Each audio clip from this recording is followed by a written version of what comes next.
Hi, welcome back guys. This is your friend, the MHA What If with another fanfiction. This is the move of What If Deku took Jirou's music lessons? All credits for this video go to their respective authors, so please support the real author. Check out the link in the description for more details. Please give this video a like and subscribe to the channel if you want more videos like this. Now let's get into the fanfic. Jirou bobbed her head to the steady rhythm playing beside her. As she sat with her eyes closed, taking in the different notes playing to the tune she had written, she smiled to herself. All her hard work was finally paying off. While she couldn't take all the credit, learning how to play an instrument took hard work and dedication from both the teacher and student after all. She had lost herself to the music playing until it was suddenly broken when a wrong note made it into the mix. Blinking her eyes open, she stopped the playing completely. "You played that E-flat wrong, Kaminari," she scolded without trying to sound too harsh. "Sorry," he looked back at her apologetically. "I was kind of hoping you wouldn't notice." "How could I not?" She looked at him questioningly with a hint of amusement. Her instrument mastery and ear jacks made her more than qualified to find the fault. "True," Kaminari laughed nervously. "I couldn't help it. We've been at this for an hour and a half now and I've not had a day off in over a week. My fingers are beginning to get sore," he whined. "We have a week until the concert and you still have a few things to improve on Jirou's side, but I guess a 5-minute break won't hurt. After which, if you play the full tune without a mistake, you can have tomorrow off. Okay?" Jirou offered kindly. "Gotcha." Kaminari grinned, before half-sprinting from the room to add some ice to his aching hands. Jirou watched him leave with an exasperated smile. She knew that she had been pushing the band lessons hard for the last few days, but it was beginning to pay off. Luckily for her, it was always Bakugo that pointed out the flaws, loudly, so at least she didn't have to be the bad guy in that area. She took a drink of water from her nearby glass before standing up to stretch and move around a little herself. If they weren't practicing together in the main hall, then she was giving lessons in the study room of the dorm, which was for the time being her classroom. She helped all the bandmates, but as Momo and Bakugo were already familiar with their instruments, and Tokoyami only really needed help with the F chord on his guitar, she found that most of her teaching was focused on Kaminari, who was a beginner when he began to learn guitar from her. Truth be told, he was ready for the concert, and although it was a good idea to keep practicing, as crazy as it sounded, the lessons were also for her benefit. She enjoyed spending time with him. She enjoyed spending time with the others, of course, but with Kaminari it was different. He was fun to be around, energetic, easy to talk to and cute. "Please tell me I didn't just think that." Jirou mentally scolded herself as she tried to shake the thoughts away. "I'm back," Kaminari declared loudly as he entered the room again. Jirou immediately turned red as if he had somehow heard her thoughts. She quickly turned away from him to hide her shame, but it was too late. "Are you okay, Jirou? You've gone all red. If you don't feel too good, maybe we should leave the rest of the lesson for today?" Kaminari suggested.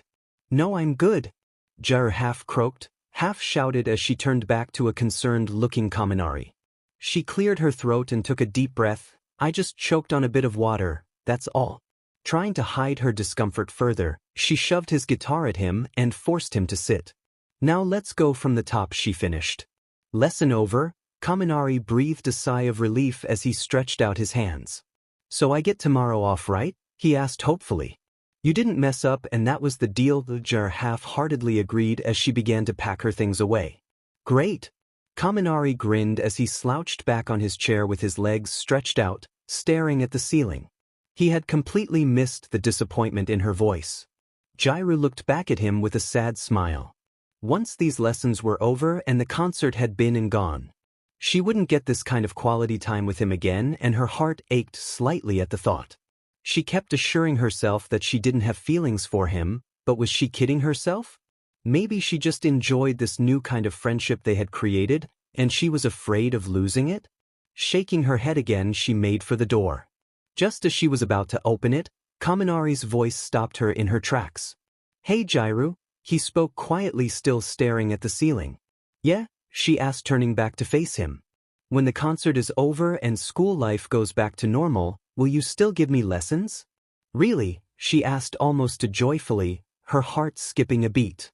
Yet, he confirmed, sitting up and looking at her with one of his most genuine smiles. I've really only learnt what I need for the concert, but I'd like to continue learning everything there is to know about the guitar. Maybe even other instruments. You know, like you? Like me? She asked, beginning to blush again. Yeah. Like I said before, you really are awesome. And if I can be just as half as good as you, it would be amazing, he continued enthusiastically. I can't think of anyone else I would rather learn from. So what do you say? Will you continue teaching me? Jirou had spaced out of the conversation the moment he had complimented her. She stood staring into blank space with red cheeks, unaware of the blonde stood in front of her waiting patiently for an answer. Jirou? There was a slight pause. Earth to Jire? You've gone all red again. Are you sure you're okay? Kaminari asked, concerned again. He placed his hand onto her forehead to see if her temperature was okay. Huh. Jirou blinked herself back into focus. Seeing how close Kaminari now was to her face, she jumped back reflexively, half scaring her male classmate. There she is, Kaminari smiled, now placing a hand on his hip with a sigh of relief. Sorry, I was just thinking, Jire deflected, flustered. Yeah, I don't have a problem giving you some extra lessons. We'll talk about it next time when I've worked out a schedule, okay? She answered hastily whilst blushing the whole time. She stumbled and dropped items before clumsily picking them back up as she rushed out of the room to save herself from further embarrassment and failing miserably. Why did I find that reaction cute? Kaminari questioned himself curiously as he watched her leave. Shrugging, he gathered his thoughts back up and pushed it to the back of his mind, unwilling to dwell on it. He picked up his guitar and looked over the notes Jirou had written out for him. Even her handwriting was cute. Damn, why do I keep thinking that? He asked out loud to himself. Again pushing the thought to the back of his mind, he left the room. That night, Jire quietly sat in the common room with most of the class of 1A, excluding Bakugo, who was as usual in his room avoiding everyone else. The whole class was excitedly talking about the upcoming concert. It seemed like that was all they did talk about these days. Normally Jire would have joined in, but tonight she could only focus on one thing or person in particular. Kaminari was sat next to Koyami, comparing notes on guitar, playing whilst also charging up Jiro's and Kirishima's phones. As she sneakily watched him from behind her hair, she was questioning where these newfound feelings could have possibly come. As much as she tried to reason if it was from a deeper friendship, she knew it was more. The enthusiastic smile that he wore on his face right now sent her heart speed higher. He looked towards her and she quickly looked away. She groaned in frustration at how stupid she was being, but it was perhaps a little too loudly. Are you okay, Jirou? Ashido, who had been sitting next to her and overheard the groan, asked. You've been quiet all night and that brooding look has also been on your face all night. Yeah, I'm fine, Jire answered quickly with the biggest fake smile she could muster. Ashido looked at her friend surprised and somewhat suspiciously. Jire knew she hadn't bought her far too enthusiastic reply. Thinking to herself, she came to a conclusion. She could trust her friend to keep this secret for her. Sighing, she let her face drop again. Actually, I could do with some female advice if that's okay? Of course. Ashido smiled back, then much to Jiro's dismay and horror, declared to the whole room, girls, I'm calling for an emergency ladies' meeting. Let's go. All the female classmates looked at each other with confusion. They watched Ashido grab a bright red Jiro's hand and drag her from the room. Shrugging, they all got up and also followed them out of the room. What do you think that could be about? Kirishima asked once they had vanished from view. Your guess is as good as mine, Kaminari answered, just as confused. Who cares? Mineta piped up happily, loads of girls together in one room. Let's go and see if we can get a peek. I will have to advise strongly against that, Ida cut in threateningly. You stay exactly where you are. You're no fun, Mineta whined. He spent the rest of the night sulking with Ida's eyes firmly on him. All the girls were now sat in Ashido's room. They were all looking at Ashido and Jirou expectantly, wondering why on earth they had been called here in such a way. When I said I wanted some female advice, I didn't mean every female in the dorm, Jirou grumbled to Ashido. Oh, sorry, Ashido answered sincerely with an apologetic smile, but we're all here now and a few of us helping might be better than just one. What is this about? Momo asked, intrigued and somewhat worried. What do you need help with, Jirou? Has something bad happened? No, it's nothing like that, Jirou reassured her friends, but I really don't want to talk about it anymore. She smiled at them all nervously and apologetically. Come on, Jirou, we're your friends, Uraraka smiled kindly. We won't judge you. Yeah, we promise that whatever you say to us will not leave this room, Hagakure reassured. This was followed by all the girls offering their support, which made Jirou even more nervous as she sat biting her lip wondering what to do. Okay guys, Momo cut in, quieting down the room. If she doesn't want to share anymore, we can't make her. No, it's fine, Jirou finally spoke again quietly. If I don't tell anyone, I'll just end up driving myself mad. The group all looked towards the nervous, very red girl as she spoke. Taking a deep breath, Jirou began. I think I have a crush on Kaminari, she almost shouted quickly at them with her head down and eyes closed. After a brief pause of no sound, Jiro opened her eyes again to see what had happened. She was met with them all staring at her in shock. Then once the news had finally sunk in, the room was filled with excited screaming and gushing. When did it begin? Have you told him? Are you going to tell him if you haven't already? Do you want one of us to talk to him? These were just some of the excited questions thrown at her. Jirou was beginning to get overwhelmed, wishing she had just kept her mouth shut. She was unable to get a word out as she was continuously cut off by a question. Finally, she had had enough. Everyone quiet, she demanded loudly. As I said, I only think I have a crush on him. What do you mean? Ashido asked as the room finally went quiet again. I don't know if it's just because of all the time we've been spending together. So I'm not sure, Jirou answered quietly as she folded her head into her knees. Well, what makes you think it's a crush? Uraraka asked, all too familiar with her own feelings for Midoriya. Jirou shrugged in response. Do you always end up thinking about him no matter what situation you're in? Momo asked. I wouldn't say all of the time. Jirou answered honestly. But most of the time? Yeah. Does your heart race when he looks at you, you look at him, or when you speak with each other? Uraraka added. Yes, every time. And I bet you wish the guitar lessons would never end when you're spending time with him too, don't you? Sue half asked and half stated. Yes. Jirou sighed loudly, burying her face into her knees again, now knowing the correct answer to her dilemma. Well then, I'm afraid you have a crush, girl. Ashido confirmed with a grin. So cute. Hagakure cooed. What am I going to do?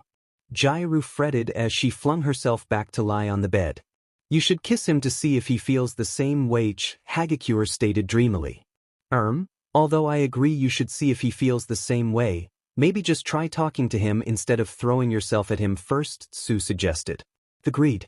That way you will know where you stand. And if he feels the same way, then great. If not, you can move on, Momo added. You guys are no fun, Hagakure sulked. If you're so brave, why not try kissing Ojiro? Ashido teased. I do not have a crush on him. Hagakure denied as everyone laughed. If they were able to see her face, they would have seen the slight blush she was able to hide. Recovering herself slightly, she joined in laughing with them. Jirou smiled at her friends' happy faces. She did feel slightly better for being able to offload her problems to them. She was able to understand what her genuine feelings were now. All she had to do now was muster up the courage to talk to Kaminari and hope against hope. He didn't just laugh in her face. The day after Jirou's confession to the girls of the dorm, Kaminari could tell that something wasn't quite right. He may have been a little too dense to figure out what exactly, but he knew he wasn't imagining things when he would catch one or two of the girls looking in his direction. They would either be giggling or sharply look the other way. As he approached Kirishima and Bakugo, he could still feel eyes burning into his back. Hey guys, he quietly addressed them, hyper-aware of how self-conscious he was feeling. They both looked in his direction, Bakugo wearing his usual scowl and Kirishima a little concerned at his friend's agitated state. What's up? Kirishima asked. Do I maybe have something on my face, or do I smell or something? Kaminari asked nervously. No more than usual. Bakugo answered loudly. He's just joking. Kirishima cut Bakugo off before he could say something else insulting. Why do you think that anyways? Well, I've noticed the girls have been staring and laughing at me all day. It's more than a little unnerving. Kirishima and Bakugo looked over to where Ashido, Momo and Uraraka were sat together. To each boy's surprise, they saw Kaminari was telling them the truth. The three girls quickly looked away when they saw the three boys looking over to them. Hey nerds! I know this guy is funny to look at, but that doesn't mean you can stare over here. Bakugo shouted over to them. You're really not helping, dude, Kaminari smiled sheepishly. He knew Bakugo had his own way of dealing with things, but the insults could always be left out. Maybe talk to one of them and see what's going on, Kirishima suggested. Yeah, maybe. Kaminari trailed off. It would be easier if I could speak to one alone. They're scary in a group. Wimp, Bakugo added in. To be honest, I'm surprised you're not enjoying the attention, Kirishima continued as they both ignored the new insult. Well, I would, if I knew what I was getting it for and if the reason was good. The laughing doesn't bode well. Kaminari joked. At the moment I just want it to stop. Or maybe you could tell me your secret. Mineta demanded, suddenly appearing from nowhere. What have you done to attract this kind of attention from the ladies, and why haven't you shared it with me yet? I thought we were friends, he whined. What? You even want bad publicity? Kirishima asked, confused. Any attention from a female is attention worth having. Mineta answered dreamily. In your case the attention would definitely be bad, Bakugo grumbled before turning away to stare at his phone again, disinterested. Ah, but you won't be saying that when I figure out what the secret is and have them all hanging off my arms? Mineta stated, striking a bold pose. Yeah, hold that thought, Kaminari cut the small boy off. He had just seen Jirou enter the room and decided to take the opportunity to see if she knew what was going on. Jirou was reading over some music notes when she suddenly looked up at the call of her name. Immediately she wanted to run and hide when she saw it was Kaminari heading towards her, but decided against that as it would just create suspicion, or wouldn't it? She didn't even know how to react anymore. Her body froze instead. Hey, what's up? She stammered as he reached her. By her, she thought. Of all the people in the room, why did he have to come to her? I know this may seem like a weird question, he began. Oh no, what was he possibly going to ask her? Could he be asking her out? Did he feel the same way she did after all? Had one of the girls actually told him when they said they wouldn't? Was she just reading too much into this? Either way, she could feel herself becoming flustered again. What is it? She tried to sound as confident as she could. Well, do you by any chance know why all the girls seem to be staring and laughing at me today? You're the only girl I've seen on her own, so I thought I'd take my chances and ask you. He smiled nervously. Of course. She mentally face-palmed herself at the excitement and nerves she had built up. She should have known better. It could have been any other female that had entered the room alone, and he would have approached them for an answer. It just so happened it was her that had entered the room first. I'm sorry, I don't know anything about it. No one has mentioned anything, so maybe you're just imagining it, she fake-smiled back at him. I'm definitely not, he indicated towards the couches, trying not to make it obvious he had seen the three females from earlier still looking in his direction. See, they're still doing it. Jirou looked towards where he was pointing and saw exactly what he was talking about. The three faces of Ishido, Momo and Uraraka were defiantly looking in their direction. Each were watching with bated breath to see if this was the chance Jirou was going to take to finally confess her feelings. Seeing they had been spotted, Ishido gave Jirou a nod of approval as if to say, now is your chance. Of course Jirou wasn't going to take it and instead scowled at the three unimpressed. They immediately looked away as if they had been scolded. Just ignore it, she brushed his concerns off. They're just messing around with costume design for the concert and are using your profile for ideas. Let me tell you, some of them are not flattering, hence the laughing, then thought to herself, damn, that was a good excuse to come up with on the spot. Go me. I hope he bought it. Oh, okay, Kaminari raised an eyebrow suspiciously. I thought the outfits were decided on already though?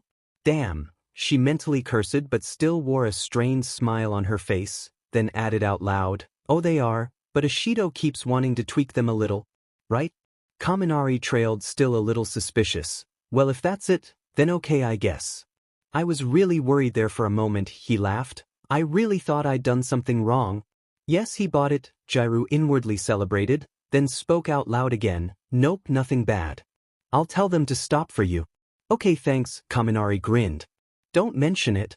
Well, I have to go, I promised Midoriya and Kirishima I'd go into town and help buy some supplies. He waved as he turned to leave. I'll see you at my lesson tomorrow. I can't wait, I've kind of missed it today. He stopped and turned back to face her. Also, you should really see Recovery Girl or something. You keep going red. You're hot. You're very hot. I mean, it's very hot. Very, very hot in here. It's warm. Jirou stammered through the sentence, wanting the ground to swallow her up. If he hadn't pointed out how flushed she was, she would have gotten away from this whole conversation with nothing more than a blush. Now she just wanted to disappear. Hagakure was so lucky. Really? The temperature seems all right to me, Kaminari shrugged. He made no indication he had heard what she had said. You should go outside and cool off a bit. We can't be having our lead getting sick. I'll be fine, she reassured him, still wanting to vanish. Well, okay. He winked at her before turning to leave again. See? Jirou watched him leave the room with the other boys, and once they were out of sight, sighed the biggest sigh of relief she had ever sighed in her life. Her heart was pounding, she was beginning to sweat, and her recent word slip could have killed her off. But she had managed to get through it, and once her legs had stopped feeling like jelly, she made her way over to her waiting friends. She threw herself down next to them and took deep breaths to calm herself. What happened to what I told you last night stays in the room? She berated them after a moment of silence. Sorry, they all apologized together sincerely. But to be fair, we never told him you like him, Ashido deflected. No, but the whole staring and laughing at him thing isn't helpful either, Jirou continued unhappily. We promise we'll stop, Momo added honestly. Sorry. So, what did you guys talk about? Uraraka asked, excitedly brushing the scolding aside. Mainly about how creepy you guys are, Jirou answered, then burning up again and burying her head in a pillow added with a groan. I told him he was hot, twice. What, really? They all screamed excitedly. How did he take it? I don't think he noticed, and I played it off. I didn't even mean to say it, she whined. He told me he couldn't wait for our lesson tomorrow and that he missed it today, and then he noticed I was blushing and pointed it out, and that's when I was supposed to say I was just warm but told him he was hot instead, and… Whoa. Chill and take a breath, Jirou. So you told a guy you think is hot that he is hot? Ashido began. Twice. Jirou interrupted. Twice, Ashido laughed. It's not the end of the world, you know. Besides, you said he didn't even notice, so you're okay? It's strange seeing you so worked up like this, Momo soothed as she hurriedly got up to make her friend some tea, let alone over a guy. I know, it's stupid, Jirou sulked.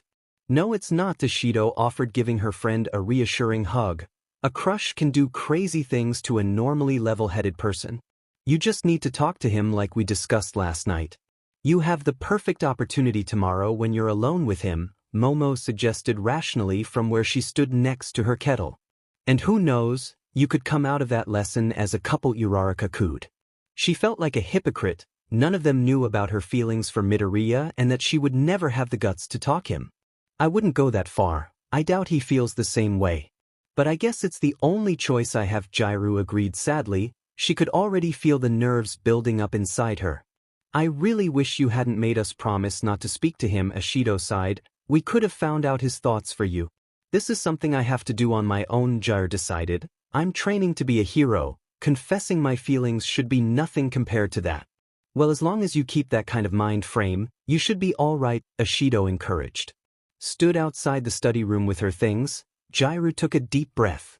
She tried to gather her nerves together before the inevitable conversation to come in which Kaminari would surely shoot her down, and she would have to move on. There was always a what if in her mind as well, but it was a small one. She took one more breath before opening the door. Inside, Kaminari was already strumming away on his guitar, fully set up for lesson. He gave her a welcoming smile when he saw her, and her heart immediately began to beat faster. Hey, Jirou, he greeted as he placed the guitar down. Still too warm? From that statement, Jirou already knew she was blushing again. Rather than let it get the better of her, she walked over to a window and opened it. Slowing her breathing, she calmed herself down until she had recovered. Hey, yes, sorry, but I'm good now, she smiled over to Kaminari. Good, he smiled back, relieved. So, what's on the agenda for today? I thought we could take a break from our usual routine and play some nursery rhymes, Jirou answered. Good one. Kaminari laughed, assuming she was joking. Upon seeing her eyeing him in amusement, he stopped. Wait, are you serious? Yep. But why?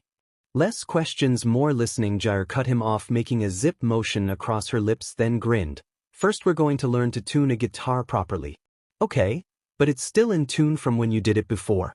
Jirou held her hands out and Kaminari immediately knew she wanted him to hand the guitar over to her. He did as she wanted and she proceeded to untune every string before handing it back to the shell-shocked boy. It's not tuned anymore, she stated with a serious expression. Why did you do that? On the day of the concert, I am not going to have time to run around after everyone's needs.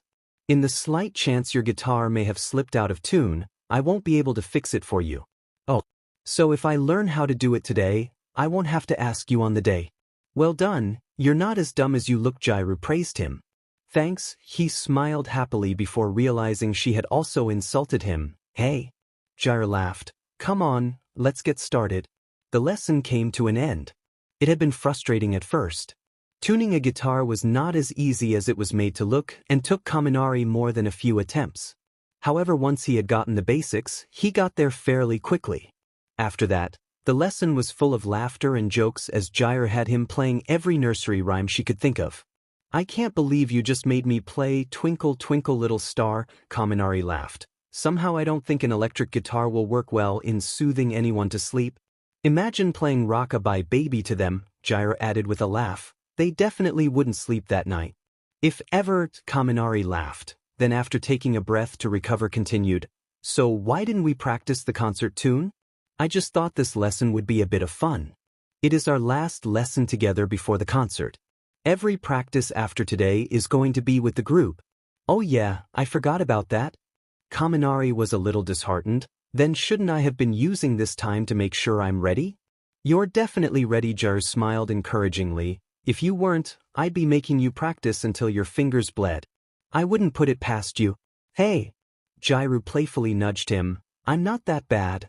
You don't have to be a student in your own lesson, Kaminari pointed out. So I'm really a bad teacher? Jirou asked. She looked and sounded genuinely upset. What? Please don't be upset. I was joking. Kaminari tried to reassure her. You're an amazing teacher. I doubt I would have learned as much as I have now from anyone else. Why thank you, Jirou grinned at him. You weren't even upset, were you? Kaminari narrowed his eyes knowingly. No, I knew you were joking, Jirou confessed, getting up to start packing her things. Just fishing for compliments, Kaminari joked. Well, it's nice to feel appreciated. Of course I appreciate you. I mean, we all appreciate you. You've worked your butt off for this concert. It's not gone unnoticed. Everyone is working hard, Jirou pointed out. She could feel her cheeks beginning to burn up again. She had made it through this far without a blush, she could make it the rest.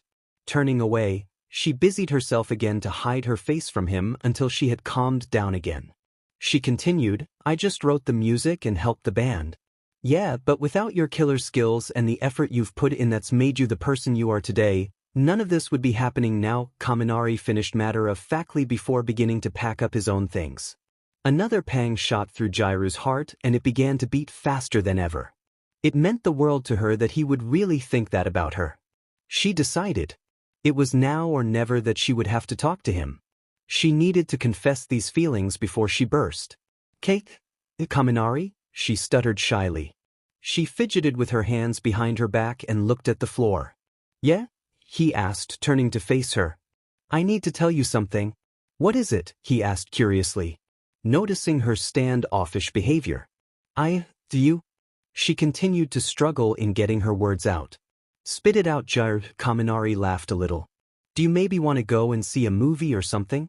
Jirou asked quietly. Is everyone else coming too? Garg. Surely he wasn't this dumb. She thought to herself.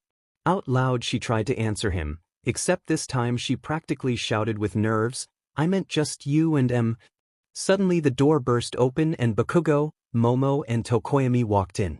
Taking a quick scan of the situation, Momo knew they had come in at the wrong moment. She looked at Jirou apologetically before mouthing to her.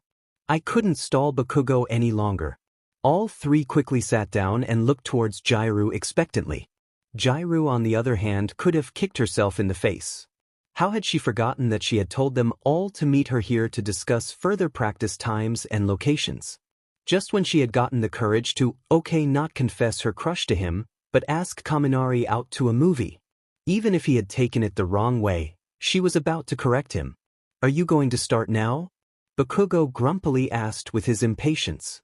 Oh well, looks like I'm going to have to wait for another opportunity. Jiro thought to herself with a sad sigh. Maybe she would have to enlist the other girls' help after all. It was the day before UA's big festival and the whole school was abuzz with people rushing around to get as much organized as possible for the next day. Class 1A had just finished their last ever rehearsal as a full group. Their next performance would be in front of the entire school. I'm so nervous, Hagakure fretted as she headed back to the dorm. You'll be great, Jiro offered as encouragement. We all will, Hagakure giggled. They were closely followed by Kirishima and Bakugo. Are you nervous for tomorrow? Kirishima asked him. No, of course not. Bakugo shot him down, ignoring the knots in his own stomach. Half and half over there. Look scared though. He pointed towards Todoroki, who was oblivious to the conversation. He actually looks more chill than you do. Kirishima raised an eyebrow. Whatever, Bakugo shrugged. All these losers are more nervous than I will ever be. Sure they are, man. Kirishima laughed as he patted his not nervous friend on the back. Back in the dorm, everyone were dealing with their nerves in their own way. Whether it was talking about complete nonsense, exercising, or drinking some of Momo's calming tea, they were getting through it. Of course the nerves were matched with excitement as well, but it wasn't easy to pick up on that if a newcomer were to enter the room. Hey Jirou, Momo pulled her friend aside to speak to her quietly. Normally I would be against taking advantage of a situation like this, but what? Jirou asked confused. Well, Kaminari is seriously nervous about tomorrow. I mean, we all are, but he is majorly nervous. Just look at him, he's not even speaking to anyone, and when I tried to offer him tea, he just babbled nonsense. Jirou looked over to the blonde-haired boy. He was currently sitting by himself, staring into space. His eyes were glazed over and any movement made around him was ignored like he couldn't see it. If she didn't know any better, she would have thought he had overused his quirk, but since he was less animated than he usually was in that state, it definitely must be nerves. She almost had to hold back laughter as she thought about how confident he usually was and had now been reduced to this. Anyways, Momo continued, you should go talk to him. Ask him out for a walk or something that will take his mind off of the concert for a bit.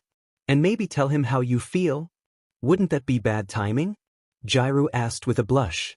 If confessing was that easy, she would have done it by now. And if he was nervous, he may take it badly. Think about it, you're just as nervous as he is but over something else. It would be like killing two birds with one stone. Get all the nerves and feelings out of the way by the concert, and finish the rest of the school year free of it all. I wish it was that easy, Jirou mumbled, but I guess. Now go for it. Momo winked at her as she gently pushed Jirou towards the oblivious Kaminari. I'll be standing close by in case you need my help, okay? Once close enough, Momo gave Jirou one last push towards the boy and wished her luck before walking away. Gathering her thoughts and courage, Jirou sat down opposite Kaminari, who didn't even notice her presence. You okay there? She asked confidently. Silence and blank stares continued. Hey, I asked if you're okay there? Jirou asked a bit louder. Huh. Kaminari blinked a few times before his eyes focused onto her. Hey Ju. Why? Yeah, I'm good. Are you though? She continued unconvinced. Because to me, you seem nervous. Nah, I'm fine. He brushed her off. Underplay it all you want. I can tell nerves when I see them. But rest assured, you're not the only one feeling it, everyone else is too. Just look at Ida as an example. Jirou pointed towards the usually level-headed class rep. He hasn't sat down once since we got back from practice, just been pacing this whole time. And if you look at some of the other, you will see they are just as nervous as you and him. Kaminari looked towards where a group of his classmates were sat on the couch together. Aoyama was sitting holding his stomach, looking like he could throw up at any moment. Jirou had somehow managed to tangle himself up in his own tape as he was fretting about it somehow jamming during the concert. Bakugo, who would normally have found some way to make fun of the situation, was actually helping to try and unstick him along with Kirishima. Sure, he was still shouting, but it sounded robotic as he hid his own nerves. The only one that looked somewhat calm was Todoroki. He was sat watching the chaos of the three boys struggling in front of him, almost disinterested.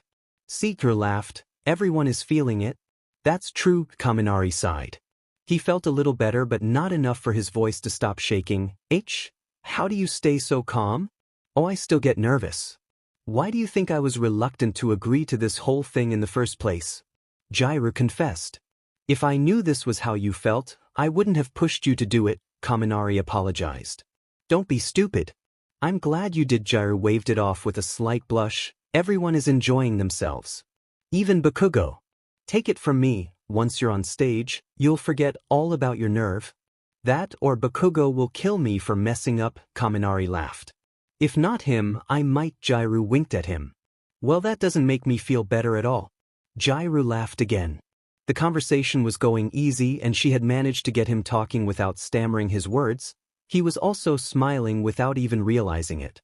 She was going to take her chance now and no one was going to stop her this time. I tell you what, why don't we go and see a movie to take your mind off it tonight? She began to ask confidently but ended the sentence almost with a squeak. She couldn't believe she had actually asked him out. Is that wise? I mean, shouldn't we be getting an early night or something with the concert being tomorrow? Kaminari asked, lacking optimism. We still have a couple of hours before curfew, so I don't see a problem with it, Jirou answered, trying not to break down. Please don't shoot me down, please don't shoot me down, she begged to him in her head. Then sure. A movie could be fun, Kaminari agreed with a grin. Jirou almost shot out of her seat with excitement when he had answered. In fact, if it hadn't been for the fact she knew her legs would fail her the moment she stood up, she probably would have. It was taking all she had to keep the biggest smile from appearing on her face. What's that about a movie? Mineta asked as he overheard what she had said whilst passing with Midoriya and Tokoyami. We're going to go and see a movie, Kaminari answered happily. Do you guys want to come too? No. Jirou inwardly screamed whilst trying to remain calm on the outside. What are you going to see? Midoriya asked, interested. Yeah, what are we going to see, Jirou? Kaminari asked curiously. I guess we'll just see when we get there, she answered, still wanting to scream. Let's invite the other girls too, Mineta suggested. We can see something scary. Imagine them all clinging to me to shield their eyes from the horror. We should invite everyone, Midoriya also suggested thoughtfully, completely ignoring the small boy's words. It will help us wind down before tomorrow. That's the plan, Kaminari confirmed excitedly. Jirou looked around for help. This was getting out of hand. She only wanted to go with Kaminari, no one else. Sure, it may seem selfish, but having finally got the courage to ask, she didn't want it ruined by everyone else being there. Even if he didn't know it was kind of a date, hopefully he would by the end. She managed to catch Momo's eyes. The girl was stood close by like she said she would be in case Jirou needed help. Nodding so that Jirou knew help was on the way, Momo grabbed Ishido and whispered something to her. Looking towards the group, she saw Jirou was unwittingly trapped in talking about movies. She whispered something back to Momo, then they both headed to help their friend full of determination. Hey, what's going on here? Ishido smiled. We're going to see a movie, Midoriya answered. Do you both want to come? Sorry, but can you and Mineta give it a miss? Ishido asked apologetically. She tried to look as sorry as possible. But what's up? Midoriya asked. Well, I wanted to talk to all of you dancers together, Ishido lied with a slight laugh. You know, to see if anyone has any concerns or if they want to practice a particular bit, etc. Seriously? You want me to miss out on babes in a dark room to talk about something we've practiced 100 times? Mineta whined. Please, Ishido begged him with puppy dog eyes. Everything has to be perfect? If it's to make the concert even more of a success, of course I won't say no, Midoriya agreed without hesitation. He would do anything to see a smile finally on Eri's face. Fine. But you owe me a movie, Mineta sulked. I promise we'll all go another time, Ishido smiled as she began to walk away with the two boys in tow. Looking back, she winked at Jirou, who smiled back gratefully. Not only had she taken out 2 prospective date crashes, she had took out the prospect of all the dancers crashing it too. Now all Ishido had to do was think of a speech for them that she hadn't planned on. Jirou very gratefully knew she owed her one. Are you two coming? Kaminari asked Momo and Tokoyami. Actually, Momo spoke before Tokoyami could answer. I need your help with something please if you don't mind, Tokoyami?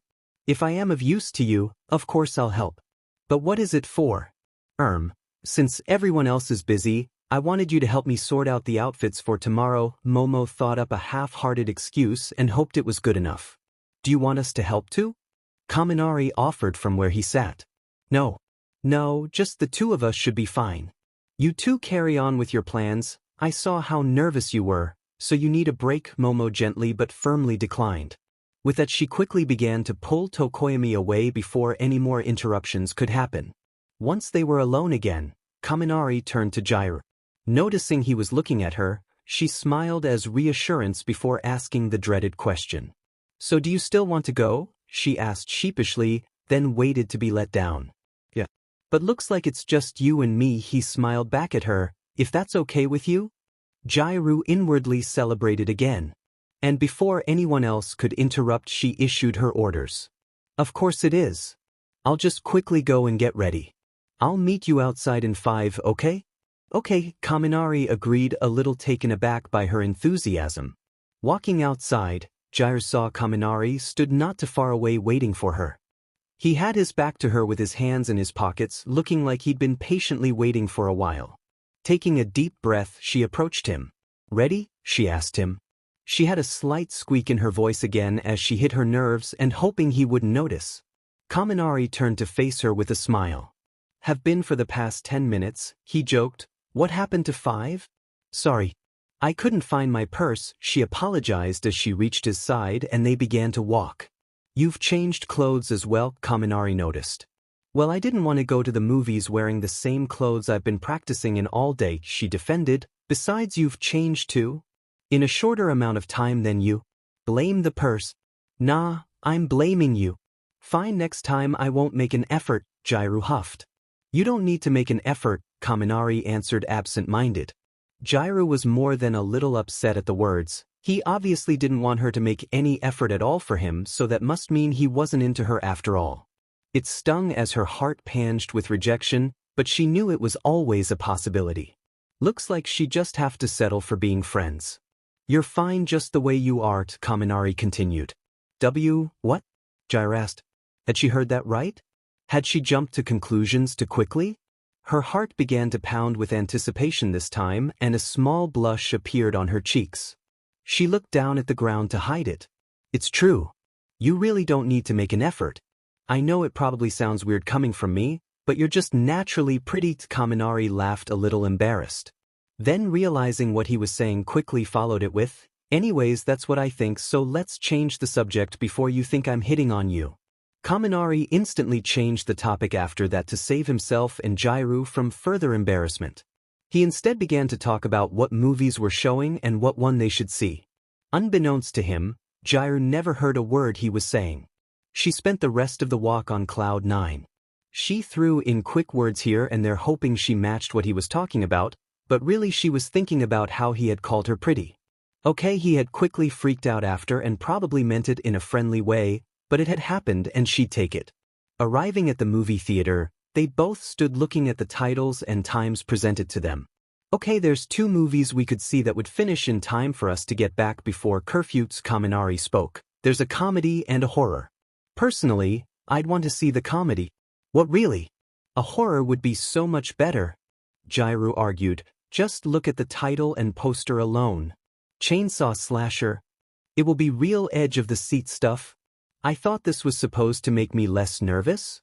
Kaminari spoke quietly to himself under his breath. What? Jirou turned to him, not hearing what he was saying. Nothing. Kaminari smiled. He saw how excited she was and gave in. Okay? Let's see it. You sure? Jirou asked a little sympathetically as she followed him to the queue. You don't seem too eager. We can see the comedy if you want. Kaminari just grinned in response as they reached the counter. Can I have 2 tickets for Chainsaw Slasher, please? He asked the ticket seller.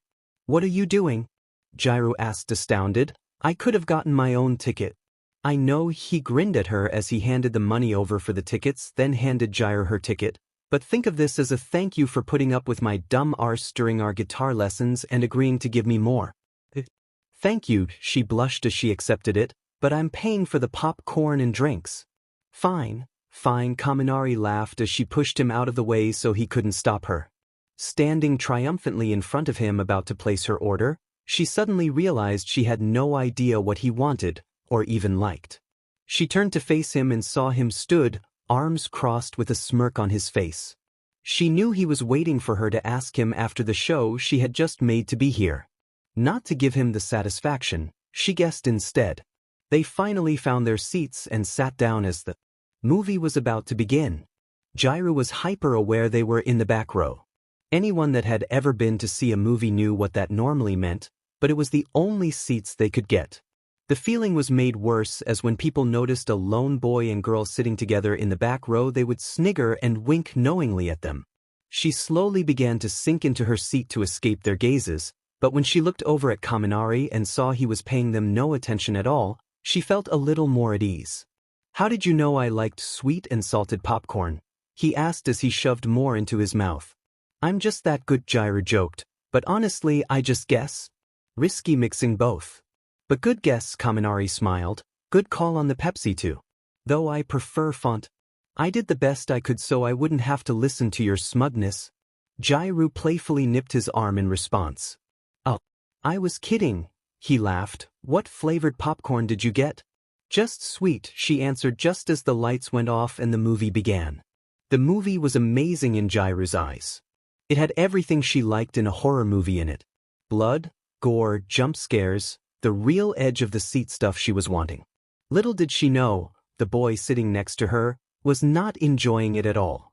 It was taking all he had not to jump out of his seat when something major happened. In the end he chose to hide behind his popcorn box when he could guess one was on the way with the tension building. In fact, Jirou was that glued to it, she didn't even realize she was drinking Kaminari's drink. He had seen this and rather than disturb her, let her carry on. He was too busy concentrating on not dying of a heart attack anyways. It was getting to the end of the movie and he knew there was usually a big finish where it was a fight or die situation.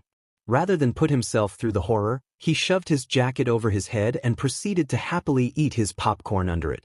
It had gotten to an intensely quiet part just before the finish and Jirou suddenly remembered where she was, and who she was with.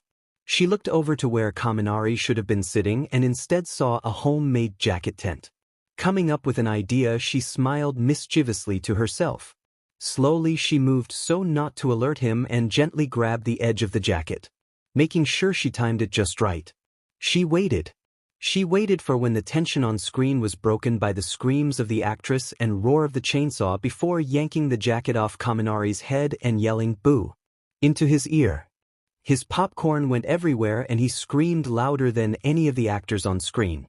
Jirou burst into fits of laughter whilst people in the theater turned to hush them or show their disapproval. "That was so uncool," Kaminari complained in a loud whisper as he caught his breath. "I'm sorry." Jirou apologized as she fought back her laughter as best she could. "It was too much to resist. Wouldn't have been funny if I'd accidentally activated my quirk," he huffed. "I didn't think about that," Jirou fretted. "I'm so stupid." "Relax," Kaminari soothed as his heart rate finally returned to its normal pace and he'd calmed down enough to smile. "I have better control than that. I just wanted you to feel bad for scaring me. It was a pretty funny prank. Totally something I would have done if I had the opportunity." "You're an arse," Jirou quietly accused him. "Yeah, little." The lights came on as the movie finished and presented them both with the mess the popcorn had created. "Well, guess we should clean this up before heading back," to Kaminari sighed as he began to pick it up. "We wouldn't be very good heroes in training if we left a mess like this for someone else to clean." Jirou took one last swig of her drink before getting up to help. She immediately noticed the 2 cups either side of her. The one on her left side was completely untouched, that was the opposite side Kaminari had been sat on. Looking at the empty cup she had just put down, she almost died on the spot. "Whose drink was that?" she asked quietly pointing at the empty cup. "Well, it was mine," Kaminari answered, not looking up as he continued to clean. "No, no, no, no, no," she internally screamed, touching her fingertips to her lips with a major blush appearing. "I've been drinking from the same straw as him. Don't worry though, I stopped drinking it when I realized you had started," he laughed. Well, that kind of made her feel better. But something about sharing a drink seemed a bit intimate, which would have been fine if they were a couple. Of course, judging by Kaminari's carefree take on the situation, he didn't think the same way she did. Are you going to help? This was mainly your fault, Kaminari asked her with a raised eyebrow, ignoring how red her face was. Oh yeah, she snapped back to herself and scrambled to help him. Once they had made it outside and began the walk back to the dorm, it was dark with a slight chill to the air. Jirou wrapped her arms around herself, wishing she had remembered a coat or something. Sorry I made you watch a horror, she apologized to the boy next to her. If I knew you didn't like them, I would have agreed to the comedy. It's fine, Kaminari smiled back. It's not just about what I want, but at least I'm not nervous about the concert anymore. That's good, Jirou smiled back, relieved that at least that plan had worked. Now I'm just worried some maniac is going to come running at us with a chainsaw, she half joked. Why is it in a movie they always head towards the suspicious sound? I mean, that's going to get you killed. Any normal person would run away from it. Idiot, Jirou giggled. It's true though. If you want to die, then by all means carry on exploring stuff you shouldn't. But if you want to live, leave and don't look back. It wouldn't be a very good horror movie then, I guess. But they should at least put one sensible person in it. Well, that wouldn't be you. Right in the feels, they both laughed loudly. It's a shame the others couldn't join us as well, Kaminari continued. Yet she agreed half-heartedly. She had enjoyed some alone time with him, but had still achieved nothing. She had made the girls do extra work for nothing. Feeling a little defeated, she suddenly felt a slight pressure surround her shoulders and warmth enveloped her. Looking to see what it was, she noticed it was Kaminari's jacket. Sorry, you looked cold, he laughed nervously. Thank you, she accepted gratefully. She was also grateful that it was dark enough to hide her blush as she pulled it a bit tighter around her. Kaminari grinned in response before placing his hands in his jean pockets and continued to walk. Jirou noticed that a few people they passed by would sometimes look at her and smile, as if amused by something. She shrugged it off as the street lights playing tricks on her. You know, this kind of feels like a date, he commented without looking at her. It does? Jirou stammered. Had he finally caught on? Maybe it was time to confess all to him? Maybe it hadn't been a complete waste of time for her friends after all? Or maybe, once again, she was just getting ahead of herself in her excitement? Yeah. Well, to be honest, she began quietly, completely prepared to tell him everything. But don't worry. I know it's not, Kaminari quickly cut in without hearing her, otherwise you wouldn't have been all right with the others coming. Even though in the end they didn't? Oh, yet she answered, deflating again. How dumb could he possibly be? Just then a text came through to Jirou's phone. She took it out and read it. It was a message from Momo. To read, where are you guys at? You have 5 minutes until curfew. How did it go? Did you tell him? Are you a couple yet? What is it? Kaminari asked curiously, seeing she was making extra effort to hide the screen of her phone from him. Not that he would have looked anyways. Oh, just a text to let us know we have 5 minutes to get back, Jirou answered, hiding the whole truth as she shoved her phone back into her pocket. What? Kaminari asked, panicked. Aizawa is gonna be so mad. You're right. We really need to get back, Jirou agreed, then playfully yelled, race ya, as she took off running. Hey, no fair. Kaminari complained as he ran to try and catch up to her. You got a head start. They arrived in front of the dorm, laughing and completely out of breath. Jirou turned to Kaminari triumphantly. I win. I let you, he panted, trying to catch his breath. Lies, she gasped as her own breath returned to her. Think what you want. Okay, I think you lost fairly. Kaminari said nothing. Just grinned as he stood up straight. Jirou also straightened herself up. Thanks for helping me take my mind off of my nerve, Kaminari thanked the girl sincerely. It was fun. You're welcome, she smiled back. Then a brief pause fell between them. Jirou wasn't going to let the moment go. She built up her courage again and began to speak. It's because as a friend I like you more. Like you to, Kaminari answered her, confused. No, that didn't come out right. Jirou mentally scolded herself, then tried again out loud. I meant I Lee. What are you both doing outside? Curfew was 5 minutes ago.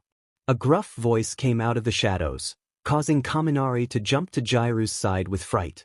She also had a fright, but her feet had remained in place.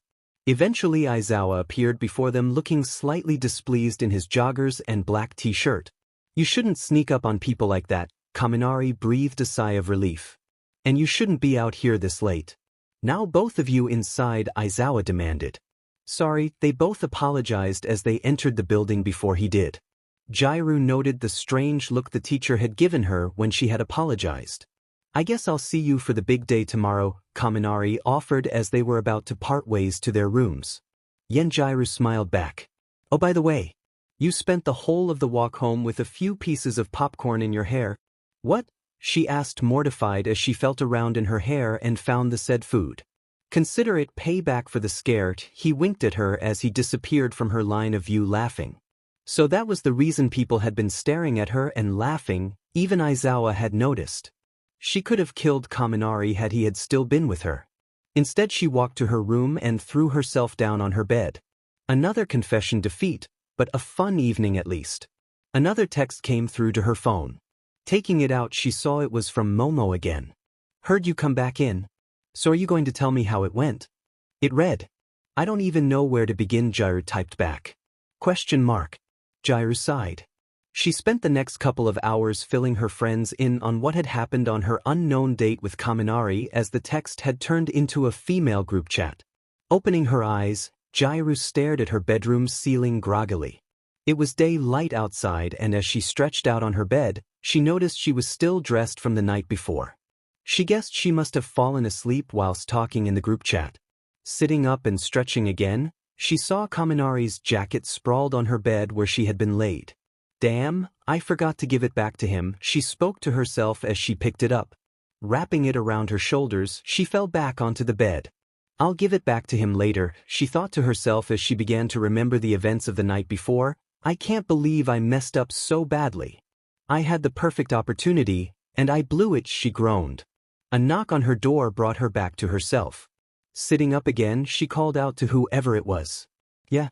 It's me. Momo's voice came through the closed door. Are you decent? Yeah, I'm good, she replied. The door opened and Momo appeared through it. Closing the door behind her, she turned to Jirou.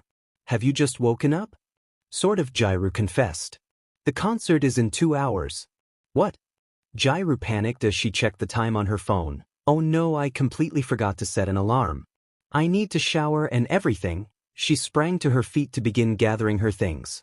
It's okay, Momo tried to calm her, but remained stern. I have your outfit here and I'll have breakfast ready for you in half an hour, so try to be quick please. The boys have already finished eating. Hey, it's partly your fault I slept in. Jirou laughed. Momo had gone into full mother mode to try and make sure everyone was ready. If you guys hadn't kept me talking for so long, I would have gotten an early night. Jirou grabbed her shower things and then her clothes off of her friend as she rushed from the room. Tell the others I'll be there on time to help set up. Okay, she shouted as she went. Sure, Momo agreed, exasperated. As she went to leave, she noticed the jacket that had now been hung over the back of a chair. She smiled. Such a smooth move, she thought to herself knowingly. Having rushed through breakfast, Jirou had managed to make it to the hall the concert was to be held in. She arrived to the stage with her guitar and began to set it up without paying much attention to the hustle and bustle around her. Momo had already set up her keyboard and had come over to see if her friend would need any help. So you made it on time after all, she laughed. I said I would, Jirou answered without looking up, though I would have preferred to have been here a little earlier. Why? Because the rest of you were already here and now I look bad, Jirou laughed. Midoriya isn't here yet? Really? I thought he left for the store a while ago. Shouldn't he be back by now? That's what we've all been thinking. Hopefully he'll get here on time. Jirou had successfully attached her guitar to the outlet and began to check the chords to see if they were still in tune. Bakugo was bashing away on the drums as a way of fending off his growing anxiety. Tokoyami was overplaying the F chord as if it would somehow disappear and fail him. Momo had went back to check on her keyboard and check its keys, even though she had done 1,000 times already. And Kaminari was happily strumming out the tune of the song they were going to play. The dancers were having one last go through the routine to make sure the clothes wouldn't hinder them in any way. Though Ashido was not happy Midoriya was currently missing in action. How are the nerves today? Jirou asked the band when it had quieted down enough for her to be heard. What nerves? Bakugo scoffed defensively. Jirou smiled at his obvious lie. He was definitely nervous, no doubt about it. I will not let them get the better of me, rest assured. Tokoyami also tried to sound confident. Well, I'm nervous, Momo confessed, but at the same time I can't wait. And I'm feeling a lot better than I was yesterday, Kaminari answered last of all. You better not mess up. Bakugo threatened, I'll kill anyone who does. And now not so much, Kaminari laughed nervously. What about you, Jirou? Yep. Nervous as hell. But that's only natural. Once the curtains open, it will all sink away. Trust me, she winked at them all. I hope so, Bakugo grumbled under his breath so no one else could hear him. Alright, come on guys, sound test. The show starts in 10 minutes. Jirou commanded. The nerves and excitement could be felt through the whole room as everyone agreed. There was a last-minute rush to make sure everything was where it should be. The show was a roaring success, and when the curtains closed, the whole class breathed a huge sigh of relief and celebrated with high fives and congratulations. Now the only thing they had to do was clean up the hall before they could enjoy the rest of the school festival. You did great, Jirou. Kaminari complimented her as he finished packing his guitar away. Thanks. So did you. She turned to face him with a small blush and a smile. We all did. Yet, he agreed, I wouldn't mind doing it all over again. Well, I guess the excitement can be a little addictive, she laughed. What are your plans for the festival once cleanup is done? I think we're all just staying as a group and going around the various events. Mineta is on a major cleaning spree, so we get finished on time to see the beauty contest. To be honest, I wouldn't mind seeing it either. Oh, I see, she wore a small smile. Of course he would be more interested in seeing other females flaunt their looks. How could she even try to compete with that? What did you have in mind, like? He finally asked her, seeing she was a little disinterested. Oh, nothing, she squeaked. It will be fun to go around as a group. I think Kirishima and Bakugo wanted to try the obstacle course. That should be interesting to see how it plays out. Yeah. Though I don't think losing is an option for Bakugo, Kaminari joked. Anyways, I'm going to help Mineta clean the floor. See you later. He walked away, leaving Jirou to finish packing her things. Placing her guitar in its case, she knew she could still have a good time at the festival. It didn't just have to be about how she felt. Her friends were there with her as well after all. Jirou was finding the school festival to be fun. The only incident she had with her feelings getting the better of her was when she saw Kaminari cheering on the girls at the beauty contest. She had gotten a little jealous. Of course everyone else was cheering them on too, and it was a contest, so cheering was to be expected. Keeping that in mind, she managed to brush her feelings aside and enjoy the contest herself in the end. When it came to the obstacle course, Bakugo had managed to win Kirishima through sheer determination, as no quirks were allowed. He powered through it with his anger and competitiveness propelling him forward, even setting the course record. Once done, he had walked back to the group commenting on how easy it was, and he would have designed a much better one. Though they could all see he was clearly out of breath and his hair a little displaced. Plus, if he had designed the course, people would probably end up dying. After a few more stops, the class decided to visit the haunted house. They each split up into teams of 4 and 3. Jiro had decided to stay behind with Momo, who didn't much feel like going in, so they each bought a drink and sat down to wait. I've had so much fun today, Momo stated as she took a sip from her straw. Yeah, it's been great, Jiro agreed happily. I can't believe it's nearly over after all the planning and waiting though. I know it's such a shame, it should last for the whole weekend. But if I'm being honest, after just today, I need the sleep, Momo laughed. You and me both, Jirou smiled as she stretched back on her chair. Anyways, Momo began. She asked a question that had been niggling at her since that morning, since you fell asleep on us last night mid-conversation. Why didn't you tell us about you having Kaminari's jacket? What do you mean? I noticed it on your chair, Momo gushed. How romantic is that? I was cold when we were walking back last night. So he gave me his jacket, Jirou shrugged. I forgot to give it back. That's all. So romantic. I didn't know Kaminari was capable of being such a gentleman, Momo gushed. How so? He obviously only took it in case you got cold. Don't be stupid, Jirou laughed. It was just a coincidence. Kid yourself all you want. I think he's into you as well. Again, Don't be so stupid. I'm being serious. I honestly think he likes you, to Momo defended. I've noticed him looking at you a few times when you aren't paying attention. Really? Jirou quickly shook her head before she could let herself dream. You probably just caught him looking around. I know that's not the case, Momo refused, her mind set, and as far as I'm concerned he only wanted to go with you to the movies last night, no one else. He was the one that asked the others to go. Yeah. But I think it's because he probably thought that's what you would have wanted. He's more interested in other girls, Jirou pouted. She didn't believe her friend's observations one bit. I mean, the beauty contest was proof of that. Oh please, Momo scoffed, all the guys were the same. It would be a pretty bad contest if no one cheered at it. I guess he did let me see the movie I wanted last night even though he hated it. And I drank his drink and he let me without complaint. Jirou spoke, becoming a little hopeful, and in a way he did say he liked me. Yeah, I'd clarify that if I were you, Momo laughed. You did say you liked him more as a friend first? I suppose Jirou's hopes were dashed again, but even still, it all could still be in a friendly way anyways. You need to talk to him again. And this time, make it count. Only then will you know for certain. In fact, you should talk to him tonight. Before your date from last night cools down to much, Momo concluded. It wasn't a date. But you're right, I do need to just get it over with. I just need to be as brave as I was when I got on that stage earlier, Jirou agreed determinedly. Now can we please change the subject? I'll end up becoming a nervous wreck just thinking about it. Sure, Momo laughed at her bright red friend. They continued to chat about their day, and eventually the rest of Class 1A began to join them again.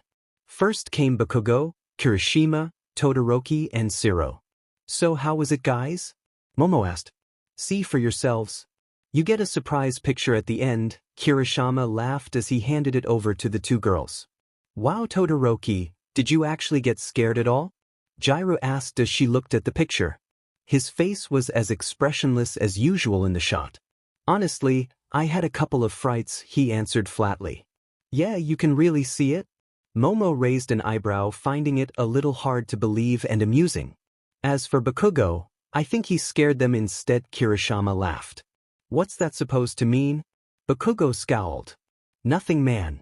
Just you were yelling a lot at them. Yeah, well, at least I didn't scream. He came out of the ceiling.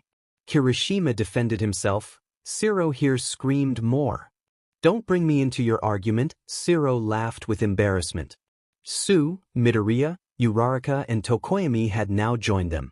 So what did you guys think? Uraraka asked excitedly. Wasn't it a thrill? It was fun, Kirishima agreed with a smile. Never mind that. Let's see the photo, Momo demanded excitedly as Sue handed her it. Ah, look at Uraraka and Midoriya hugging in fright. They did a great job on the scaring, to be fair, Midoriya added with an embarrassed smile. And it was just a badly timed photo, Uraraka claimed as she tried to snatch it back, her cheeks blazing. Isn't that the point? Jirou asked with a smirk. You both look like you screamed the whole way through. They did, Sue laughed. You practically sprinted through. Uraraka shot back at her. Tokoyami looks like he's on a casual stroll, Momo added with a giggle. That's because nothing can compare to Dark Shadow when it's completely dark, he answered vaguely. So why did you go in? Todoroki asked. I didn't think it would hurt to try. Hey guys. Kaminari's cheerful voice called out to them as he joined the group with Ishido, Mineta and Hagakure. What did you all think? He was met by various answers ranging from a lame from Bakugo, up to an amazing from Midoriya. What about you guys? Tsu asked. Did you get your picture? Yeah? We got it, Ishido answered sheepishly. Her whole group looked slightly embarrassed. Well, except Hagakure, but they guessed she was. Can we see? Momo asked. I lost it. Ishido lied. Why don't I believe you? Ishido just shrugged. Oh, come on, show us. Uraraka pleaded. Ugh, fine. Ishido gave in as she handed it over. Most of the group gathered around, burst into laughter at seeing it. Well, there definitely isn't any way you guys can say you weren't scared, Momo giggled. This is the best one yet. Where exactly were you planning on running to, Mineta? Midoriya asked. There's just a wall that way. Ishido and Kaminari look like they're trying to push each other into the danger so they can escape, Kirishima added with a laugh. Hagakure looks like she is ready to confront the danger, to be fair, Jirou commented. Hagakure answered confidently, nothing scares me. You're right. You screamed there just like the rest of us. Kaminari scoffed. Did not, and there is no way you can prove it. Hagakure folded her arms smugly before bursting into laughter again. It was scary in there. I'll give them that. You just can't see it on my face. You can't see your face? Kaminari commented, confused, and everyone began to laugh at him. Idiot, Bakugo insulted him as the boy had completely missed the point of the joke.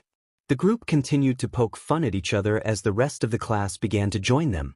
Midoriya had left by now to go and spend a bit more time with Eri before she had to leave.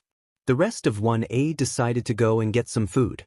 As Jirou got up to leave with them, Ashido grabbed her arm and pulled her back. Waiting until the others were out of earshot, she handed something to the surprised girl. What's this? She asked before looking at it. But when she did, her eyes were filled with confusion. Why have you given me this? Consider it as a potential icebreaker. Kaminari hates it and has been telling me to destroy it since getting it. Momo told me you were planning on talking to him tonight, so if you find yourself stuck on how to start the conversation, just use that. Ashido winked. Just make sure you do actually talk to him and don't let us down again, okay? You go on as if it's a team effort. Her half smiled. And wouldn't it be weird if he sees I have it? I'm sure you'll think of something if you need to use it. Just make sure I get it back. It's going on my wall of memories. As for the team effort, we are invested in this as much as you are now.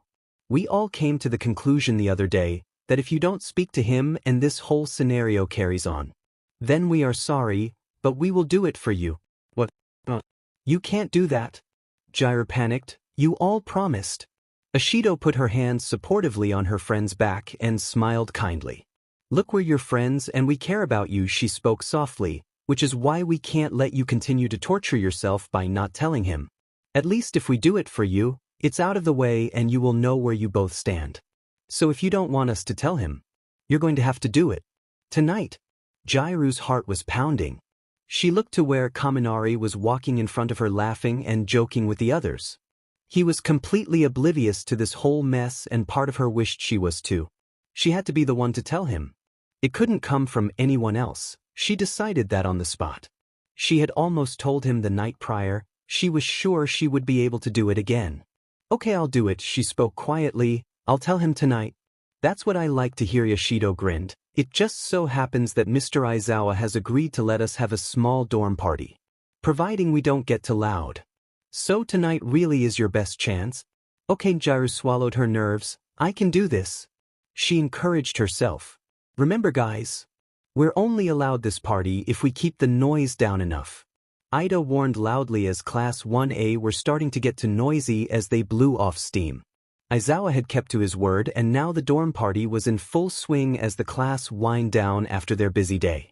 A select group had been to the store for snacks and pop, and the rest had went to the dorm to prepare.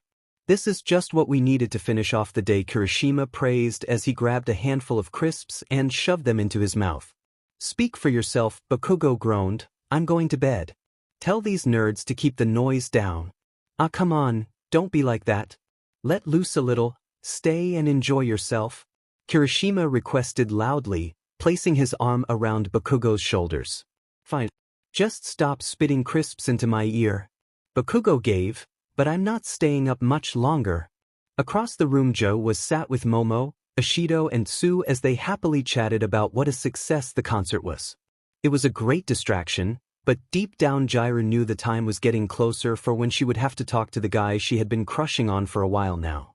She had fought down her nerves well all evening, but they had now gotten to a point where she felt she could throw up. What's up? Momo asked, picking up on her friend's discomfort. Just trying to pluck up the courage to talk to Kaminari, Jirou confessed. So you're definitely doing it then? Tsu asked curiously. I have no choice. It's eating me up inside, and besides, if I don't, you guys will. We just want to help, Ashido smiled. Try asking him outside to talk, away from all this chaos if you're going for it. Yeah, and we will make sure nobody follows, Momo added. Jirou sighed. She looked over to where Kaminari was sitting with Jirou, Midoriya, Tokoyami and Uraraka as they competed on the game's console. She thought for a while about how she could get him on his own without alerting the others. Coming up with a plan, she nervously took out her phone. Finding Kaminari's phone number, she typed out a message. "Please, can you meet me outside? We need to talk." Taking a deep breath and proofreading her message, she quickly hit send before she could change her mind. She sent him a message. Ashido exclaimed excitedly as she grabbed an equally excited Momo's arm in anticipation. Jiro heard the telltale ping of Kaminari's phone confirming the message had been delivered. Swallowing hard, she dared to look up to see what he would do. She watched as he unlocked his phone and read the message she had sent. Her stomach went into an overdrive of butterflies. He looked at his phone screen confused, then turned his head to face Jirou as if to see she had meant to send it to him. Seeing that she was looking directly back at him, he knew it was. He faced his phone again and she could see he was typing a message back. Her phone pinged and her heart leapt as she opened the message. "What about?" was all it read. "Meet me outside and you'll find out," she nervously typed out. "Wait until I leave, then follow 5 minutes after, please." She heard his phone ping again, and rather than look to see if he was reading the message, she stood up and walked out of the room, hiding her blushing face. She was quietly cheered on by her 3 friends with some whispered good lucks as she left. Kaminari read the new message and had looked up just as Jirou left the room. As the message had requested, he made no attempt to follow her yet. Instead, he placed his phone back into his pocket and continued to cheer on Uraraka and Midoriya as they fought each other in-game. Though he was now somewhat distracted with why Jirou could possibly want to talk to him. His head was in overdrive with ideas, but not one guessed the truth. His main thought was that he had done something to upset her. He checked his phone's clock multiple times, and it felt like time was moving incredibly slowly. "What's wrong?" Jirou asked as he watched the blonde check his phone yet again. "Oh, nothing. I just need to go and check something real quick." He excused himself quickly as he got up to leave, not being able to take the pressure much longer. He walked out of the room, leaving a perplexed Jirou behind him. He also failed to notice the looks of excitement mixed with concern on a certain 3 girls' faces as he passed by them. Jirou was pacing outside, regretting asking him to meet her now she was alone. She wished she had just kept her feelings to herself, at least that way she wouldn't have the pressure of confessing from her friends to deal with. She fiddled with her fingers as she paced, trying to figure out what the hell she was going to say.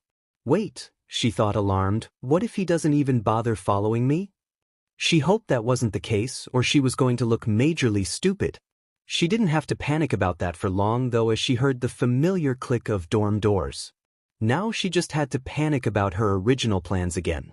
She was literally in emotional turmoil right now. "Hey Jirou. What's up?"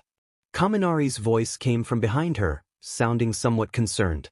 She took a breath and pasted on a smile before turning to face him bravely. "Hey. I just needed to talk to you about something, that's all," she stuttered. "Okay, what is it?" he asked, confused. I don't know how to begin," she sighed, feeling pathetic. She had always thought of herself as a strong person, so why was she finding this so hard? "Have I done something wrong? Or have I upset you in some way?" Kaminari asked, beginning to feel bad and not knowing why he should feel like that. "No. I promise you, you've done absolutely nothing wrong."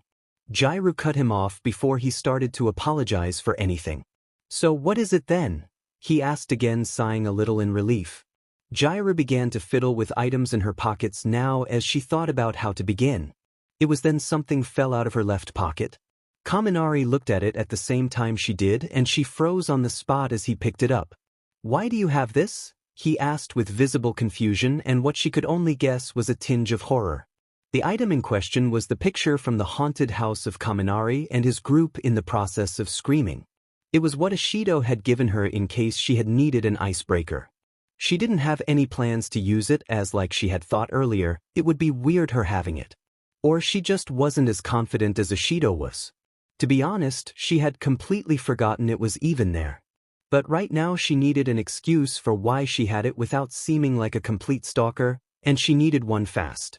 Right now it was being the opposite of an icebreaker.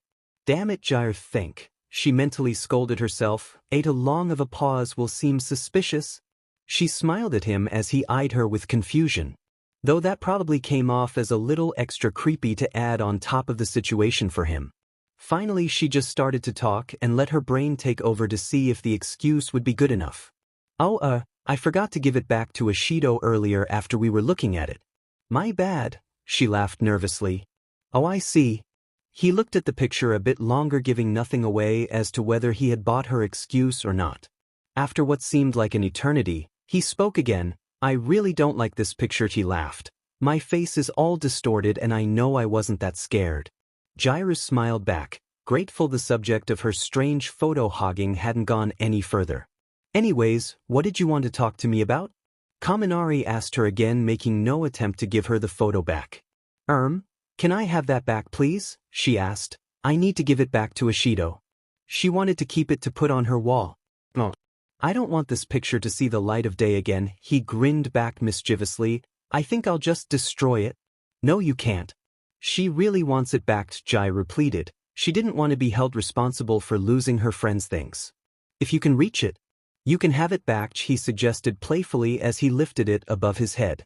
Not cool, Jirou pouted. She was a little smaller than he was, so she knew she wouldn't be able to reach. Kaminari just shrugged, still grinning. She wasn't one to give in, so she was going to try at least. She got closer to him and got onto her tiptoes for extra height. Stretching out her arm, she tried to reach and failed miserably. She tried again, all whilst Kaminari laughed at the game he had created. I'm glad you're finding this funny, Jirou huffed as she tried once more to reach the picture. But instead head-butted Kaminari's nose as she tripped forward a little after trying to jump to reach it. He immediately recoiled in pain as he covered his face with his hand. Jirou couldn't help it. She burst into laughter as she tried to apologize. Sorry, she managed through gasps of breath. It's fine, he grunted. It was my fault for teasing you. He removed his hand to see if his nose happened to be bleeding. He pulled a weird face as he wriggled it around to see if it would hurt more. This caused Jirou to laugh even more. Laugh all you want. Kaminari smugly held the photo back above his head after assessing his nose was okay. He held back his own laughter as he went back to teasing her. If you find my pain funny, I find this funny. Right? Jirou thought. She was going to get it one way or the other. She put on a fake, stern expression and raised her ear jacks threateningly to his face. His face fell at the sight as she got closer to him. He began to back up with his hands in front of him in defense. Okay, Jirou. I was just joking. You don't want to do anything you'll regret, he panicked, still walking slowly backwards. I'm glad you think it is a joke, she spoke threateningly. I asked you out here for a serious talk and you've turned it into a game. I'm sorry. You can have the picture back. We can talk all you want. He put the picture out in front of him for her to take, and she did so quickly. Too quickly. Kaminari thought she was making her move and stumbled backwards to get away. Only, as he fell, he reflexively grabbed Jirou's hand for support, pulling her down with him. Not quite realizing what had happened, Jirou was in fits of giggles. So you were just messing? Kaminari asked to clarify. Did you honestly think I would hurt you? Jirou managed through her laughter. Well, that face was pretty scary. And I've had my fair share of scares these past 2 days, Kaminari confessed as relief filled him. Then finally he let himself laugh too. After a moment, he managed to speak again. Can you please let me up now? You're still on top of me. What? Jirou immediately blushed with embarrassment as she realized why the ground was so soft. It was because it was Kaminari's body she was sprawled over. I'm so sorry. It's fine, he smiled in response. As she tried to get up off him in her over-flustered state, she only ended up trapping her foot under his leg and falling on top of him again. She could feel the embarrassed, horrified tears brimming her eyes as her hair began to pound out of her chest. All she could think about was how much of a loser she must look right now. However, that quickly changed when she felt his hands gently grab her shoulders as he helped her to sit up steadily. Soon she was sat upright again, a look of surprise on her face. Kaminari also sat up, though he couldn't get up properly as she was still sat on his legs. Rather than move her, he let her compose herself first. She had expected him to laugh at her clumsiness, but he hadn't. Are you okay? He asked, concerned. He could see she was visibly upset, Did you hurt yourself when you fell again? Your foot looked like it got a little twisted there. No, I'm fine, just a bit embarrassed I ended up falling over. She began to lie until she turned her face and found Kaminari's inches from hers. The next few words refused to come after that. They both found themselves staring into each other's eyes. Jirou knew she was burning up even more at this moment, but at the same time she could see Kaminari had a slight tinge to his cheeks as well, his mouth slightly open with surprise. They had never been this close, but in this moment it felt right. She took the initiative and brought her lips to his. Kaminari's eyes widened as the kiss lingered. It took him a while to process what was happening, and when it did, he quickly pulled away. Staring at the shocked girl in front of him, his words failed him. I'm so sorry. Jirou scrambled to her feet quickly as tears began to spill from her eyes. She had not expected that reaction from him. It was an accident. I didn't mean to do it. She ran from him as he tried to get onto his feet. She ran into the dorm, not looking back once.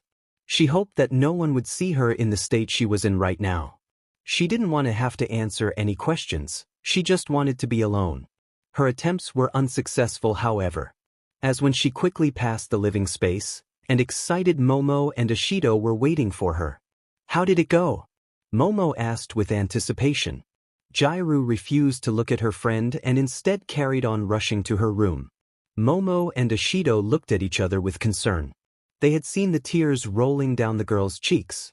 They immediately decided to follow her. They almost caught up to the heartbroken girl, but once Jirou had reached her room, she slammed the door and refused to let them in. Jirou, come on. Let us in, Momo pleaded. There was no answer. Please talk to us, Ishido added. Again there was no answer. What should we do?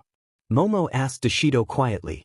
If she doesn't want to talk now, she might later, Ishido reasoned hopefully, but judging from this, I don't think things went very well with Kaminari. Momo felt pained for her friend. She knew in this moment there was nothing she could do to help her friend. She would have to wait until Jirou was ready to talk, so instead she knocked on the door. You know where we are when you want to talk, she offered. Just come to my room or message. I don't care what time it is as long as it makes you feel better. That was all she could do. After the offer, they both took one last look at the closed door sadly, before reluctantly walking away. Inside the room, Jirou silently cried into her pillow. The rejection had hurt her so much. She thought she had mentally prepared herself for it, half expected it in fact, but she had been so wrong. Of course she hadn't planned on kissing him, that was as much as a surprise to her as it was to him. Maybe if she had just spoken to him like first planned, the rejection would have hurt less. Instead she had thrown herself at him and given him her first ever kiss and got rejected instantly. I'm so stupid, she began to cry harder. She eventually cried herself into an exhausted sleep. Hey Momo, has Jirou eaten anything yet? Ishido asked as her friend joined her at the dorm's dining table. A little, but not enough, Momo answered with a sigh. It had been 2 days since the school festival and since they had last seen Jirou. The females of the dorm had been trying their best to look after the upset girl. But all attempts were proving unsuccessful. She was still refusing to speak to anyone and would only go to the bathroom when she knew no one was around to see her. As for food, the girls had been leaving her meals outside of her door and knocking to let her know it was there. Her quirk came in handy for her to know if the one that had dropped it off had left or not. She would then take it into her room to eat, but would still only pick at it since she had absolutely no appetite. Sometimes it would go completely untouched. Should we just let ourselves into her room and force her to talk to us? Ishido suggested. Somehow I don't think that would go down well, Momo smiled weakly. We're best off just letting her decide when she is ready to talk to us. Besides, we have classes again tomorrow. She'll have no choice but to come out of her room. I guess, Ishido sighed. Then she thought of an idea and voiced it optimistically to Momo, or we could ask Kaminari what happened. We could, Momo thought for a moment, but he's also been practically non-existent. And when he is around, he's always with a group. I doubt he'll talk in a group, and even still, I don't think he'll want to talk to us girls about his problems. I suppose that could be true, Ishido agreed. She looked around the room before focusing her eyes on someone. I'll go ask Kirishima over there if he knows where Kaminari is. And then we can go and see if he will talk to us. She offered enthusiastically as she got up and headed towards the red-haired boy. As she approached him, an unwilling Momo in tow, she could see he was playing what looked to be an intense game on his phone. "Hey Kiri." Ashido greeted. "Hey Mina," he greeted back without looking up as he was too busy concentrating.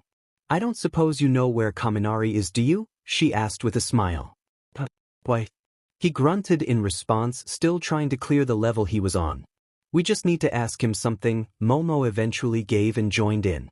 "Good luck with—" Damn it, his in-game character was decapitated and he flung himself back in defeat. "So you lost then?" Ashido laughed a little at his reaction, but also knowing it was probably their fault so tried to hold it in. "It's fine. I'll just have to do it again," he groaned as he sat back up rubbing the back of his head. "As for Kaminari, you'll have more success trying to talk to a rock." "That's what we're doing," Ashido grinned. "Funny," Kirishima rolled his eyes. "What do you mean?" Momo asked as she ignored the joke. "Well, he's been acting weird for a couple of days now," Kirishima shrugged as he brought himself back into the normal conversation. "You know, just not his usual self." "Oh. In what way?" Ashido asked curiously. "Just doesn't seem to talk a lot like he used to, and half the time you're with him, it's like he's not really there. You can literally say anything to him and he won't hear what was said. Plus he stares off into space a lot," Kirishima answered thoughtfully. "I see." Momo spoke. Her and Ashido were both thinking the same thing right now. What could have possibly happened for them both to be acting the way they are right now? Surely if Kaminari had denied Jirou's feelings, he would still act like his usual self. Maybe a bit offbeat, but he would bounce back quickly. It would explain the way Jirou was acting though. "Wait, do you know something?" Kirishima asked, interested. He had seen the concern on both of their faces. "What? No, don't be stupid." Ashido falsely laughed to try and brush him off the scent. "You do," he realized, "and it's something to do with Jirou as well, isn't it?" "What? No." Ashido continued to try and put him off the scent. "Well, I've noticed that they've both been acting weird since the day of the festival, well, since the party to be precise. Both vanished from the room at some point and both failed to return at any time. And that was the last time any of us has seen Jirou. So if it's not connected, explain to me where she is and what she's doing." Kirishima asked with a raised eyebrow. "We know she's not hurt or anything, because someone would have told us all. And the only person that might know what's wrong with her is Kaminari. That's why you want to talk to him. You had to pick right now to have one of your smart moments, didn't you?" Ashido sighed. She was a little depressed she had been seen through so easily. "Look, if we tell you what's going on, you have to promise not to tell anyone else. Okay?" Momo spoke again after watching her friend fail miserably. "What are you doing?" Ashido shrieked. "We can't tell him. We promised. We both know that if Kaminari is going to talk, it more than likely won't be to us," Momo reasoned. "I mean, we could try, but I don't think we'll get anywhere." "And what makes you think Kirishima will?" "As we discussed earlier, he probably won't feel comfortable talking to two of Jirou's closest friends. So if it was one of his male friends, we would stand more of a chance of finding something out, I guess. So do you promise not to say anything to anyone?" Momo turned to Kirishima again. Now Ashido was on board with the plan. He had been listening to them expectantly, waiting to see what they would decide. "Yeah, though I don't know if I can help," he answered, a little unsure. Both girls looked at each other with confirmation. Making sure no one was around to overhear, they sat and explained everything that they knew about Jirou's crush all the way up to whatever disaster had happened at the party. There wasn't much to tell, so it didn't take too long and Kirishima listened intently. Once they had finished, he spoke again. "Well, that explains why Jirou never came back to the party. I mean, if telling him had went so badly, it would have upset her a lot. But at the same time, Kaminari never came back either. It's possible it could be because he felt guilty for saying no or something. Maybe that's why he's acting weird too." "That's a good point," Momo voiced. "I just want to be sure nothing major happened. I mean, I'm sure getting rejected would upset her like you said, but I honestly think she would be strong enough to be out here holding her head high if that was the case. Maybe she just wasn't as prepared for it as she thought," Kirishima suggested. "No, I agree with Momo. She would definitely try to show she wasn't bothered by it. Something else must have happened," Ashido added. So do you know where Kaminari is? Momo asked, so we can talk to him. Last I knew, he was in his room. Well, we're not allowed in the boys' rooms. Ashido trailed, whilst looking expectantly at Kirishima. He didn't miss it and knew exactly what she was hinting at. You want me to go talk to him now, don't you? He grumbled. If you don't mind, both girls chorused together. I don't even know how to begin to ask him. I'm sure you'll think of something, Ashido smiled. Ugh, fine, he got up to leave slowly. I wouldn't hold your breath though. Just message us when you're done. Yeah, he sighed as he left the room. Why did I agree to this? Kirishima was standing outside Kaminari's bedroom door. He had been knocking for a few minutes now and had failed to get an answer. He knew the blonde was in there because he could hear someone moving around inside the room. What he didn't get was why he was being ignored. It wasn't like his friend. He had decided against letting himself in. No one ever wanted to have their personal space invaded unwillingly. He knocked slightly louder and was close to giving up when he failed yet again to get an answer. At least he had tried. However, an angry shout sailed to his ears. He didn't have to turn to see who it was either. What the hell are you making all this noise for? Bakugo yelled at him. I'm trying to study. To outsiders it would seem weird to have heard the explosive boy say he was studying, but Kirishima knew his friend was sick of falling behind his other classmates and was making up for lost time. At the same time, he didn't think he had been knocking all that loud. He came to the conclusion that Bakugo's ears must be really sensitive, or he was just listening out for anything to annoy him on purpose. Sorry, Bakugo, the redhead smiled. I just need to see Kaminari, but I can't get an answer. He's definitely in there though. Bakugo pushed Kirishima aside and began to bang on the door loudly.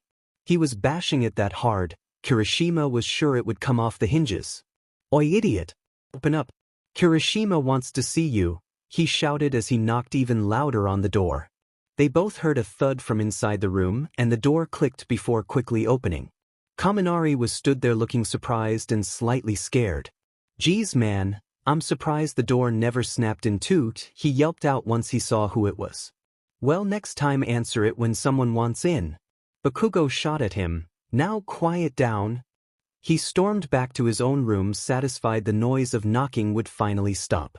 The two boys left behind watched him leave bewildered. What was that about? Kaminari finally asked with relief. Sorry about that, Kirishima apologized for his friend. He smiled slightly as he carried on speaking. I've been knocking for a while and I guess it got a little too much for him. Have you? Kaminari asked slightly surprised. Sorry, I had my headphones on. Never heard thing. Well, that explains that, Kirishima sighed. What did you want to see me for? Oh yeah. Can I come in? I'd get a lot of stick if someone overhears. Sure. Kaminari agreed, a little confused as he stepped aside to let his friend in. He closed the door behind him. Who exactly would you get stick from? That's not important for now, right? I just came to see how you're doing. Kirishima asked awkwardly. He busied himself with pretending to be interested in what was outside the window. I'm all right, Kaminari answered with a raised eyebrow. Surely you didn't invoke the wrath of Bakugo just to see how I was? Well, it's just that you've been acting weird lately and well, a few of us are concerned, Kirishima replied honestly. He didn't see the point in trying to lie at this point. Who is a few of us? Kaminari folded his arms. From what I can tell, you're the only one that seems to think there is something wrong with me. Well, mean Kirishima smiled unconvincingly. His honesty flew out of the window. He immediately knew he could have just said something along the lines of the other guys had noticed too but didn't want to say anything, but it was too late now. Kaminari just stared at his friend with his arms folded unimpressed. He knew he was lying. Fine. I told them I was no good for this job, Kirishima gave in with a sigh. Them? The girls. They told me about you and Wait, they told you Jirou kissed me? Kaminari asked surprised. She did what? Kirishima asked, his eyes widening with his own surprise. When did that happen? Oh, I take that as a no. Kaminari laughed sheepishly. I don't even think the girls know that. Kirishima realized, is that why Jirou is acting weird too? I didn't know she was. In fact, I haven't seen her since. Kaminari sighed as he flung himself down on his bed to stare at the ceiling. It didn't exactly go well. Well, that's a given, or I wouldn't be sat here. So is that why you've been acting strange? I guess, to be honest, I've been trying to act as normal as possible. I didn't notice I was raising any kind of suspicion. I keep trying to push it to the back of my mind, but that only works for so long. Kirishima sat down backwards on Kaminari's desk chair. He rested his arms on the back support and his head on his arms whilst he thought about what to say next. So, do you want to talk about what happened? He eventually asked as the silence dragged out. Not really. Oh. Now he just felt even more awkward. Wait. Kaminari sat up quickly and stared at his surprised friend. If the girls don't know about the kiss, then what exactly did they tell you about me and Jirou? Crap. Kirishima inwardly cursed. He really needed to learn to choose his words carefully in future. He spoke out loud now with a slight, nervous laugh. Oh, I just remembered I have to be somewhere else. He made to get up and leave. I swear if you walk out that door now, I'll never charge your phone again. Kaminari threatened, not even if it was in a life or death situation. But it's life and death. You can't refuse. Try me. Kirishima sat down again with a sigh. Look, it's not really my place to tell you, he began to explain. Maybe you should try asking yourself. I'm sure she would tell you. She won't talk to me now. I acted like an idiot. Kaminari flung himself back down onto his bed and covered his eyes with his arm. She probably hates me now. You really are an idiot, Kirishima smiled to himself. Harsh. All I'm saying is, she kissed you. You must have 0 brain cells if you don't know what that means. If you really thought about it, you wouldn't be so upset, Kirishima reasoned. She said it was an accident, that she didn't mean to do it. That was my first kiss, man. It stung when she practically shouted that in my face and then ran off. Of course I'm upset. But the more I think about it, the more I realize. It was probably her first kiss as well. And all I did was pull away and refuse to speak to her, but it was a reflex, I couldn't help it. It was the shock that made me act the way I did, it was the reason I couldn't speak. But to her, it must have seemed like I didn't want it. Then it turns out she didn't even want it. It was one big mess of being caught up in the moment, and now I don't even know if I'll ever be able to look her in the eyes again. Kaminari confessed everything through gritted teeth as he tried to hold his emotions in check. He hadn't meant to voice his feelings the way he had and was regretting it so much right now. Kirishima had sat and listened quietly as his friend vented. He knew now about how much of a misunderstanding had occurred. For a while he didn't know what to say, he just knew he had to say something. I know you probably don't want to hear this right now, but you really need to talk to each other and clear this whole mess up. You still might be able to salvage your friendship with her, he suggested softly, then calmly added, that is, if you don't have feelings for her? Kaminari didn't answer. Kirishima sighed. Well, he had done his job. The girls couldn't deny that. Though he wouldn't betray his friend and tell them everything. He knew he had to tell them about the kiss, if only to help them counsel Jirou. Are you going to be okay? Kirishima asked the blonde before he even thought about leaving him alone. Actually, Kaminari spoke sitting up again and putting on a brave face. Do you want to go train or something for a bit? Just something to keep us busy before normal class tomorrow. Sure, Kirishima smiled. If it helped his friend forget about things for a while, he'd gladly help. Let's invite Bakugo. He'll keep us on our toes. Okay, but if he gets pissed off. You're taking the blame, Kaminari agreed skeptically. Agreed, Kirishima laughed as they both got up to leave the room. And can you please keep this between us? Kaminari asked gingerly. You don't even have to ask, Kirishima agreed sincerely. The day for the normal classes' return had arrived. Class 1A had made it to the classroom on time, and it was a relief for the girls to see Jirou had made it. Kaminari was there too, so at least neither one was willing to let what had happened between them ruin their studies. The only problem was their desks were right next to each other. Both were looking in different directions. Kaminari was staring blankly out of the door with his head resting on his hand, and Jirou was somewhat alternating between her textbook and the window.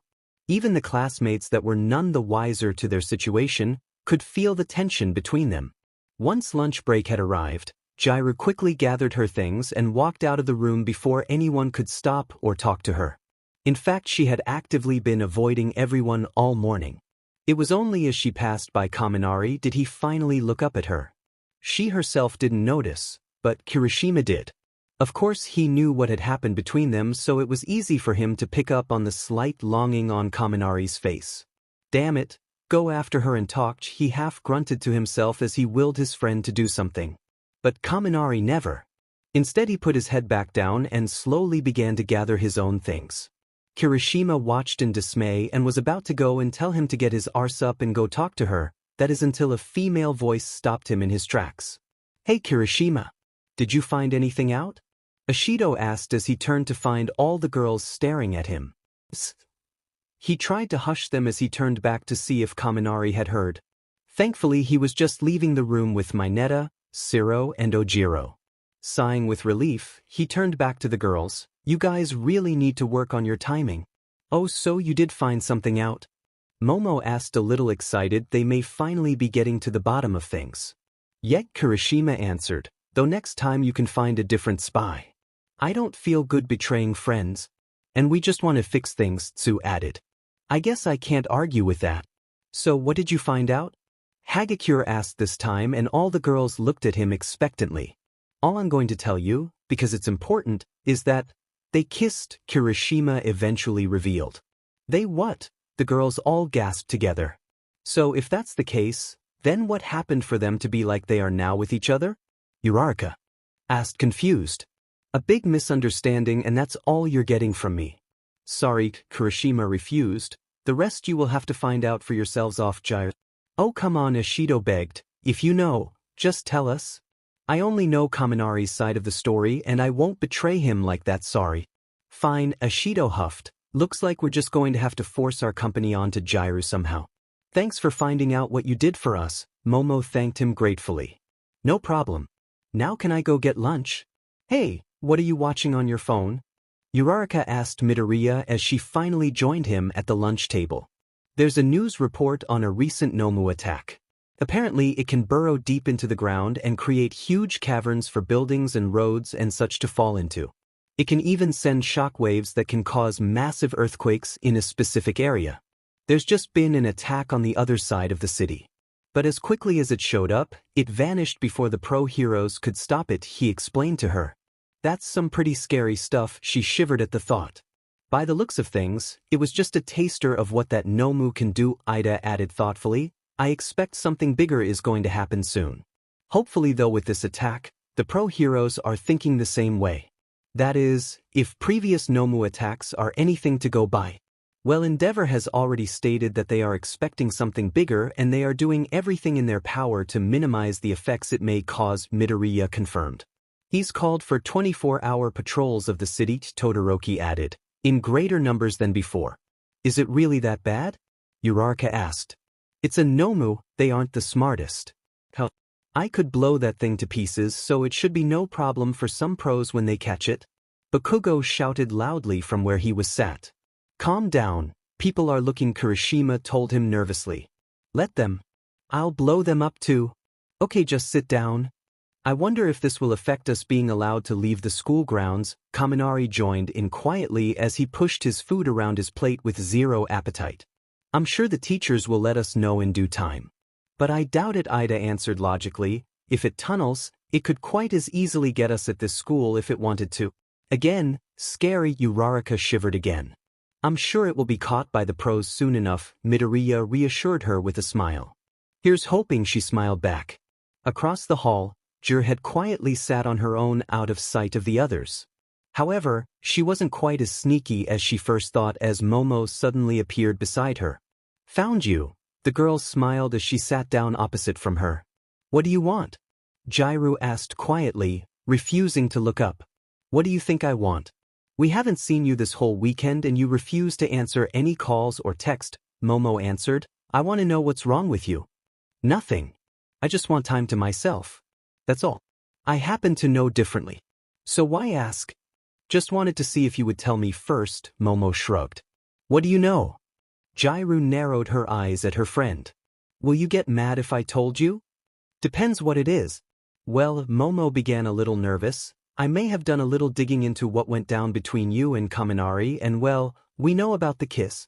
He told you I kissed him? Jirou began to freak out. Has he told everyone? They must all think I'm some kind of creepy stalker now. No, no, no, calm down. Nothing of the sort has happened. Momo soothed, he's told no one willingly. If anything, he's been as vacant as you have been. The only reason we found out is because we sent Kirishima in to talk to him. So Kirishima knows? Tears were beginning to brim Jiro's eyes as she furiously dabbed at them. Her embarrassment was beginning to build up again. Who else knows? Just him, me, and the other girls. But it wasn't Kaminari's fault. As I said, we sent Kirishima in to see if we could find out what was wrong with you, and he told him, somewhat in confidence. Kirishima told us about the kiss because he thought it would help us figure out what was wrong with you. And that's all he would tell us, Momo explained quickly before her friend could freak out further. I promise you, that's all we know, and you can trust us all not to say anything to anyone else. I see. Jiro looked thoughtful for a moment. She really wasn't happy that so many people knew. Can we please talk about what happened? Momo asked the girl, then maybe you can start to move on. If you think about it, you're only rousing more suspicion by avoiding everyone. So it probably won't be long till people figure out what's wrong. Jiro sighed, fine. She realized that Momo was right. The longer she dwelled in self-pity, the harder it would be for her to ever face her friends again. She took a deep breath and explained everything. Momo listened intently and unjudging. Only once Jirou had finished and was looking at the table to hide her embarrassment, did she speak again. So rather than talk to him, you kissed him first? You basically did what Hagakure would have done. Yeah. Well, it's no wonder he freaked out. The guy wasn't expecting it, Momo smiled, and you never gave him chance to process anything afterwards before you ran off. I didn't have to. He completely rejected me. Sounds like shock to me. Though shouting that it was an accident in his face afterwards probably didn't help the situation. I know. But the fact he couldn't even speak to me. Well, that pretty much sums up how he felt, don't you think? Still sounds like shock to me, Momo shrugged. I think if you had stuck around, things would have ended differently. No, he hates me now. He won't even look in my direction now. You don't look in his either. It's just one big mess I wish had never happened. Jirou mumbled as she buried her face into her arms on the table. Be that as it may, it did. But it could easily be fixed if you just talked to each other. Momo encouraged, I know it. I just can't face him. Well, when you're feeling up to it, you're going to have to. You can't avoid each other forever. And you should at least show your face in front of people. We all miss you. Yeah, you're right, Jirou straightened herself up. She had to be brave. Let's go over there now. That's more like it, Momo smiled. Jirou was greeted by all of her friends as she joined them. She sat down and pasted on a smile as she greeted them back. However, she couldn't help but notice Kaminari still wouldn't look at her. Where have you been, Jirou? Midoriya asked her as Ashido hugged her excitedly. Oh, I didn't really feel too good, so I stayed away so you guys wouldn't get sick either, she lied. Do you feel okay now? Ida asked her this time. Yeah, I'm fine now, thank you, she smiled up at him. She answered a few more questions that were being shot at her with a smile. It was nice to know they all cared about her, and she felt bad about lying to them in return. Then she noticed that Kaminari had gotten up from his seat and was leaving to empty his tray. You haven't touched anything, Jirou stated as he noticed his friend's plate. Not hungry, Kaminari answered bluntly. That's not like you. Hey, Jirou's here. She hasn't been feeling too good, Kirishima tried to point out subtly as everyone stared at the blonde. It hadn't gone unnoticed by the class that they had actively been avoiding each other and that Kaminari was the only one that had failed to greet her. Hey Jirou, glad to see you're okay, Kaminari spoke flatly as he gave her a fake smile before turning and walking away. See you all in class. What was that all about? Mineta asked loudly after Kaminari had left the hall, to which everyone shrugged, unknowing the answer. Jirou's heart shattered all over again. She knew he had left because of her, and that fake smile spoke 1,000 words to her. She tried her hardest to hold herself together as her class happily chatted around her. A soft squeeze to the hand brought her back to herself. Don't worry about it, Momo spoke softly and quietly so that only Jirou could hear. I'm sure he'll come around eventually. I think there's more to his feelings than you think. Yeah, that he hates me now. Jirou thought to herself as she kept her fake smile on her face so not to alert the others to how she was really feeling. It hurt her even more thinking this, as her feelings for him still hadn't changed. "Hey, I know." Momo spoke loudly, "Why don't us girls go shopping at the weekend?" This was met with excited agreements from the females. Jiro, however, was about to decline. Before she could, Momo, knowing her plan, spoke over her. "There is no discussion about it. It's already set in stone," she added. "We'll decide the details closer to the time." "So are you and Jiro?" Jiro hesitated. "That's a yes." Momo cut her off again, then added a little quieter so only Jiro could hear again, "It will help to cheer you up." "So do us guys not get an invite too?" Mineta asked. "I could hold your clothes for you in the changing rooms." "I'd rather you didn't." Ishido cut in, "unless it's the male's changing room. Then there's no problem." "You guys are selfish," Mineta sulked. Momo had blocked out the conversation at this point. She was coming up with a plan. The guys, or at least some of them, should go shopping. But they shouldn't know they would be meeting up with the girls. If she could somehow get Kaminari and Jiro together, then maybe she could get them talking. All she needed now was to get one of the boys on board, without alerting Jiro. Kirishima could feel someone watching him. He turned to find out what the cause was, and his eyes immediately met Momo's. She smiled mischievously at him. "Oh no," he thought, dismayed. "She's going to drag me into something else now, isn't she?" Outside, finally away from the others, Kaminari was sat slouched on a bench staring up at the sky. He didn't know why he had just reacted like that. Part of him felt like she would have been happier without him there. After all, she had gone through great lengths of avoiding everyone so she wouldn't have to see him. So he thought he would do the kind thing and let her see her friends without him being there to ruin it. Another part of him felt like he should have just stayed and ridden it out. They would have to learn to live in the same space as each other again anyways. He wasn't used to having this kind of peace and quiet lately. He would normally either be with the noisiest group, or listening to his music, anything really that would take his mind away from everything that had happened.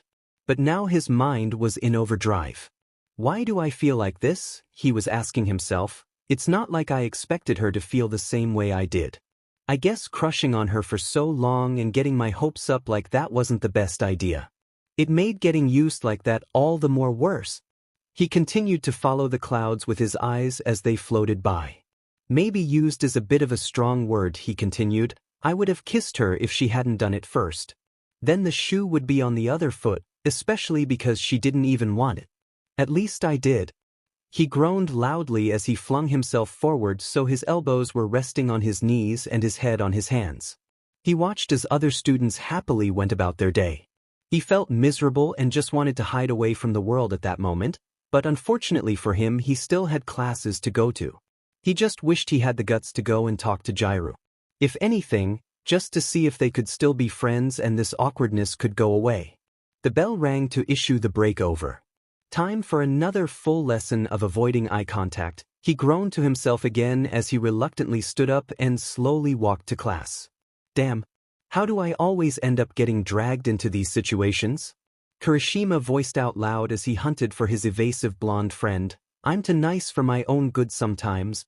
Kirishima had been correct in guessing Momo had wanted his assistance again. She had cornered him at the end of the school day with Ishido and begged him to get Kaminari to agree to go shopping with him at the weekend. She explained to him that she was planning on getting Kaminari and Jiro talking somehow, but neither were to know they would be meeting up with each other at some point. Reluctantly, Kirishima had once again agreed to help her out, if only to get the warring pair talking again so he wouldn't get dragged into any more of the girls' schemes. "Hell, I'll force them to talk to each other if this plan fails," he decided sternly with himself. He had searched everywhere. Kaminari wasn't in his room, he wasn't in the school, and when he asked around he found he wasn't in the dorm either. The only conclusion Kirishima could come up with was that his friend was no longer on school grounds. Texts weren't being answered and he wasn't about to go searching the whole city for him either. Normally he wouldn't even look for him at all and just wait until he saw him around, but Momo wanted an answer tonight so she could start coming up with a definitive plan. Looks like she'd just have to wait after all, though at the same time, he hoped nothing bad had happened to him. Maybe I should go and look for him after all, Kirishima thought to himself, a little worried. It was already starting to get dark after all. "Hey Kirishima, have you seen Midoriya anywhere?" Ida shouted as he walked over to the redhead. By the looks of him, he had also been searching for a friend. No, should I have? Kirishima asked, confused. Damn it, I bet he went after all. Ida spoke half to himself and half to Kirishima. Went where? The site of that nomu attack earlier. I told him it was a bad idea, but of course he hasn't listened. Todoroki's missing too, so I'm guessing he tagged along. Wait, do you think Kaminari went with them? Kirishima asked with realization. If he's missing as well, there is a good possibility, Ida concluded. They want to hope that Nomu gets them before I do. It's like they have no sense of danger. I'm sure they'll be fine. Kirishima smiled whilst trying to calm the blue-haired boy. He was a little relieved he now knew where Kaminari was, or at least, thought he knew where he was. He would find out if he returned with the other two or not. Other than that, there wasn't much more he could do. You know what Midoriya's like, always has to take notes and check things out. Their only saving grace is that the site is still under guard. Ida finished. They can't get too close to it. Let's just hope they get back before curfew. Kirishima laughed a little. Yes, let's. Ida pushed his glasses back up his nose. Are you coming back to the dorm? I suppose I'd be wasting time looking for someone that's not here. So yet Kirishima agreed as he followed the class rep. He'd just have to catch Kaminari another time. The girls would just have to wait for an answer, like it or not. Then a sudden thought struck him. Hey Ida. Yes? What are you doing this weekend? Nothing so far. Why? Do you want to go shopping? Later that night, once the three missing boys from earlier had shown up again, Ida made sure he was there to greet them. They were stood in line next to each other looking quite sorry for themselves as Ida lectured them. Most of Class 1A were watching on with amusement. Do you have any idea how dangerous it was to go to the site of a recent attack? Ida demanded. Of course you do. But you still did it anyway. How did you know if the villain wouldn't show up again? How did you know it was safe? Well, Mount Lady and Cementos were still there, so I wouldn't say there would have been too much danger. Midoriya began to answer sheepishly. The site would have still been unstable. Ida added. You can't get near the site. The barricades are still up. Kaminari answered this time with a small smile. And you? Ida turned on him.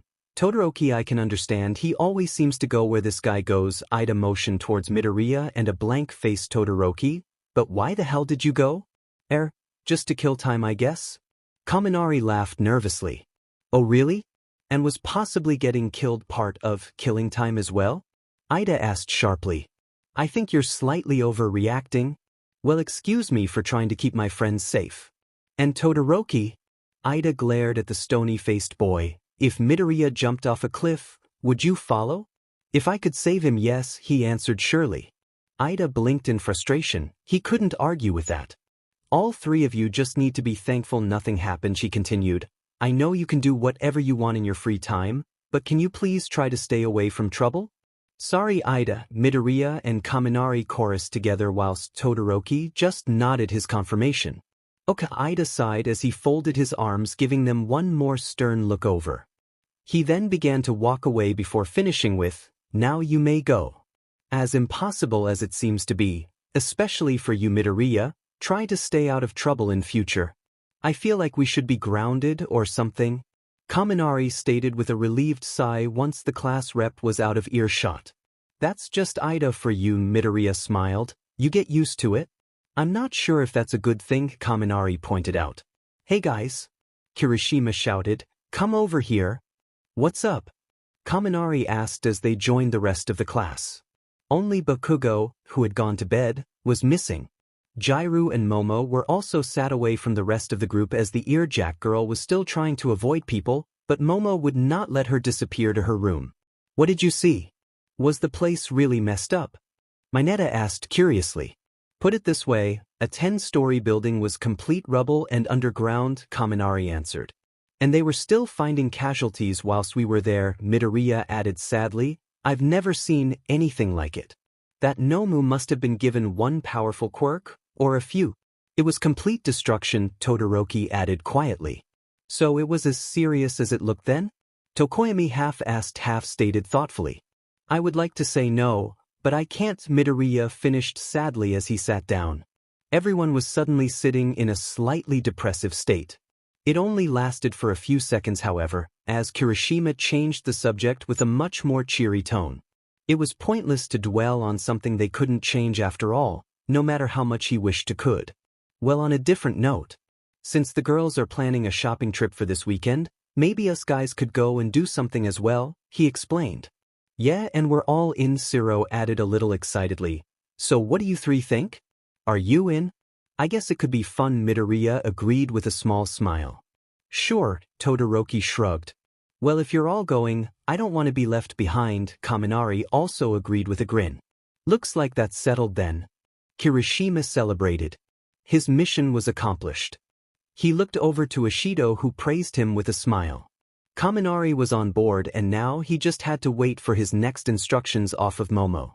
I'm going to end up becoming Momo's personal spy rather than a hero at this rate, he thought to himself, a little amused and a little scared. How did you get Bakugo to agree to it? Midoriya asked curiously. I just told him we're all going out at the weekend and he was coming to. Kirishima shrugged. And he didn't argue? Well, yeah, but he's still going to end up coming. Kirishima laughed. The day of the shopping trip had arrived and all the girls excitedly met up outside of the dorm. Jirou was the exception of that. She had been trying her hardest to get out of it, but her friends would not take no for an answer. It'll be good for you, they all kept encouraging her. She thought differently. She wanted to stay behind in an empty dorm and collect her thoughts and catch up on sleep. She had been showing her face in front of people a lot more now, but still wanted to hide away sometimes. Her friends would never let her. She knew they cared and were just trying to be supportive, but no matter how many times she tried to voice the fact she wanted to be alone for a while, they would somehow force some form of company onto her. The only chance she ever got to have time to herself was just before bed. This resulted in lack of sleep as her brain would go into overdrive. Now she found herself stood unimpressed, overly tired, at 9 in the morning on a weekend, with a bunch of excited girls, whilst most of the boys were still in bed. She completely failed to feel their enthusiasm. Are we ready to go? Hagakure asked excitedly. Not quite, a gruff voice stopped them in their tracks. They all turned to see Aizawa heading towards them with a stern expression. What do you mean? Tsu asked confused. I'm going to cut straight to the chase as you're all bright people. You all know there was a serious nomu attack at the beginning of the week, right? The girls all nodded in confirmation. Well, it still hasn't been caught, or for that matter seen since. Yeah, there are still heavy patrols though, right? Uraraka asked nervously. Yeah, and I've came to warn you all to be careful and stay vigilant. If there is an attack, get as far away from it as possible. Do not under any circumstances think you can help. This is a warning, not a request, so take it seriously. You don't have to worry, sir. We will do what we can to stay out of trouble, Ishido reassured with a smile. Good, I will be telling the boys the same before they set off. I'll also be around the city at some point patrolling myself. Apparently I don't need a day off, Aizawa grumbled before he began to walk away. As I said, please be careful. I know I can rely on you all. Right, let's go. Momo cheered once he was gone to get rid of the gloomy atmosphere. She hooked her arm through Jirou's as they began to walk, dragging her unhappy friend along beside her. Arriving at the mall, the girls looked around excitedly. Where should we go first? Hagakure asked happily. I say clothes, food and then more clothes, Momo laughed. Then maybe finish with a movie? I can work with that, Ishido agreed, as did the rest of the girls. If I have to? Jirou also agreed, be it a little more reluctantly. Oh come on, smile, Momo teased her. Is there anywhere you want to go? I wouldn't mind looking for some new music, Jirou answered after a moment of thinking. Okay, we'll go look now. This trip is to cheer you up first and foremost. The others agreed with reassuring smiles in her direction. So smile. Momo laughed as she placed 2 of her fingers at either side of Jirou's mouth and pushed them up. Okay. Jirou laughed a little as she batted away her friend's hands. Just don't do that again. I won't if you keep smiling. Jirou threw an exaggerated smile her friend's way. Happy? She asked. Well, it could be better, but it's a start, Ishido laughed. A couple of hours had passed and the girls were completely enjoying themselves. Even Jirou had started to let herself get involved in the fun more. It was a relief for her to actually be able to walk around without worrying about a certain someone showing up. All week her and Kaminari had been finding some way to avoid each other, and in the rare times they had no escape, such as at class or unavoidable group gatherings in the dorm, the awkward tense atmosphere could be cut with a knife. She was finally able to breathe easy, for a bit at least. If she had known what her friends had planned, she would be less than happy, so it was important to them that she didn't find out until it was too late and then deal with the consequences later. Have you heard anything from the guys? Uraraka whispered to Momo. Momo checked her phone and saw she did in fact have a text. Opening it up, she read what was written. We're just in a sports shop outside the mall. They all insisted, and to be honest, I wanted to look as well. Are we still meeting at that cafe you mentioned? The text was from Kirishima, of course, and Momo quickly typed out a message to him. Yes. Though as I said before, make it look like we weren't supposed to bump into each other. She explained the message to the other girls, making sure Jirou wouldn't hear. Luckily for them, they were currently in a music store and the oblivious girl was listening to some sample music with the supplied headphones. Another text came through. I know, don't worry. Kaminari doesn't suspect a thing either. Though how are you going to get them alone to talk? I don't know yet, Momo admitted as she texted back. I will work it out once we've met up and look for the first opportunity. Okay. See you in an hour. Momo quickly put her phone away with a sheepish smile as Jirou rejoined them. Where are we going now? The earjack girl asked. How about that new high-end fashion shop that's just opened? Momo suggested excitedly, grabbing her friend's arm and pulling her along again. It should be this way, then we'll get some food. If it's the shop I'm thinking of, I bet only you could afford anything from it, Ashido spoke with a slight smile. Nonsense. It's supposed to be affordable for everyone. We'll see. Ashido sighed. Time to get food, guys. Momo called to all the girls as they left the mall. Why are we on a time schedule? Jiro asked as she watched Momo once again check the time on her phone. The others already knew the reason, so were not surprised. Though it had been amusing to see Momo tear herself away from the changing room. She had badly wanted to stay longer, but she reminded herself that friends came first. Besides, she had still managed to buy a few things. Oh, just that I'm not sure if this cafe we're going to close as early, Momo lied. Then it can't be all that impressive if it does? Jirou stated with a raised eyebrow. Stop being stubborn and let's go. Hagakure interrupted, gently pushed Jirou along by the back. I never said I wouldn't go. Jirou smiled. They passed by another music shop that was nestled between two larger buildings. Jirou stopped outside and looked through the window. Hey Jirou, are you coming? Sue asked, noticing her stop. Yeah, I'm just going to have a look in here a minute. Tell the others I'll catch up, Jiro answered as she disappeared through the door, unable to resist. Okay, Sue agreed, not knowing if she had heard her or not. She would have went in with her but decided it would be best to inform the others of her whereabouts if she didn't make it back in time for the meeting. The other girls had carried on walking for a while and hadn't noticed their friend's disappearance. It wasn't until they were almost to the designated meeting spot that Momo finally realized that Jirou was absent. Where's Jirou? She asked the others curiously. She went into a music shop not too long ago, Sue answered. I thought she would have caught up by now. Are you kidding? She can spend hours in one of those places, Momo spoke, exasperated. This plan won't work if she's not here. Sorry, Sue apologized. I should have told you sooner. It's not your fault.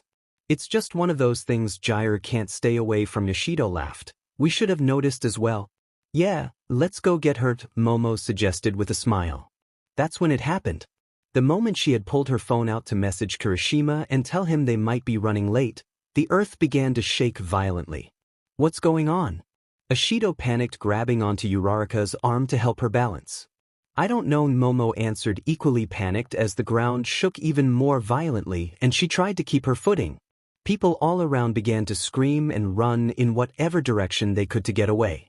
Many with something held above their heads to prevent debris from falling on them.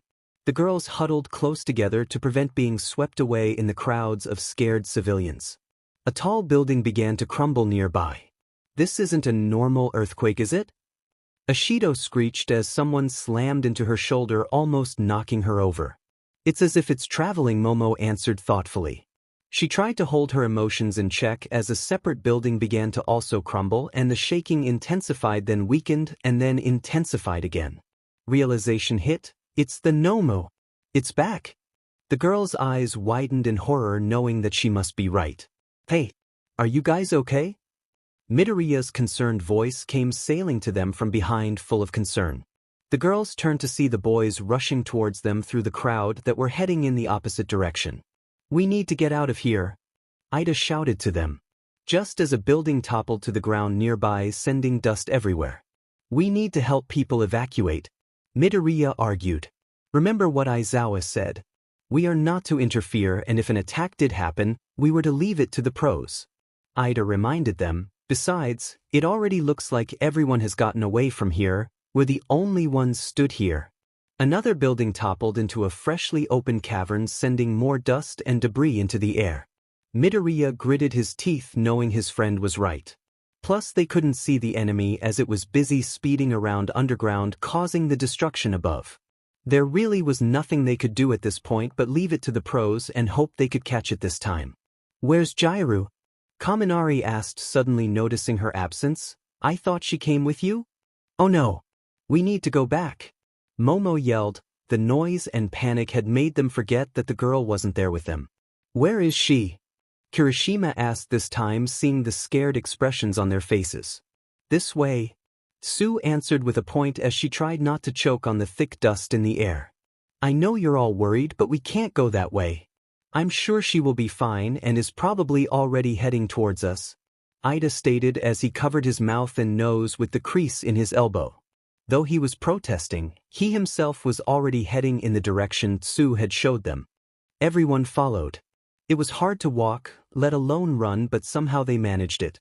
The closer they got to the shop, however, the worse the shaking got. It was easy to guess that the mall was the main target of this attack. It was midday on a weekend and most people would be at the mall, doing some much-needed retail therapy after a busy week.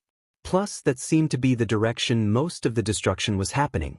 The earthquakes would start and stop, but each time it restarted it would be stronger than before and more buildings would fall to the ground or vanish into a new hole. They hadn't bumped into Jirou on their way to find her, so they knew she was still in the danger zone, not that they weren't. Finally, the shop came into view after what seemed like a lifetime but was more than likely a couple of minutes. Before they could get any closer, however, Gang Orca stopped them in their tracks. Where do you think you're going? He snapped at them as he appeared in front of them. This is a serious situation. Get the hell out of here whilst you don't need to be rescued. But our friend's in there, Momo cried as she pointed towards the store. It looked to be relatively untouched besides a few cracks appearing in the bricks. We have evacuated everyone from this area. I can assure you there is no one in that building. Once the area is more stable, we will check again. Now get out of here, Gang Orca offered harshly as he started herding them away from the danger. What if she is still in there?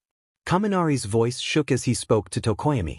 I'm sure she is fine, the Dark Shadow wielder tried to reassure him through his own distrust of his words. Larger buildings were beginning to fall around them now and the situation really was becoming more dangerous. They had no choice but to listen and hope against hope.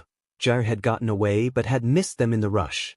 A loud explosion rang through the street as a gas main exploded, sending large rocks and concrete flying through the air. Duck?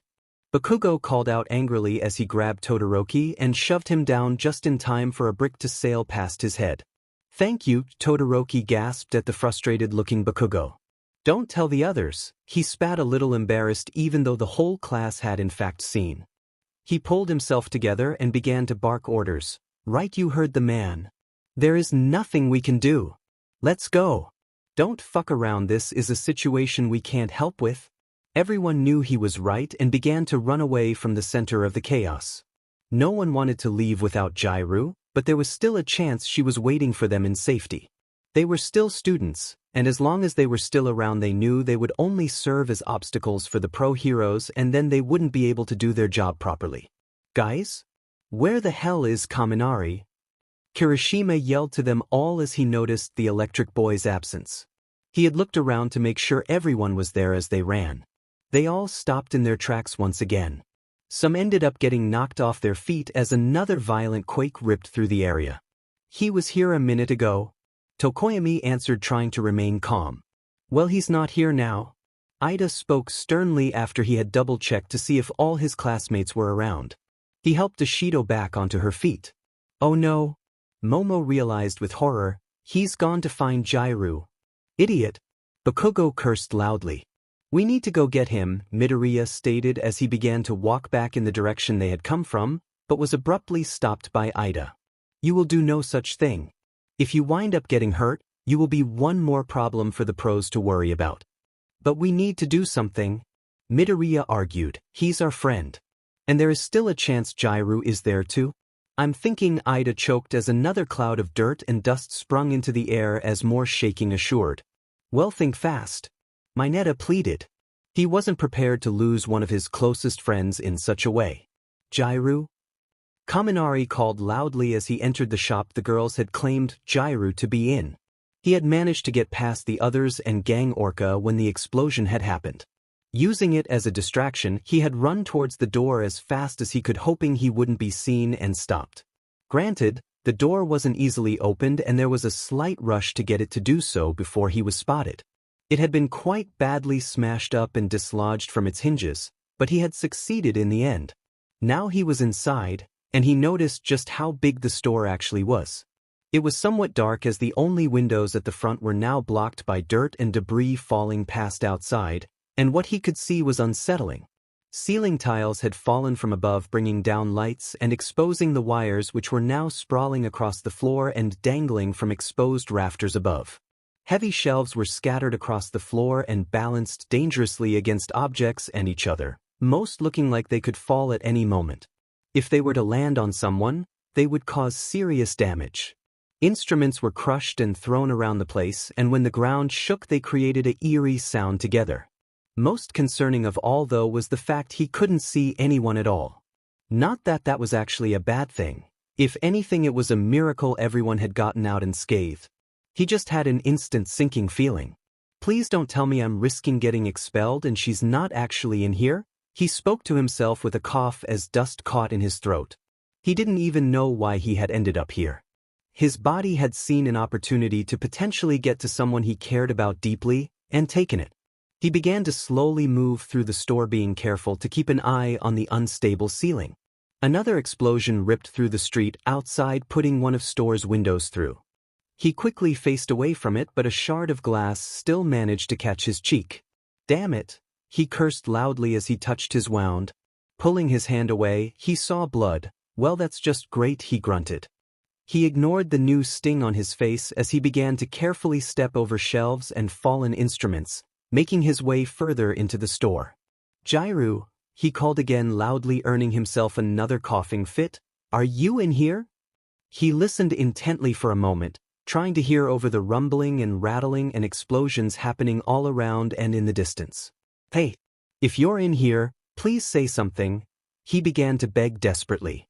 He couldn't explain it, but something was telling him she was still in there somewhere. He wasn't about to give up yet. If he was going outside to face the music of disobeying orders, he'd rather do it knowing she was definitely safe. Ju? He began to choke again, and as he gasped for air, that's when he heard it. Some slight banging from nearby. He stood up straight again and listened intently. The noise was coming from near the back of the store. He threw all thoughts of being careful away as he rushed over to the source. Tripping over toppled objects, narrowly dodging falling debris and stepping on live wires, not that they mattered much, his quirk meant they didn't affect him anyways. The banging got louder the closer he got, and he began to fill up with hope. Then he saw it, a door, blocked by a set of heavy metal shelves. Jirou, is that you in there? He asked loudly as he reached it. Kaminari? Is that you? Why you here? Never mind. Yes, it's me, I'm in here. I can't get out. Jirou's panicked but somewhat relieved voice shouted back to him. There's a shelf in the way. He called back to her, his legs almost giving way on him as relief flooded his body. I'll try and move it. Why didn't you call for help with your ear jacks? I tried. But they got damaged when some tiles fell on me and cut them, she answered almost apologetically. The ceiling is going to give way any minute now. You need to go and find someone to move it. What? Are you okay? Kaminari asked as his relief was now quickly replaced with concern. He shoved at the shelf with his shoulder. It slowly began to move with his weight pressed against it. He gritted his teeth as the pressure dug into his body, causing waves of pain and nausea to flow through him. He wasn't going to stop until it was moved though. He knew there would be no time to find help before she was badly hurt or worse. Not with the way the ground kept shaking.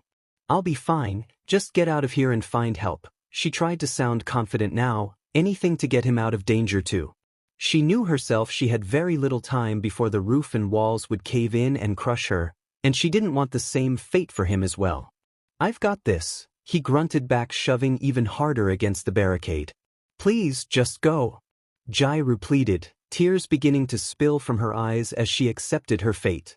Another quake began to shake the entire store again, and Jirou covered her head with her arms for some protection as more tiles from the ceiling fell on her.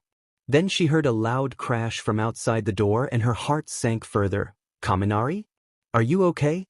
There was no answer for a moment, and she began to bang loudly on the door for his attention, ignoring the jagged broken beams pointing down from above her, ready to fall at any given moment. Suddenly the door swung open and a dirted, breathless Kaminari stood grinning at her. "I told you I could do it," he panted. Jirou stared at him with wide eyes, and the tears spilled from her eyes again. She sprung forward and hugged him tightly with relief. Somewhat taken aback but just as equally relieved, he hugged her back. "Thank you," she cried into his shoulder.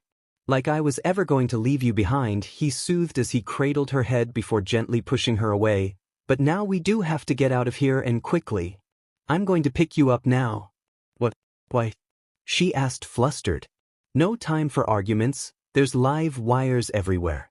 "They're more deadly to you than me," he answered as he got ready to lift her, ignoring his aching body. She knew he was right, and now really wasn't the time to get embarrassed. She wrapped her arms around his neck without further complaint, and he scooped her up in his arms, carrying her bridal style. Quickly but carefully, he headed for the exit. They were almost there, but it was too good to be true. Another quake, much more powerful than any of the others, roared through the store. Thinking as quickly as he could, Kaminari threw Jirou towards the door just as he lost his balance. That's when the building they were in and the surrounding ones collapsed into the ground. Class 1A hadn't given Ida time to think of a plan of action. They had rushed past him and his protests in search of their missing friend. They didn't know what they would do once they had gotten there though. But the main plan would be to cause as little trouble as possible and find Kaminari and maybe even Jirou. If they were to bump into a pro-hero on the way, they would be sure to alert them instead and hope they took them seriously.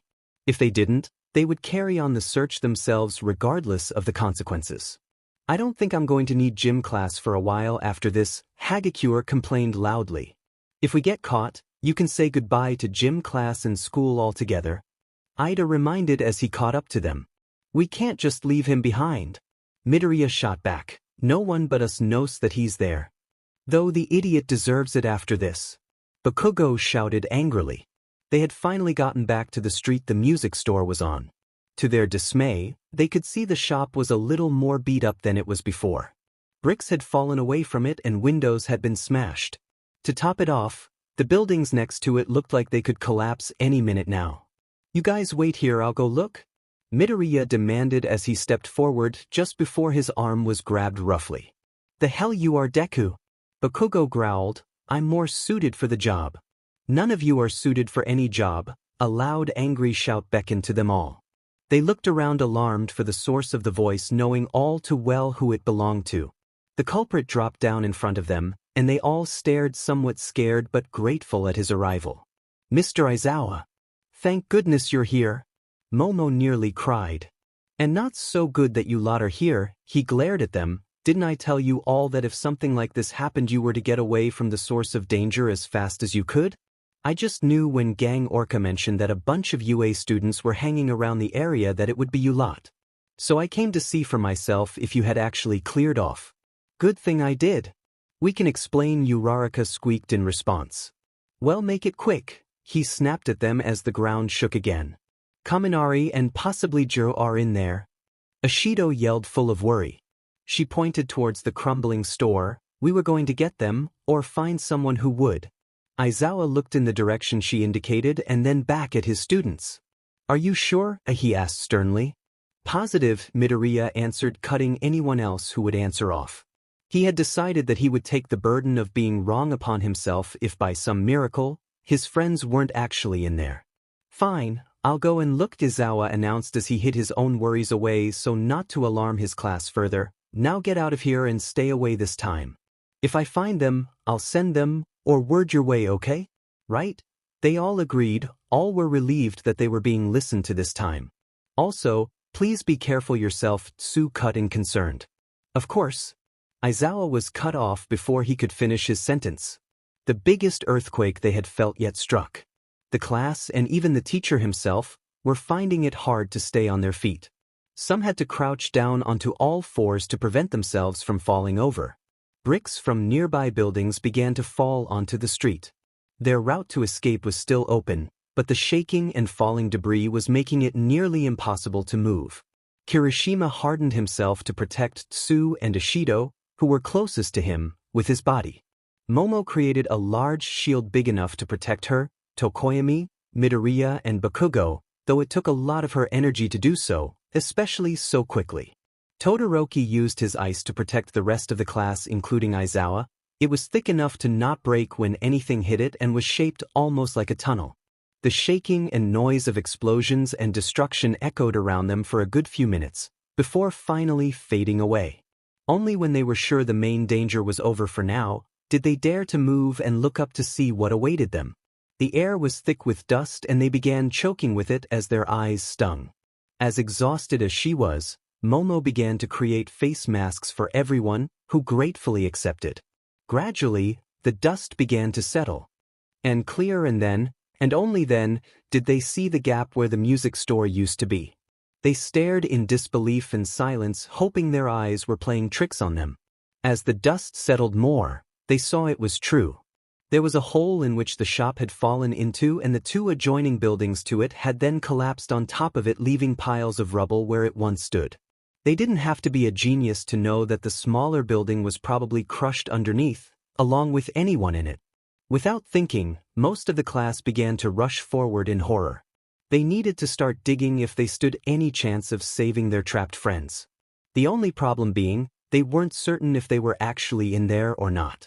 They weren't willing to take any chances though. Stop! Izawa demanded loudly, the floor is still unstable. He was as worried as they were but keeping his head on straight. He could see the ground beneath their moving feet beginning to crumble and he wasn't prepared to have any more of his students become casualties. I said stop. He shouted again as they failed to listen. They continued to rush forward in a blind panic to save their friends, not caring about what was still happening around them. Todoroki took action instead. An ice wall appeared between them and the building, forcing them to stop. What the hell are you doing? Midoriya demanded. We need to get over there. Look at your feet. Todoroki shot back. The ground is ready to cave in any minute. We need to listen to Izawa and get out of here. We can come up with a plan for a rescue on safer ground. There's no time for that half and half. Bakugo joined in. For all we know, 2 of our classmates are already dead. We're their only hope, Ishido added with tears in her eyes. We can't do anything until this nomu is captured. Izawa now took charge as the ground began to shake again. If we go over there now, we are just going to end up adding to the casualties. Think, what would a hero do? He's right, Momo spoke softly as she shook with the fear of her friends' fates, trying to hold herself together. If we stand any chance of rescuing them, that nomu needs to go first. Then what are we waiting for? Let's go kick its arse. Bakugo shouted before trying to run in the direction of the quakes. Not so fast. Izawa stopped him by wrapping his scarf around the boy's legs, causing him to fall forward. As he hit the ground, a few new cracks appeared in the concrete. Leave that to the pros. Damn it. Bakugo cursed as he rubbed his chin. We need to get them out of there. Don't you think I know that?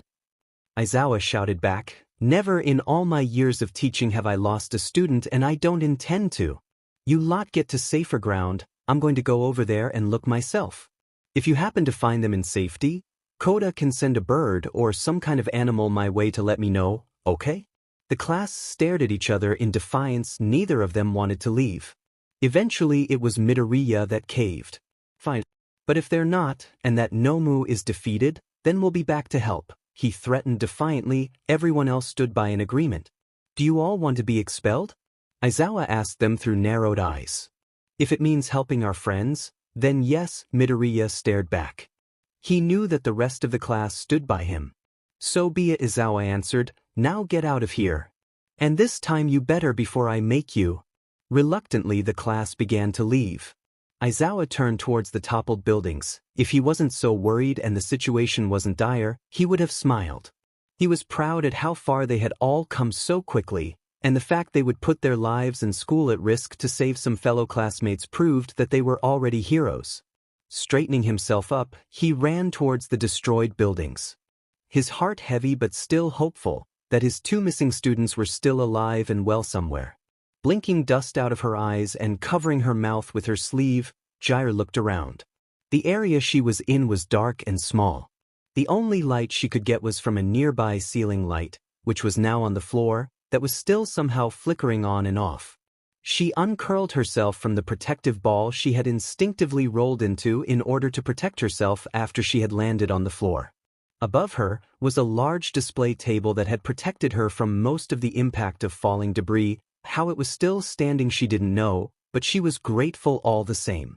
It was then she remembered how exactly she had gotten under it in the first place. Kaminari had thrown her there, but where the hell was he? She double-checked around her even though she knew there was no possible way to miss a human in the small space she was in. She could just to say sit up and stretch out her legs. Kaminari, she began to shout, where are you? She scrambled onto her knees and began feeling around the rubble that was surrounding her. She pulled away what rocks she could manage, all the while calling his name loudly. Kaminari! Answer me please, she shouted again, inhaling more dust and beginning to choke out her words with a dry throat and holding back the urge to choke. Panic had set in and she continued to frantically clear away rocks. Suddenly she heard coughing. It wasn't her, so she knew it was the blonde boy somewhere close by. Kaminari, please tell me that's you? She asked for confirmation as a little relief filled her. It's me, he choked out through more coughs. Sorry, I tried to answer before but I'm a little winded. Are you all right? Never mind about me. Jirou scolded him. I'm perfectly fine thanks to you. Are you all right? You didn't have any cover that I know of. So are you okay? Kaminari looked down at his leg. It was trapped under a rock, probably crushed from what he could see. He couldn't feel it to know. A brick had hit him on his head, causing blood to trickle down his face and also given him a really bad headache. To top it off, a pipe had stabbed into his side when he had fallen, making breathing a bit more difficult with the added dust flying around. Lucky enough for him, the adrenaline was keeping most of his pain at bay. Looking above him, there was a concrete slab waiting to fall at the slightest knock. He knew he was far from okay. And as he sat there slouched against a wall, he had only one answer. I'm fine, he answered her as positively as he could. Thank goodness, Jirou sighed, not suspecting a thing. She shuffled over to where his voice was coming from and sat against the wall. She brought her knees up to her chest and rested her head on the rubble separating them.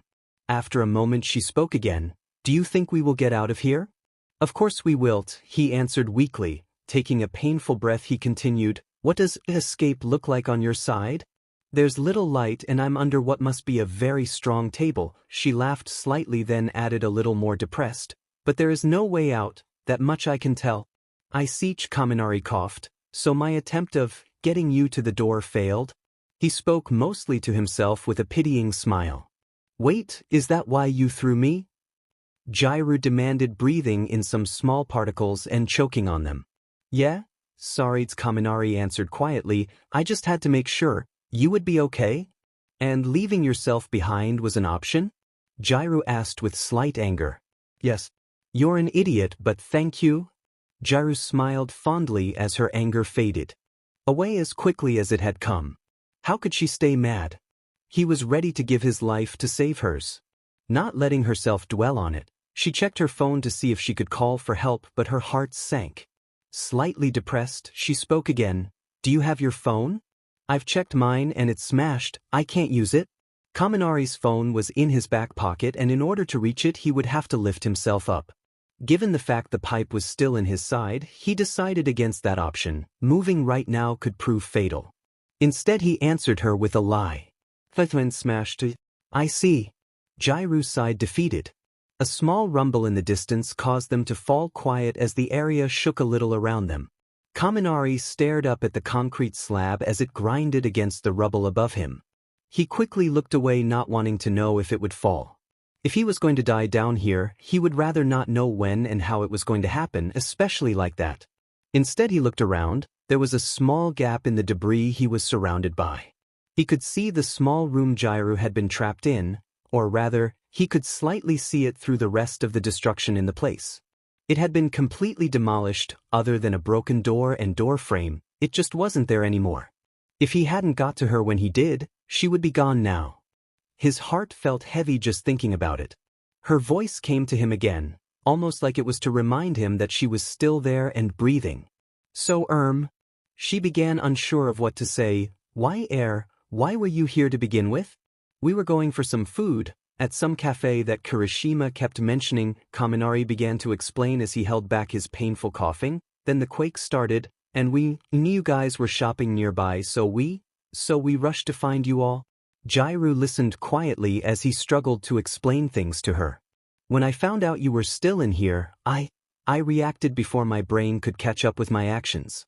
I just had to come and find you. At the first opportunity one got, he finished before falling silent again to catch his breath. But why? Why put yourself in danger like this? She asked him, surprised. Because I couldn't stand the thought of losing you, he sighed with a small smile to himself. He felt a little pathetic saying it out loud. But whether she felt the same way or not, he still had to say it. What would you think like that for? She asked, trying not to sound too happy given the situation they were still in. Jirou's heart began to beat faster in her chest. Was he saying what she thought he was saying?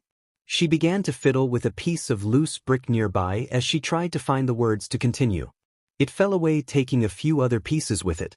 She pushed some more away and created a small hole in the corner of her prison, which was the wall of debris separating her from Kaminari. She knew he was closer to her than she thought, as when he spoke, his voice now came to her a lot clearer, like they were almost in the same room. As a friend. You were one of my closest before, well before that kiss happened and we stopped talking. He answered, and her heart began to sink again at his words. But before he could finish, another quake began. It sent more bricks flying into Jirou's already cramped room, causing her to scream a little at the shock. The flickering light went completely out, leaving her in darkness. She was a lot more scared now than she was before. Kaminari, who had watched the new hole appear as Jirou moved away the small bricks before, placed his hand though and held his palm open. She noticed when she pushed herself back into the wall as far as she could go and touched his hand as she shuffled hers along the floor in the process. She took it gratefully and held on to it tightly, even after the shaking had stopped. It was noticeably sticky, but she put it down to sweat. It was really warm down here after all. Sorry for screaming like that, she panted as she caught her breath. You must think I'm a real coward now. Of course I don't, he argued back, trying to sound upbeat. You're one of the strongest people I know. How are you still so calm? She asked, taking another deep breath. Honestly, he didn't know the answer to that. He figured it was because of the situation he was in. It could go one of two ways. Death or survival. And there was nothing he could do to help pick his fate, so it was a waste of time worrying about it. He was focusing what he could on keeping Jirou calm instead. Thinking quietly for a while, he decided it was now or never to get whatever he could off his chest. There was no excuse not to now. It could be too late soon for all he knew. I lied to you before, you know, he began quietly. What do you mean? Jirou frowned with confusion. When I said I couldn't stand the thought of losing you, as a friend. I lied. So, what is the truth? She asked, a little taken aback. It's because I like you as more than a friend, he confessed. I want to be more than a friend to you. Jirou sat in stunned silence for a moment as she took in this new information. She was going through a whole range of emotions right now, and had no idea how to react or what to say. When you kissed me the night of the school festival, he continued, I reacted badly. I was surprised and pulled away, but I was happy as well. I never got a chance to explain that to you. I saw your face fall, and then you said what you did and left. I was upset about that, and that's why I've been trying to avoid you this past week. I needed space, and I knew you would too. When he had finished explaining, he quietly took some deep breaths and held in a groan as his adrenaline was now beginning to wear off. The pain was slowly but surely making itself known to him, and each slight shift of his body as he tried to make himself comfortable sent fresh new waves through him. He stayed as silent as possible through it so not to alarm Jirou, who was still completely oblivious to his state. I feel the same way as you. Jirou blushed deeply as she tried to hold her happiness in. If he was brave enough to admit it, then so was she. And she was glad she finally had. I kissed you because I wanted to. But when you reacted the way you did, I panicked, and that's why you got the impression you did. I'm so sorry. No need to apologize now. Kaminari laughed, slightly causing himself more pain. It was just a big misunderstanding from us, both. I've had a crush on you for a while now, to be honest. Jirou could feel the weight of her secret finally lifting from her shoulders as she began to confess everything. I'd say just before I began to give you guitar lessons. Is that why you called me hot that one time? You heard that? Jirou squeaked. Of course I did, he smiled to himself. You didn't do a good job of disguising it well either, but being the idiot I thought it was a general mistake. So why bring it up again? She asked, mortified. I've been wanting to ask for a while now. What else are you hiding from me? Remember that time we got back from the movies? Yeah. And you told me you liked me more as a friend? Yes. Again she was mortified at the reminder. Well, when I told you I liked you, that was me telling you. I liked you more than a friend. Really? Jirou stammered as realization hit her. Yet Kaminari chuckled painfully. I guess you were trying to do the same? Jirou laughed a little too. I was going to correct it until Mr. Aizawa interrupted us. I just thought that even if you didn't know what I was telling you, at least I'd said it. Without thinking, they both squeezed each other's hands a little tighter. I shouldn't have reacted the way I did. Jirou spoke again. Now that I know the truth, I'm glad my first kiss was with you. I just wish it went a little better and all this was out in the open a lot sooner.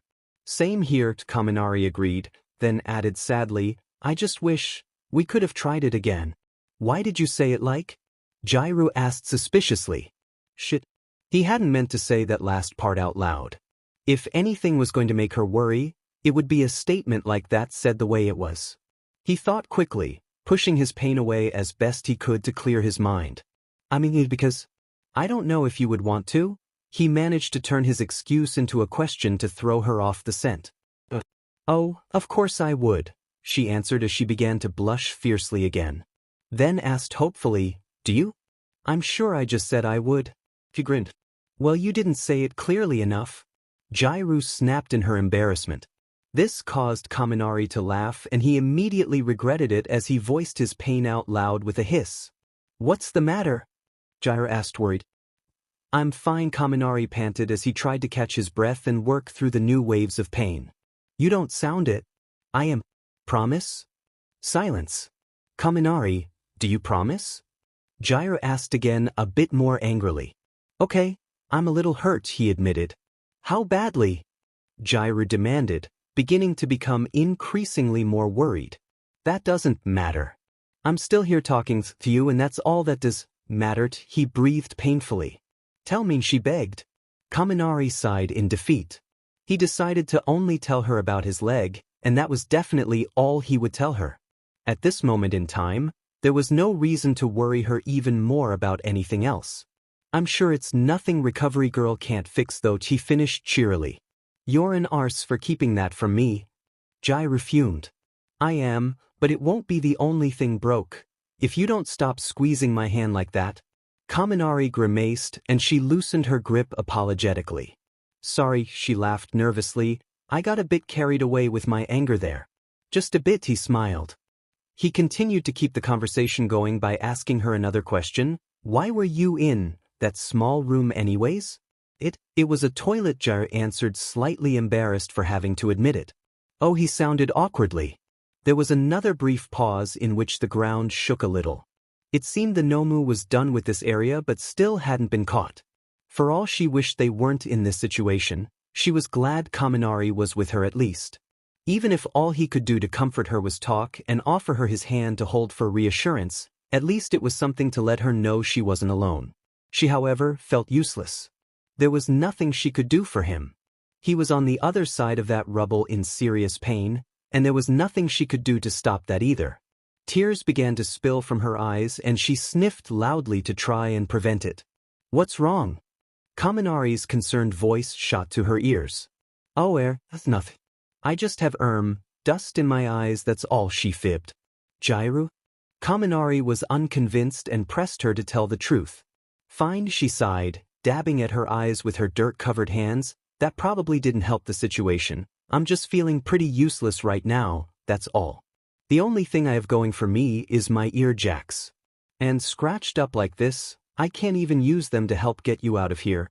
"Hey, stop talking like that," Kaminari shot back. This caused him a lot of pain with the strain on his voice, but he pushed through it angrily. "You are far from useless. Your quirk is handy for so many things. And I know that you could put this nomu to shame if you wanted to with the vibrations you can create. Heck, they hurt too when you use them on me. Don't forget that we're both in the same boat here. I'm just as trapped as you are, so if you're useless, then so am I. I came in here with no plan, just to get you out, and I couldn't even succeed in that. But if you hadn't come in here, I wouldn't be alive right now." Jirou defended. "So you did succeed in saving me. But we're still trapped. Hopefully the others will find us, or the pros. All I'm saying is, my quirk can't get us out of here either. So if yours is useless, then so is mine." "Okay, I get your point," Jirou sighed. "I was just feeling sorry for myself when I have no right to. Especially given the condition you're in. Not forget about that. Just promise me you'll never doubt yourself again," he asked sincerely. "I promise," she answered gratefully. "Thanks for the pep talk." "You're welcome," he laughed, then added nervously, "In fact, your determination and attitude is partly why I fell for you in the first place. And if you want, I wouldn't mind asking you out when this is over." "Thanks," Jirou answered as she turned bright red but was grinning all the same. "I would like that." "Goods," Kaminari sighed. "It'll give you something to look forward to when we're out of here." "Mr. Big Ego there." Jirou teased him loudly, but still looking forward to it anyways. "Of course," Kaminari grinned as he closed his eyes to rest a little. Unconsciously they locked their fingers together as they sat in the dark listening to the distant sounds of battle. "I'm going to be in so much trouble when we get out of here," Kaminari mentioned weakly. "I'll vouch for you," Jirou laughed. "Is it weird I'm more scared to face Ida than Mr. Aizawa?" "Nope," Jirou laughed again. "Didn't think so?" He trailed off. It took Jirou a few seconds to notice he had stopped talking, and a little longer to notice his hand had gone limp in hers. Not quite realizing what had happened, she shifted to face the rubble he was on the other side of. "Kaminari," she asked calmly, "what were you going to say?" No answer. "Kaminari," she asked calmly again, "what are you doing? If this is some kind of joke, it's not funny." Again there was no answer. Slowly she began to panic. She let his hand go and it fell without any kind of resistance. Kaminari," she shouted in horror, "answer me. Please say it is a joke. I might only be mad for a little bit. Please answer me." Again there was no answer and she began to bang helplessly on the rock with her fists as she begged for an answer. This sent fresh dust into the air, causing her to choke, but she didn't care. She carried on. Tears spilled down her cheeks as her panic increased. She began to yell for help, not knowing if it was reaching anyone or not. She didn't know what to do. Suddenly a thought struck her. She grabbed his hand and felt down to his wrist and tried to feel for a pulse. She became increasingly upset when she couldn't find one, but she wasn't going to give up just yet. After what felt like a lifetime to her, she finally felt one. It was weak, but it was there. A little relief entered her. That meant she still had some time at least. Her ear jacks were her only hope right now. It didn't matter how beat up they were, she had to try and use them somehow. Searching around in the dark with her hands, she found a small crack in some rubble and maneuvered one of her ear jacks into it. This sent a sharp pain into her ear, and then from there it traveled into her head. Flinching away, she tried again. Again the pain was too much. She slouched back defeated. I can't do it, she cried. I'm so useless right now. Then she shook her head angrily and mentally scolded herself. I promised him I wouldn't think like that and I've already broken it, she gritted her teeth. He is in more pain than me right now. If I can't bear a bit of pain, then I have no right to be in class 1, never mind becoming a hero. She got up and felt for the crack again. Placing her ear jack back to it, she pushed through her pain as she sent it through the rubble, hoping that the surface wasn't out of her range somewhere above. She had to let anyone know they were here. Time was running out for the electric boy, and that's what was keeping her going right now. She had to save him somehow like he had done for her. Above ground, Aizawa frantically dug through the site. He didn't have a clue where to start looking, so he had picked a spot at random. He pushed what he could aside and threw away smaller bricks. Right now, he hoped he was wasting his time, because the situation seemed hopeless to him. Each time the ground had shook, it would either help or hinder him. Sometimes it would move debris for him and sometimes it would add more to it. Damn it! He cursed loudly as he scratched his hands the faster he began to dig. He had been struggling with the task on his own for a while now, but he knew he had to keep going. Suddenly he noticed that rubble and boulders were floating all around him. He looked up and saw his students had returned. Uraraka was using her quirk to easily remove large objects. Sato was carrying boulders away on his back. Ashido was melting through metal beams whilst Todoroki and Kirishima moved them away. All around him, his students were working busily to free their trapped comrades. I thought I told you all to get out of here? He shouted, but his anger had already left him. Don't worry. The nomu has been defeated. Momo smiled slightly as she walked past him with a pickaxe she had created to break apart the rubble. Listen. Aizawa listened. In the distance he could hear crowds cheering. It then became obvious to him that the ground had stopped shaking a while ago now. I see, he sighed with relief. At least that was one problem down. Cementos managed to get the thing out into the open and then Endeavor finished it off, Midoriya explained as he helped dig nearby. Took them long enough, Bakugo grunted from Aizawa's other side. He was making small, controlled explosions to break up rocks. He made sure to be extra careful, so not to create any vibrations that would disturb anything underneath. Hey, I've found something, Tsu shouted to everyone. They all rushed over to see what she was talking about, hearts filled with hope. However, they didn't see anything. What are you talking about? Jirou asked disappointed. There's nothing here. Just wait, Tsu encouraged. So they did, and after a moment they felt a couple of small vibrations coming from underneath them. What is that? Mineta panicked. He thought the whole thing they were standing on was about to collapse. It's got a rhythm to it, Momo commented thoughtfully, then after another moment added a little more excitedly, it's Jirou. The others all stared at her before understanding washed over their features. Before anyone could give orders to do so, they were all digging in the spot the small vibrations were coming from. Eventually Ashido exclaimed, I found it. One of Jirou's ear jacks is here. We found you, Jirou. Don't worry, we're here. We you out. It was a task getting to their trapped friend, but Class 1A and Aizawa were slowly making progress. Jirou had kept her ear jack in sight so that the rescuers would know which direction to dig in. She sat through her pain gladly knowing that she had finally succeeded in getting help, though she knew they weren't out of the woods yet. She kept her fingers pressed to Kaminari's wrist to keep tabs on his pulse. It was getting weaker, but she tried to stay positive. There was still hope and she clung to that. What seemed like a lifetime had went by before she heard a slight grating on the opposite side of where she was sitting. She retracted her ear jack completely now. She knew the rescuers had gotten to them, so it was no longer needed. The pain they had caused thanks to their condition began to slowly fade away, much to her relief. Jirou, are you there? She heard Aizawa's muffled voice coming from the other side of the cave and sounding full of concern. Yes, she shouted back as best she could with her dry throat. So is Kaminari. But he's in a really bad way. We need to get him out now. Don't worry, we just need to move this boulder. Think. What's the stability of the rubble like above you? Aizawa asked as he quickly took action. If we move it, will anything fall on you? No, I don't think so, Jirou answered unsure. The display table had protected her this much, so hopefully it will continue to do so. Right, Aizawa sighed. Uraraka? Sato. Can you move this thing, please? Jirou waited patiently as she listened to her friends rushing around just feet away as they stabilized the area. Eventually, a loud grating noise filled her ears as the boulder wall began to move, the small space probably making it sound louder than it actually was. As it began to steadily lift away, daylight began to filter in, stinging her eyes. Blinking away the dryness and dust in them, she saw the wall which had trapped her in was now completely removed. As her vision focused more, she could see her friends and Mr. Aizawa's faces staring back at her full of concern and fear. Fresh tears began to fall from her eyes as relief filled her. "Are you okay to move?" Aizawa asked softly as he offered her his hand.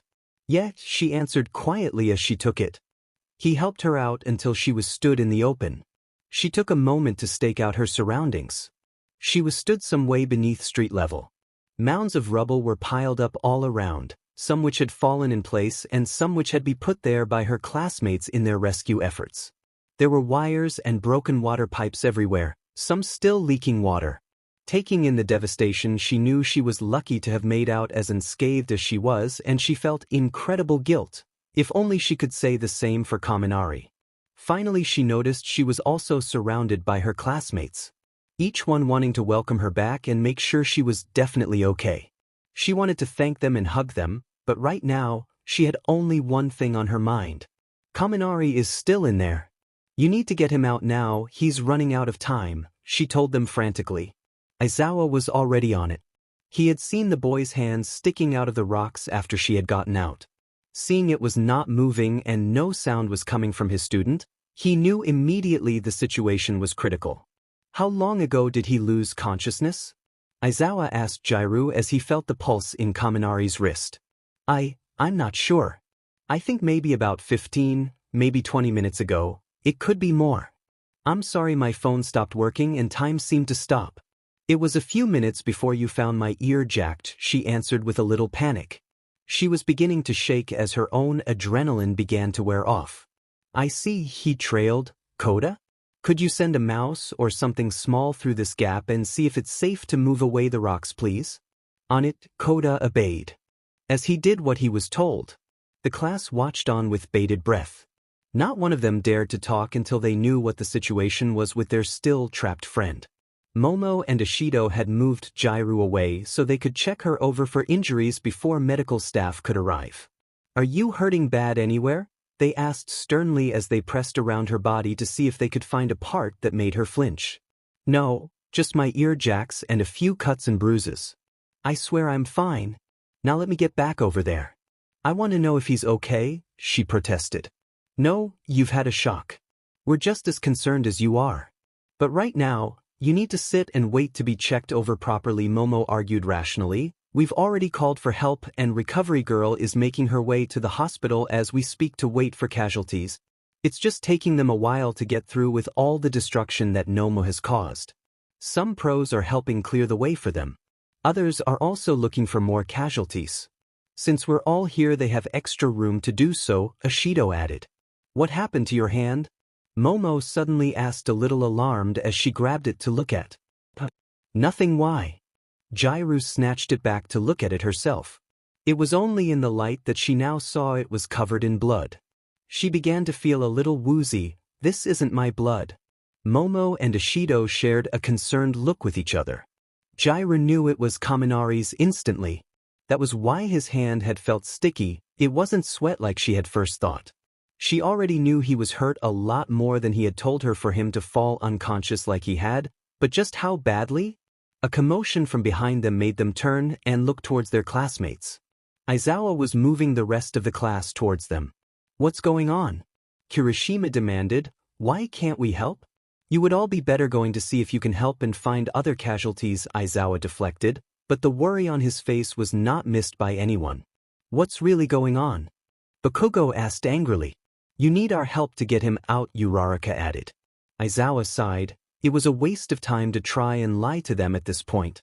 "I don't know if Kaminari's going to make it out alive," he told them bluntly, "and I don't want any of you to witness that." They all stared at him, disbelieving and horrified. "From what I can tell, he's in a bad way," Aizawa continued, "and to top that off, The mouse coda sent in indicated it's dangerous. A slight knock can cause a cave-in. You've got to get him out.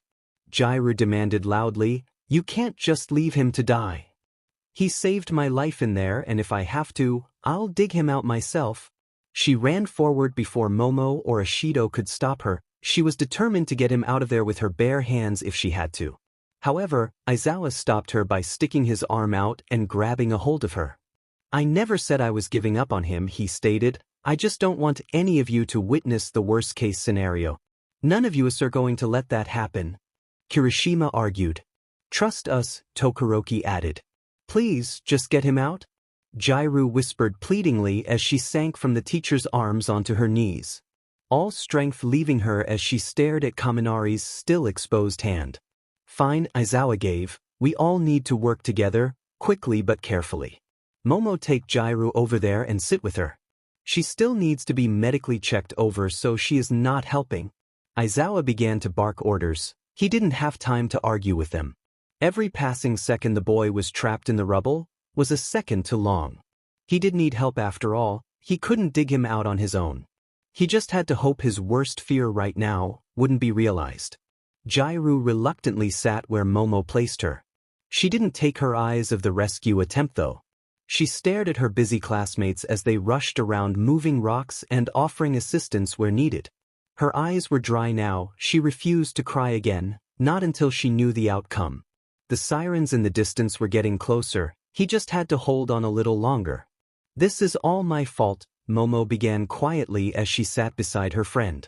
What do you mean? Jirou asked, not really paying attention. It's my fault we were all in town today. It's my fault you and Kaminari ended up in the danger you did and why he's still trapped in there. Jirou took notice now. Her friend sounded utterly devastated, so it was hard not to. How is it your fault that we're all here? Jirou asked, confused. The boys decided to come here on their own. Didn't they? Oh. It's because I made them. Momo began to cry. I wanted to get you and Kaminari talking again. I thought you would be able to clear up the misunderstanding that had happened. So I got Kirishima to get him to agree to come shopping. We were going to meet in that cafe and get you both alone to talk. Jirou listened intently as she moved her eyes back to the rescue attempt. They had managed to move a bit of the rubble away now. They were working slowly to be careful but efficiently, so it was only a matter of time before they had Kaminari out. I'm so sorry. If you never want to speak to me again, I understand, Momo continued. I wouldn't blame any of you for not talking to me again. Why would we want to do that? Jirou asked, and Momo looked at her in surprise. It's not your fault at all. You didn't know that what happened today was going to happen, and you had only good intentions. Besides, I was the one that went into that store to start with, and it was Kaminari's choice to come and get me. So no, I don't blame you. You're not at fault. Really?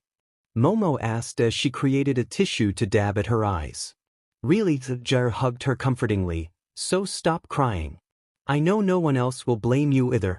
Thank you, Momo sighed. She felt a little better, but the feeling of guilt would still take a while to leave her. I will apologize to Kaminari as well.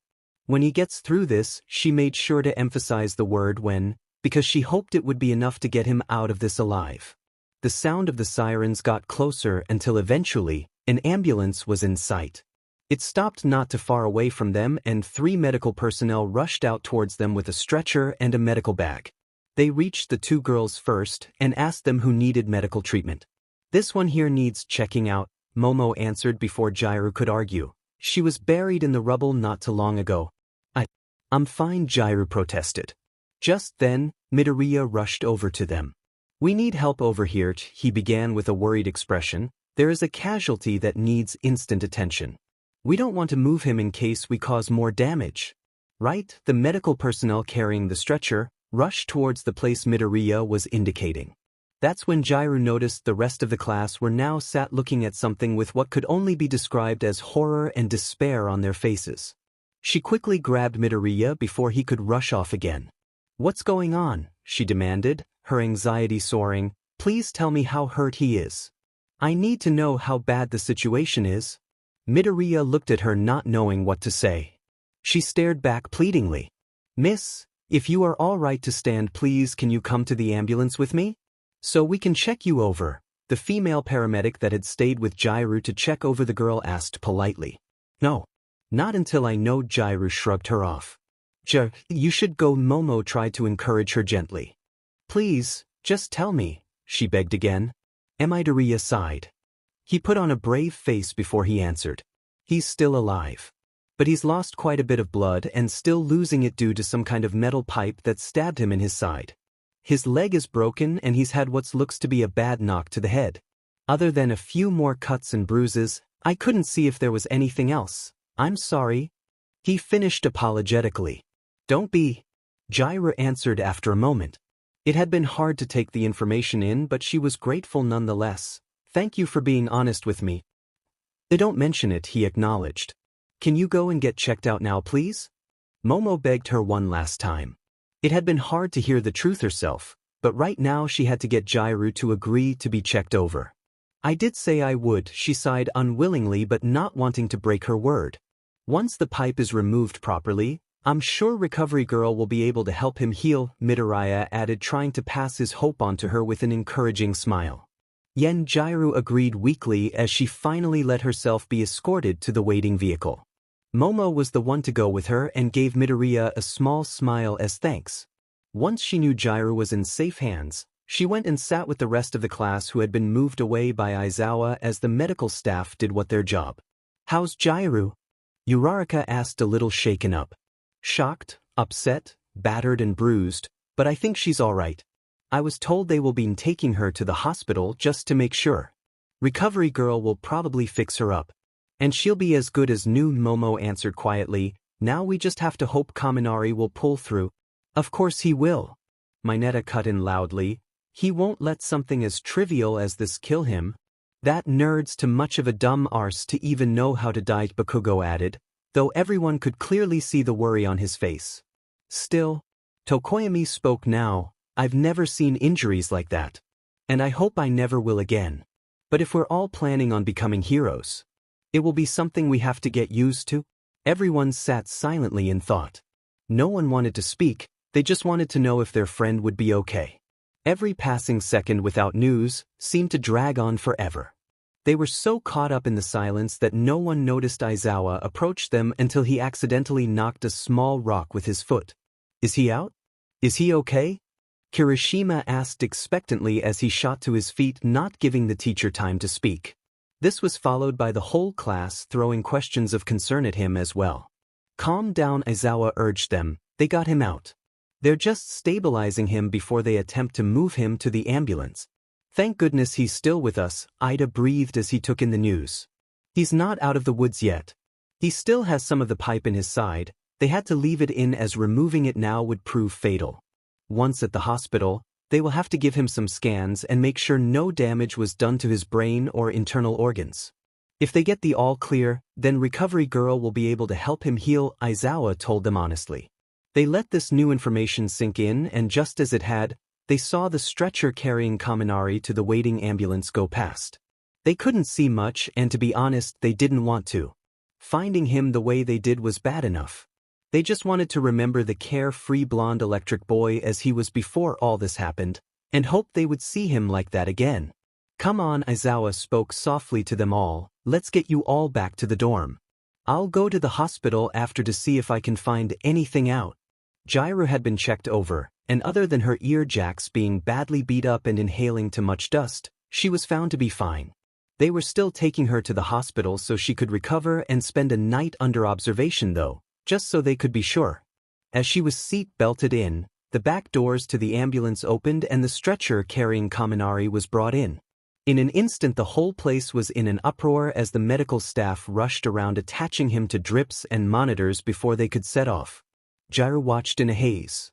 Seeing the true extent of his injuries for herself really brought to her just how strong he was being to keep her calm when they were trapped. He was covered in dirt with blood covering one side of his face. His cheek was cut on the other side. To top it off, a breathing mask had been placed over his mouth and nose. His leg had been strapped up to prevent it from moving around too much. Then there was the pipe. It was still in him. It had went through his clothing and into his left side.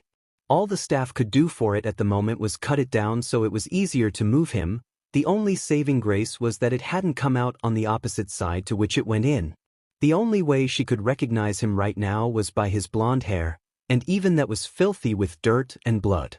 "I'm sorry you have to see your friend like this," one of the paramedics apologized to her, "but there is a high demand for ambulances right now." "Can I hold his hand?" she asked, ignoring what was said as right now she didn't care. "Please? I just want him to know I'm here with him." "Of course," she answered kindly, "just don't strain yourself too much and try not to knock any of the wires." She sat forward in her seat as she held back more tears. Gently she took his hand. He looked so fragile right now and she was scared she would break it at first but then realized she was being stupid. And silently for the rest of the journey, that's all she did. Jirou sat on her hospital bed staring out of the window. She had been given the all-clear and recovery girl had healed her so that there wasn't so much as a small scratch left on her. She had been told she was lucky to only get away with the injuries she did, but she didn't feel it. She still felt she had gotten off easy. Other than a night stay at the hospital, she was free to go on as normal. The hospital was busy. There had been quite a lot of other casualties besides her and Kaminari, but from what she could overhear from time to time, none had been fatal. At least not yet. "Hey Jirou, how are you holding up?" Aizawa asked as he entered the room and slouched against the door frame. "I'm all right," she answered as she straightened herself up. "How's Kaminari? Any news?" she asked expectantly. "So we're straight to that, are we?" Aizawa sighed, expecting no different. Jirou nodded in confirmation. "Okay, well, you'll be pleased to know his scans have all come back clear. They are in theater right now removing the pipe. Luckily it has missed any major organs. Once that is done, Recovery Girl has said she will be able to heal most of the damage. How much she can't say at the moment, but she will keep us updated. But he will have to stay in hospital for a while to recover fully, that much I do know." Aizawa finished. "So he's going to be okay?" she asked hopefully. "If this operation goes okay, I don't see why not. Everything is looking good for him so far." "He's definitely fighting it," the teacher answered truthfully. "Thank you," Jirou sighed as relief filled her and a weight lifted from her chest. Though some worry would remain until she saw him up and about again, she was sure Kaminari would make it through now. "How are the others?" she asked after a moment. "They're all fine and injury-free. Though they were all covered in dirt when we got back. It took me a while to convince them to shower whilst they wait for news. I told them they couldn't come to the hospital today as it's busy." "I hope that's okay with you?" he asked quietly. "I'll be back tomorrow so it's okay. Besides, they wouldn't want to get in the way so I know they will be okay with it as well." She smiled slightly at him. Just then a nurse rushed by the door quickly looking into the room. Noticing Aizawa was there, she stopped in her tracks and came back quickly. "There you are," she exclaimed as she caught her breath. "Do you have news?" he asked her, standing up straight. "Yes, he's out of surgery and it went well. He should make a full recovery, especially with Recovery Girl's help." "I see, thank you so much," he thanked her with audible relief in his voice. Even his shoulders visibly relaxed more. "Can we see him?" Jirou asked as she practically sprang off her bed. "I'm afraid not. He's still unconscious and having treatment. But once he wakes up, I will be sure to let you know," the nurse offered kindly. "Please do, and again, thank you." Aizawa bid the nurse farewell as she left. "I hope he wakes up soon," Jirou spoke again. "I just want to make sure he is definitely going to be okay." "He will be, he's in good hands. Now you can stop worrying and focus yourself on resting up before you come back tomorrow," Aizawa told her. "I'm going to see Recovery Girl. I'll pick you up in the morning to take you back to the dorm, okay?" "Okay," Jirou agreed as she got back onto the bed. "Your parents are here," Aizawa finished as he left the room and saw them heading towards it. They entered a few seconds after he had left. Both were wearing worried expressions and immediately began to fuss over her. "We're sorry we weren't here sooner," her mum wailed as she hugged her tightly. "We got out of work as soon as we could." Her dad joined in, equally as upset but hiding it much better. "As you would expect, traffic is a nightmare. Don't worry about it." "I'm fine," Jirou smiled, reassuring them. She was a little exasperated by their over-the-top reaction but still grateful they were here for her and cared so much about her. "What happened? How did you end up in this state?" her mum asked. And so Jirou explained everything that had happened, from becoming trapped in a toilet room, to being rescued. She also made sure to mention to them that if it hadn't been for Kaminari, she probably wouldn't be sat with them right now. I see. Her dad spoke after she had finished. So where is this boy? I would like to thank him personally. Jirou now had to explain what had happened to him. And both parents listened intently to her. He hid his injuries so well from me. And I can only guess that it was so I didn't panic more than I already was, she finished as she quickly dabbed a tear away from her eye. She was still refusing to let herself cry. If it's all right with you, once he is well again, we would like to meet him, her mum soothed with another hug, so we can thank him then. As long as you don't try to embarrass me and he's okay with it. I don't have a problem with that, Jirou warned them with a little laugh. The next day Jirou stood outside the dorms staring at the doors as she mustered up the courage to walk in. She didn't want a fuss and hoped her classmates wouldn't make one, though she knew there was a low probability of that. She hadn't been able to see Kaminari before she had left the hospital as he still hadn't woken up and Recovery Girl was still treating him when she could. However, Aizawa had reassured her he was on the mend. Are you ready to go in? Aizawa asked her as he stood behind her waiting. Yeah, sorry, she turned and smiled at him sheepishly. I'm just feeling a bit embarrassed, that's all. Take your time. She took one last steadying breath before she walked towards the door and pushed it open. She made her way to the main room where everyone was awaiting her arrival. Once they saw her enter, they rushed to greet her. How are you feeling? Are you sure you want to be back so soon? Do you want some tea? How about something to eat?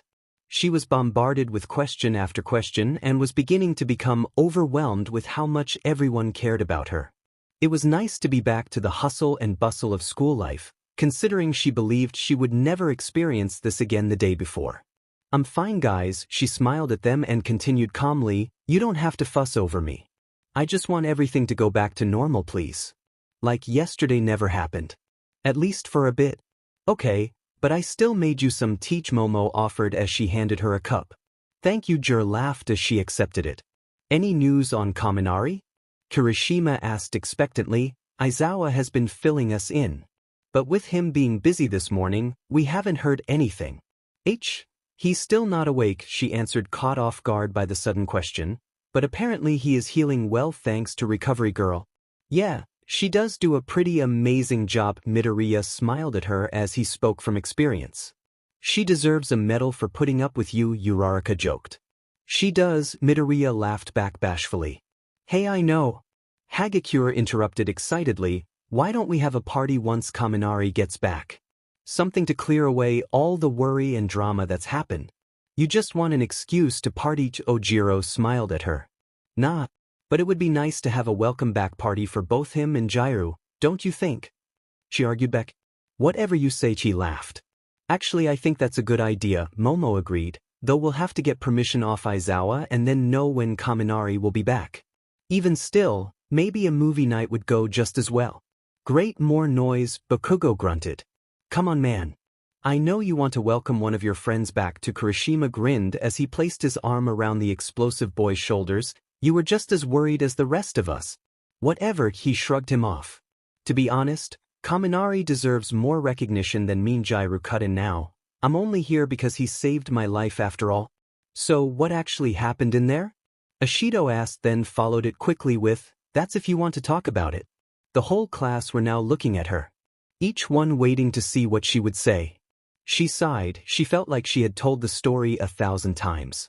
Either way, she felt like she owed them an explanation. They had helped in the rescue after all. So she explained it to them and they hung on to her every word without any interruptions. Even Bakugo couldn't hide that he was as interested as the rest. Wow.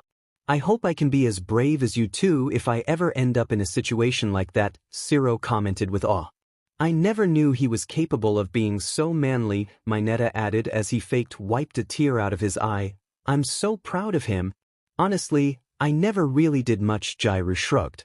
Nonsense, Momo argued, it's because of you we found out where you both were. Sorry, Jirou stopped herself before she could doubt herself any further. She didn't want to break the promise she had made to Kaminari. I guess I did help. Not maybe, you did, Momo hugged her. Now we just have to wait for that loser in the hospital to recover, Bakugo voiced out loud even though he clearly wasn't meant to. See, I knew you were worried, Kirishima nudged him teasingly. I am not. Bakugo shot back in defense. It was subtle, but there was a slight red tinge to his cheeks as he pushed Kirishima away in annoyance. Everyone laughed. At his embarrassment, "Stop that," he shouted at them, earning a few more giggles. It was late afternoon now and Jirou was busying herself with cleaning her room so she could keep her mind off things. She had showered beforehand and now had her headphones on as she did tidied. This stopped her from hearing her bedroom door open and her friend approach her. As she turned to grab something, she came face to face with Momo, who was about to tap her on the shoulder. She almost jumped out of skin as she ripped the headphones from ears in shock. What are you doing?"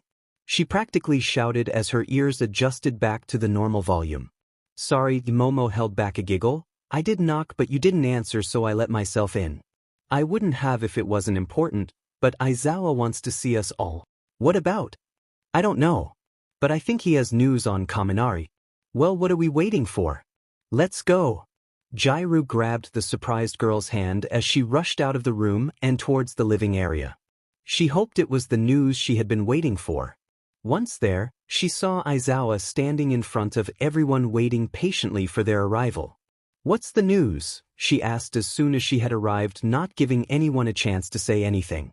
Aizawa hid a smile as he saw her excitement. Now everyone was here, he began. "I just got off the phone with the hospital. Kaminari has woken up and he seems to be doing well. However, he still isn't 100%, so as expected he will be staying in hospital until further notice." Jirou's knees buckled underneath as she took in the news. Momo, just to say, caught hold of her before she could fall. The relief was too much and Jirou had to fight back tears of joy and relief before anyone could notice. "Are you okay?" Momo whispered to her, concerned. "Yes, sorry. I'm just so relieved," Jirou answered honestly with a small smile. "So when can we see him?" Ashido asked Aizawa with anticipation. "I thought you would ask that," Aizawa sighed. "You will be glad to know I have asked the hospital if they will allow you all to visit tomorrow. They said yes. I thought it would be best to give them the heads up that a big group will be coming." "Why can't we see him today?" Mineta interrupted before the teacher could finish. "If you had let me finish, I was about to explain that," Aizawa shot back. "His family is visiting him today and the place is still a lot more busy than usual. So it's best if you all wait until tomorrow. Of course, this will be after you have finished classes for the day." "Of course," Ida agreed for himself and everyone else. "Thank you for understanding," the teacher finished before leaving the room. "I will let you know if anything changes." Jirou chased after him, leaving the others chatting happily behind her. "Mr. Aizawa," she shouted to grab his attention. He turned around to face her, not looking at all surprised to see her. "What is it?" he asked. Do you think I'll be able to see him on my own sometime?" "You know, to thank him," she asked, a little embarrassed. "How you spend your free time is up to you," he answered as he began to walk off again. "Just be sure to let the hospital know you'll be going first." "Thank you," she smiled gratefully at his retreating back. That night it wasn't just Bakugo that went to bed early. They all did. Everyone was excited to get to see their friend again, but none were more excited than Jirou. She could barely sleep thanks to it and found herself watching the minutes tick by on her clock for most of the night. Not long now, she thought to herself sleepily as she finally drifted off. The school day had dragged like crazy for Class 1A. But it was finally over, and after going back to the dorm to change and freshen up quickly, they had all made their way to the hospital to see Kaminari. They found their way to his room easily enough was there, and now they were stood outside his hospital room. Jirou had been feeling nervous the whole day, and standing here now made her feel even worse. This would be the first time she would be seeing Kaminari again since they had confessed everything about their feelings to each other. She made sure to hide herself behind the group as Ida knocked on the door. She couldn't explain why she suddenly felt so self-conscious. After a moment, a nurse from inside opened the door. "Oh, you must be the visitors we've been expecting," she smiled at them. "Come in, please. I've just finished doing some checks, so I'll leave you all to it." She moved aside and they each entered the room. Once inside, the nurse closed the door behind her as she left, bidding them farewell. "Hey guys." A cheerful, excited and familiar voice greeted them once they were all stood inside the room. "You have no idea how glad I am to see you all." Kaminari was sat up in bed grinning at them all. Other than a drip still attached to his wrist and a bandage wrapped tightly around his waist, he looked like his usual self. They approached his bed cautiously, not knowing what to say. "You look well," Midoriya started. He felt slightly awkward with what he had said given the situation. "Better than yesterday's," Kaminari laughed. "Just be thankful I was allowed a shower before you came. My parents had to see me all dirted up, blood and everything. I hope it didn't upset them too much," Todoroki voiced. "You know how parents can be with the worry." The blonde began to answer, then immediately shut his mouth again when he realized who he was talking to. Given Todoroki's history with his parents, he had picked his words poorly. He wished he could crawl right back into the rubble again right about now. "How are you feeling?" Ashido asked to steer the conversation away from that subject. "Not too bad, to be honest," he answered, smiling again. "Just a bit of pain. But that's what these painkillers are for." He held up his wrist, which had the drip in. "That's good to hear." Kirishima spoke now, his face visibly relaxing, as did everyone else's. Kaminari's eyes scanned over his gathered classmates until they fell upon Jirou. She found herself staring back and looked away quickly, a shy smile playing at her lips. Before he could say anything to her though, Ida spoke. "So what's your prognosis then?" he asked. "Huh?" Kaminari tore his eyes away from Jirou and looked at the class rep confused. "You know," Ida explained, "how is your condition now?" "Oh, I get you." Kaminari laughed sheepishly, understanding now. "Well, recovery girl has fixed my leg. Considering I thought it was crushed, and to find out it was just broken 3 places was quite a relief." The class listened intently. It was good to see him so optimistic about something that should have been horrifying, but still a little strange. He continued to explain, "After my head wound was cleaned, she fixed that easily as well, along with the rest of my cuts and bruises. It's the fact that I was stabbed by that rusty old water pipe that I'm still in here. It's what's still giving me some pain. They said that even though it's gone, it's going to take a few more sessions with Recovery Girl to heal it completely, and even then I'll be left with a wicked scar. But the outcome seems good?" Ida asked for confirmation. "That's what they tell me." He grinned at them again. "Good. Then I won't be feeling guilty for doing this." Ida pushed his glasses up his nose. "For doing what?" Midoriya asked on behalf of everyone there, but his question was soon answered. "How could you go and put yourself in danger like that? After I specifically told you not to go, you went. Anyways. And rather than just one person to rescue, you made it 2. Ida began to berate a rather bemused-looking Kaminari as the others watched on, not at all surprised. Jirou laughed a little and Momo took notice. "What's so funny?" she asked, confused as Ida continued his rant in the background. "I just remembered. One of the last things Kaminari said to me before he passed out was that he was more afraid to face Ida than Aizawa. Now he's living that reality," Jirou answered, trying to hold back her giggles. "I think that's enough." Tokoyami cut Ida off before his rant could drag on any longer. "I think he's learned his lesson."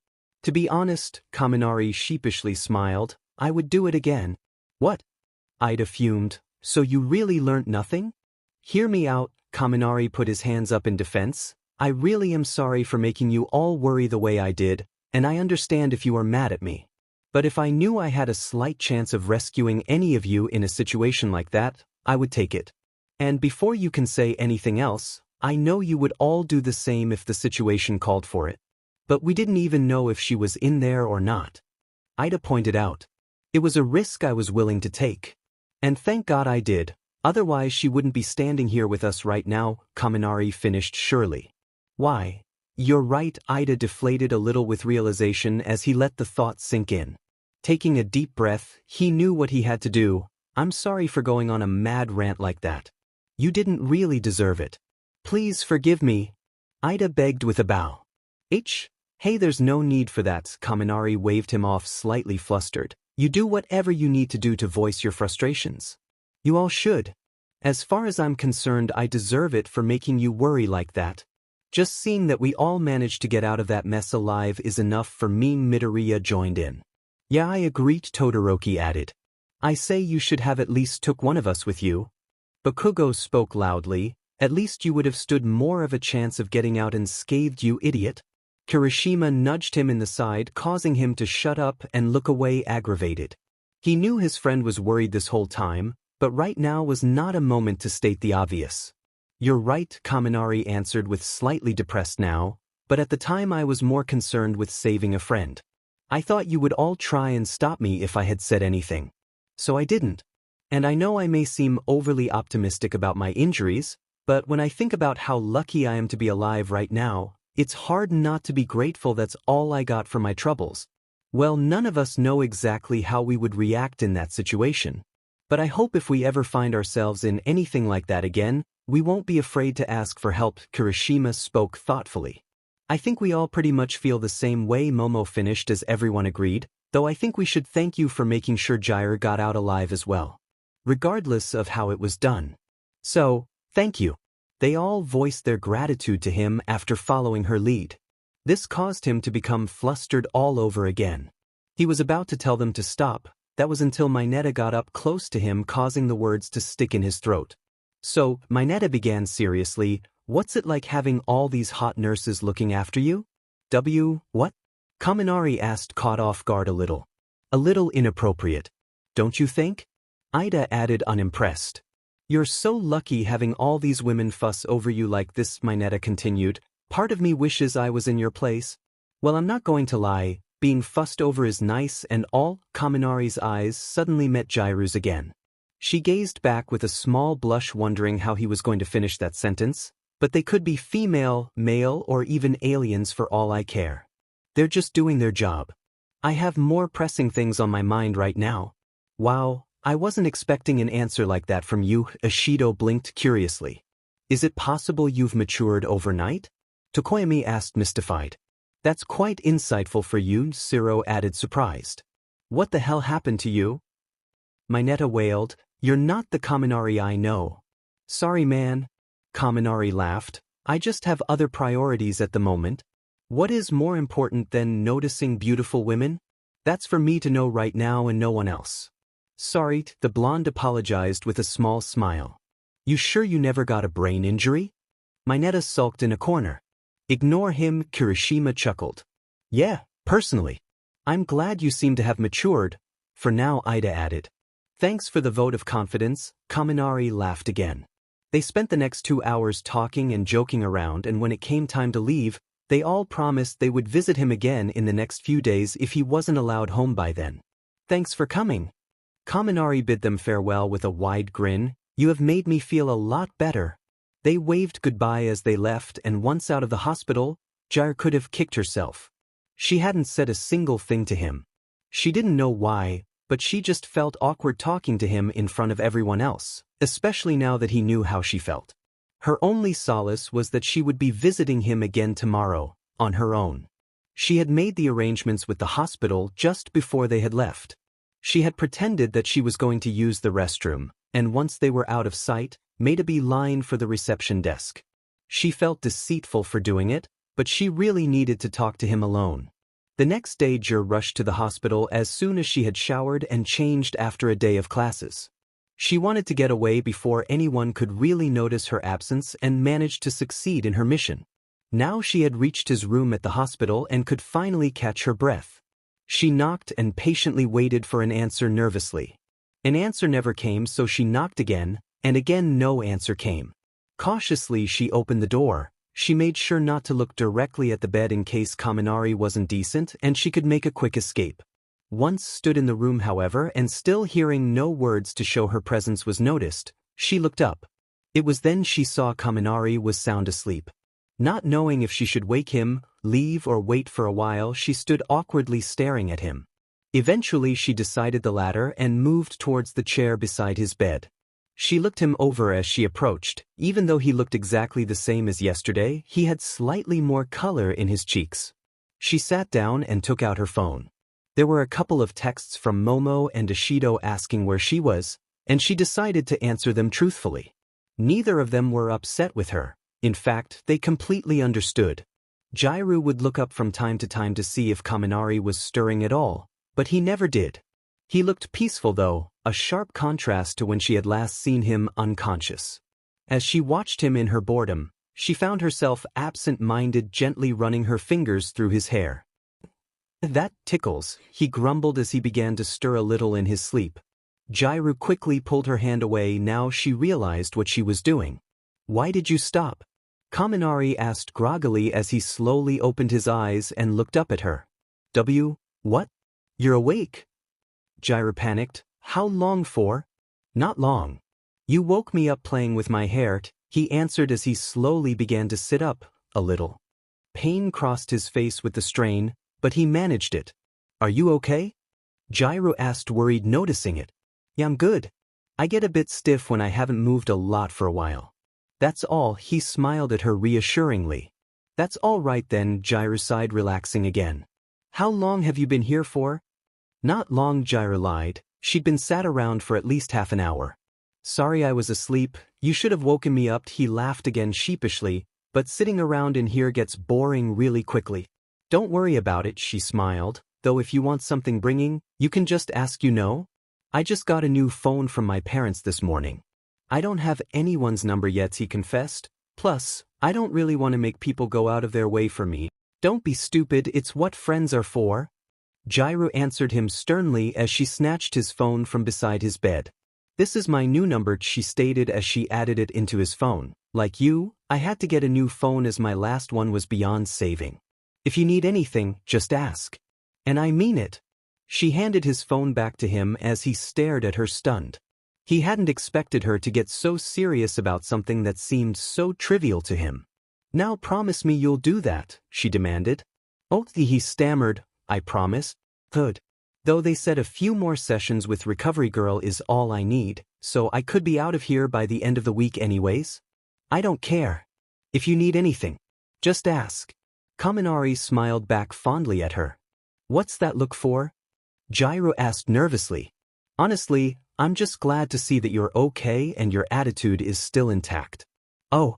Jirou blushed a little, that's all thanks to you. Plus, I don't have an attitude. Please, the only reason we got found in the first place was because of your ear jacks. Momo mentioned it when you were all here yesterday.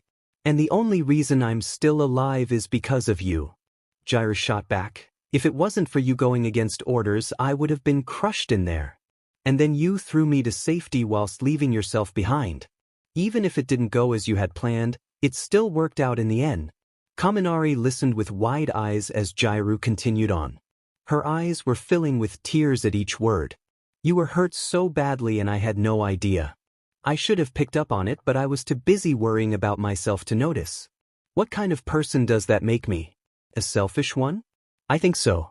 Meanwhile, you put all your fears and pain aside to make me feel better. You have no idea how guilty I felt when I found out exactly what had happened to you. I came here today so I could ask you why you would keep it from me, but the more I think about it, the more I understand. It's because you were still protecting me, you were trying to give me hope, and even though you think of me as a strong person, I can't help but think of myself as weak. And part of me thinks that that is what you really think of me too. Tears began to spill from her eyes now. I'm sorry, but I have to break the promise I made to you. She didn't get the chance to finish. Within a minute of her beginning to cry, Kaminari had grabbed her and held her in a tight embrace. What are you doing? She asked with wide eyes, caught off guard. You're going to aggravate your wounds. Don't worry about that, Kaminari answered quietly. They really aren't that bad anymore, and that's the truth. More importantly, I'm sorry I made you feel like that. But you never... I'm going to tell you one last time. You are far from weak, he interrupted her before she could argue. If I knew that keeping my condition to myself would have this effect on you now, I would have told you the truth straight away. I didn't do it because I thought you couldn't handle it. I did it because I knew you would feel even worse for not being able to help me. Am I right? Jirou buried her face further into his shoulder as his words sank in. He was right. She would have hated herself more if he was that close to her, and she still couldn't help him in any way. We got out because of you, so you saved my life as well. Thank you for that, he whispered into her ear. Now please throw those bad feelings away and start believing in yourself again. If you can do that, then I promise that if I ever get hurt again, I will tell you how badly straight away. Deal? Deal, Jirou sniffed as she gently pulled away and reached for a nearby tissue box to dry her eyes. Besides, I was just as scared as you were, Kaminari continued a little more casually. Your presence helped keep me as calm as I was. It definitely took my mind off that concrete slab that I thought would fall and crush me instead. What? Jirou asked, unimpressed. Oh I forgot to tell you about that part, didn't I? Kaminari looked away nervously as he scratched the side of his head. Yep, Jirou raised her eyebrows. Sorry, it slipped my mind. It's fine. Luckily for you it didn't. Through sighed. Just please tell me that was everything? I think. Idiot. Hey. Jirou let out a laugh as he pouted a little in a sulk. Kaminari noticed and grinned back. There's your smile, he commented. Huh. Jirou suddenly became a little self-conscious at him pointing it out. Happy Jirou is better than miserable Jirou. Your face is much prettier that way, he laughed. What? So I'm ugly any other time? She looked at him stunned. No. That's not what I meant, he panicked. You're pretty all the time, just prettier when you smile. Damn, that didn't come out right either. Jirou burst into laughter as he continued to muddle his words as he tried to get himself out of the hole he was creating. He stopped and looked at her confused. I was joking. She continued to giggle. That was cruel. He frowned. You were asking for it? I meant it though. You are beautiful, he sighed, then added sharply, all the time. Thanks, Jirou stuttered, caught out by the word beautiful. Do you remember what I said when we were trapped? He asked seriously, suddenly changing the subject. You said a few things. Jirou's guard went up at the sudden mood change. About me having feelings for you?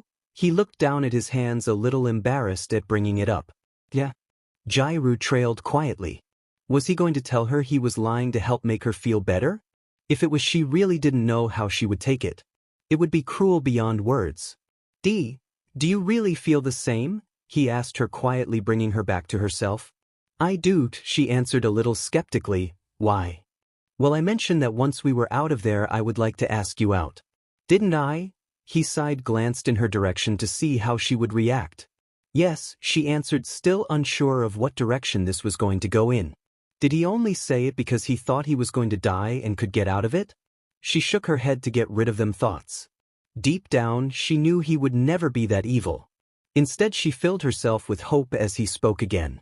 Well, he began but stopped. He took a deep breath and turned to lock eye contact with her, filling himself with confidence.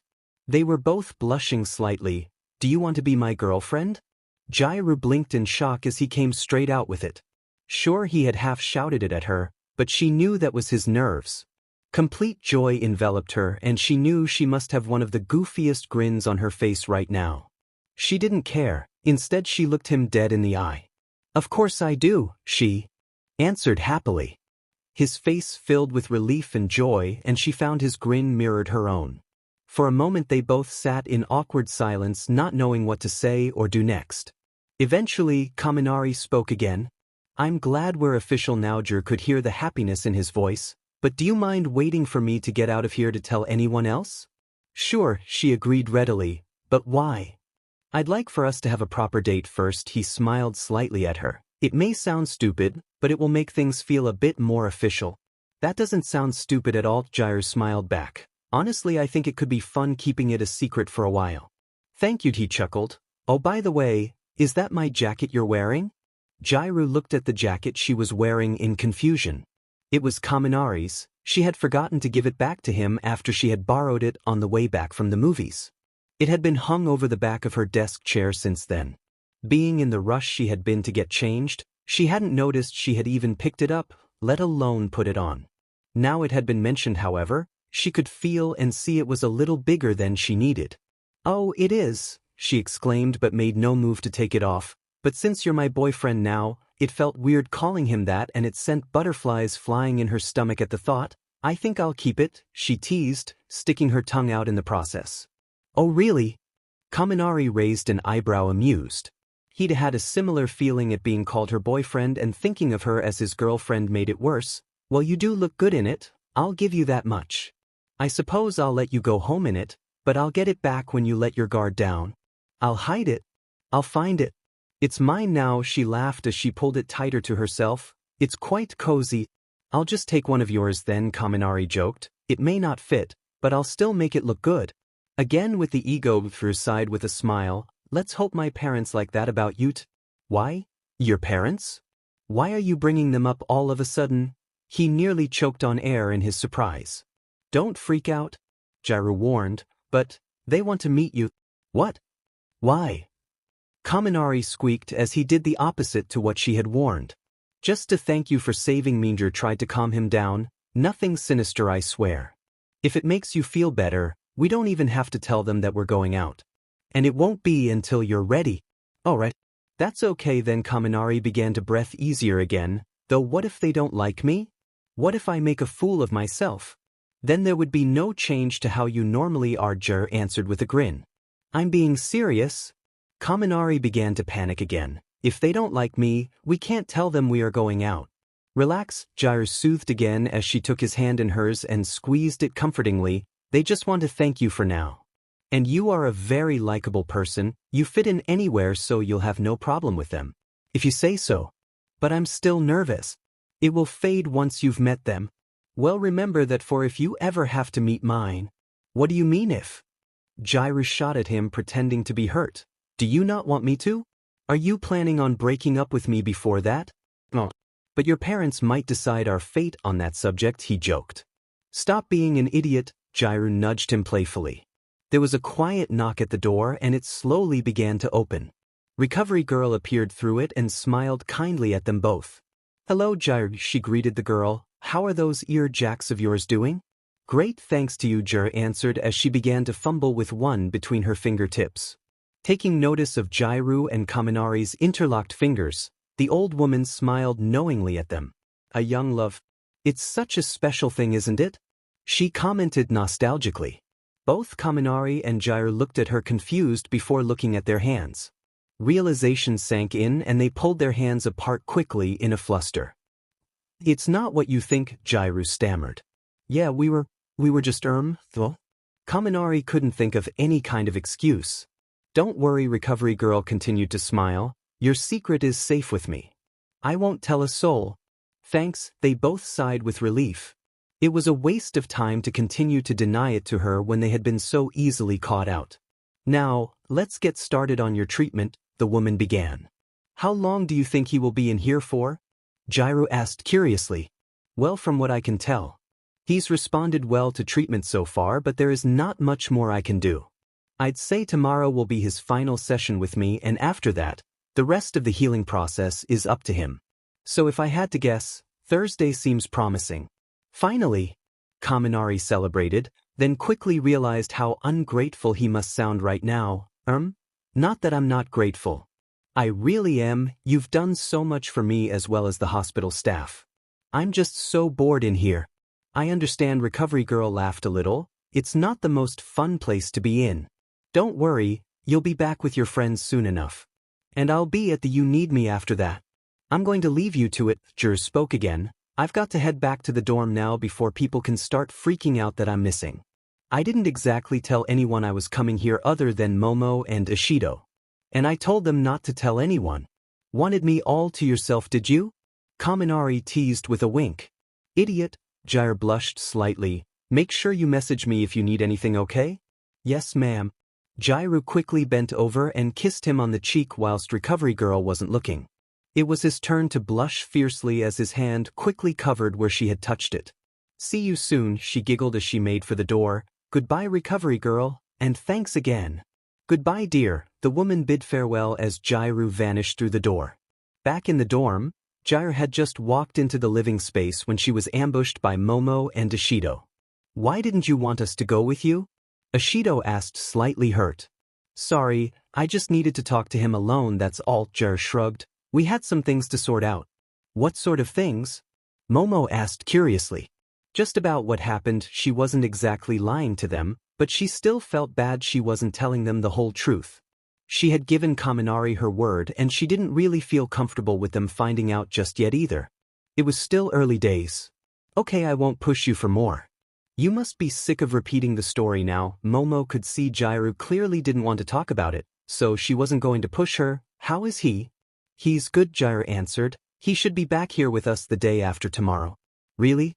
Ishido asked, then got to thinking. So it will be a school night. We can't have a party on a school night to welcome him back. So, looks like it will be a movie night after all. I'll get the others and we'll start planning straight away. Wait. Jirou stopped her before Ishido could rush off in her excitement. I don't want the others to find out I went to see him on my own, so remember not to say anything, please. I don't want to be questioned and made into the bad guy for not asking any of them to go. Okay, fine, Ishido sighed. I'll just tell them I phoned the hospital or something to ask. Okay. Jirou agreed skeptically as Ishido left. So, Momo began once the girl was gone. Are you going to tell me why you came in with a stupid grin on your face? Did I? Jirou asked alarmed as she touched her cheeks as if to confirm what her friend was saying. Yeah, and it still hasn't left your face now, she raised an eyebrow with suspicion. Oh, I don't know, Jirou tried to put on a straight face but failed. Explain. I guess it's because I know he's going to be okay, lied. She quickly turned around to leave before Momo could push the subject. I'm going to freshen up before I get some food. Okay, Momo smiled at the retreating girl, then shouted after her, you may want to take Kaminari's jacket off to avoid more questions then. Jirou laughed as she walked away. She should have taken it off earlier. Her phone pinged in her pocket and she took it out curiously. She checked the new message that had come through. Treatment went well. Thanks for the kiss, by the way. I will get you back, don't worry. It was from Kaminari, and Jirou found herself grinning fondly at the message. Quickly typing out a reply, she put her phone back in her pocket and continued to smile all the way to her room. Bring it on, tongue sticking out XX. It was the day for Kaminari's return to the dorm. He would be returning while school was in session, so no one would be there to greet him. Of course, this had already been explained to him when the class visited him the day before. Jirou hadn't had chance to visit on her own again, but either way, she had enjoyed sharing the secret with him whilst the rest of the class were still clueless. Aizawa was the one bringing him back, so All Might had taken over the class in his absence. And once the final bell rang, they all rushed back to the dorm with excitement. They had bought everything they needed, from snacks, drinks, and even new blankets for the movie night they had planned out. Are you staying for the movies? Kirishima asked Bakugo as they finally arrived back at the dorm. No, the explosive boy answered bluntly. Come on, Kirishima begged. It's to celebrate us all being under the same roof again. You have to? I don't have to do anything. One night out of the week isn't going to kill you. If I agree, will you shut up? Bakugo asked, agitated. Yep. Then fine. Now leave me alone to chill out, will you? Elsewhere, Ishido was already setting up for the night.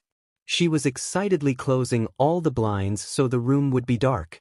Hey Hagakure? Can you go grab those blankets, please? Sure thing, the invisible girl agreed. Momo? Can you start setting up the snacks and drinks, please? Ishido continued. Don't you think you're setting up a little too early?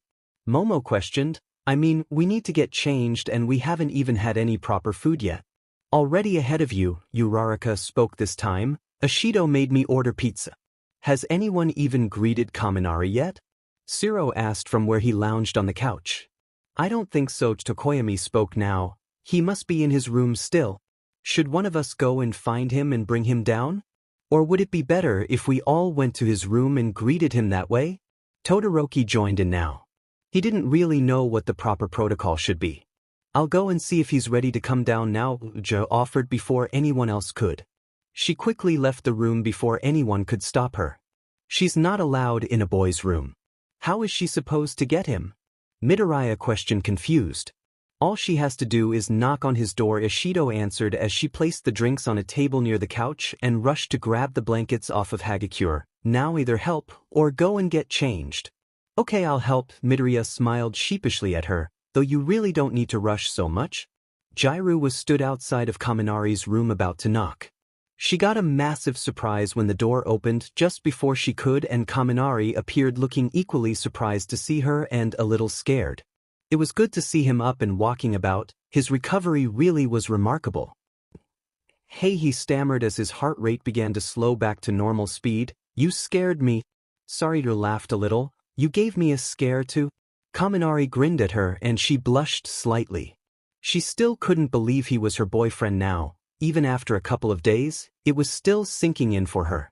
So why are you here? Kaminari asked after a moment of awkward silence. Oh, everyone wants to see you. You know, so they can welcome you back. Though I must warn you, Ishido is in full setup mode. Ah, thanks for the warning, he laughed. I was heading down anyways. So you almost had a wasted trip? Almost, she asked puzzled. Yet Kaminari closed his bedroom door behind him. He offered her his hand with a grin, because now we can hold hands until we get there. We won't get this kind of opportunity of being alone too much, so we might as well make the most of it whilst we can. What? Are you sure? What if someone sees? She asked nervously. Then we'll let go before they do, he shrugged, and if not, I guess they find out a little earlier than planned. Okay, Jirou smiled happily as she gladly took his hand. They walked deliberately slowly so they could enjoy each other's company a little longer. Have you got anything planned for Sunday? Jirou asked suddenly. Nope, been a bit held up to make plans to be honest. I'm being serious, Jirou pouted. Sorry, Kaminari laughed again. I'm free, why? Because my parents have invited you to dinner. What? Already? I'm not ready. Kaminari panicked as he stopped in his tracks. I can cancel if you want? Jirou offered kindly. They just asked and I said I'd see if it was okay with you. As I said before, it is just to thank you. Okay, I'll go. He took a deep breath to calm himself again, then continued to walk. Thank you, Jirou sighed in relief. But afterwards, we're going on a proper date. That's fine with me, Jirou agreed readily. They had reached the door to the main room now and they unwillingly separated their hands. Kaminari stopped her before she could walk in. There's just one thing I need to do before we go in there, he spoke now sounding serious. Oh, what's that? Jirou asked concerned. This. Kaminari kissed her on the cheek, lingering a little. This caused the girl to become bright red and flustered in a matter of seconds. How was she supposed to enter the room in this state now? Surely it would raise suspicion. Instantly she knew that was his plan this whole time. Now satisfied with his work, Kaminari grinned at her as he opened the door. I told you I would get you back, he laughed as he went in. Man, I'm so nervous, Kaminari fretted. Do I have to go? I've changed my mind. I'm going home now, bye. Jirou grabbed him with a giggle as he tried to head in the opposite direction. We're almost there, plus they're expecting us now. I can't just cancel on such short notice, she reasoned. It was the day of their agreed dinner with Jirou's parents, and as they approached the street Jirou's childhood home was on, Kaminari was ready to run away with how nervous he felt. Sure, he had been worried about it since finding out a few days prior, but now those feelings were in overdrive the closer he got. Just tell them I got sick or something. I'm sure they'll understand. Try to reschedule. Oh man, I'm not ready, he continued to panic. You need to relax, Jirou turned to him sternly. If you want to walk away, then go ahead, I'll think of some excuse for you. But if you're planning on staying my boyfriend, then you'll have to meet them eventually. Besides, they're amazing. You'll like them, and I know they'll like you. Jirou began to walk away on her own without looking back at him. He watched her retreating back with dismay. She was right, he had to give her that. He might as well get it out the way now. At least whilst they didn't know about his relationship with their daughter. Knowing he could avoid that awkward encounter with them for a while longer, he felt a little better. Taking a steadying breath, he ran after her until he was at her side again.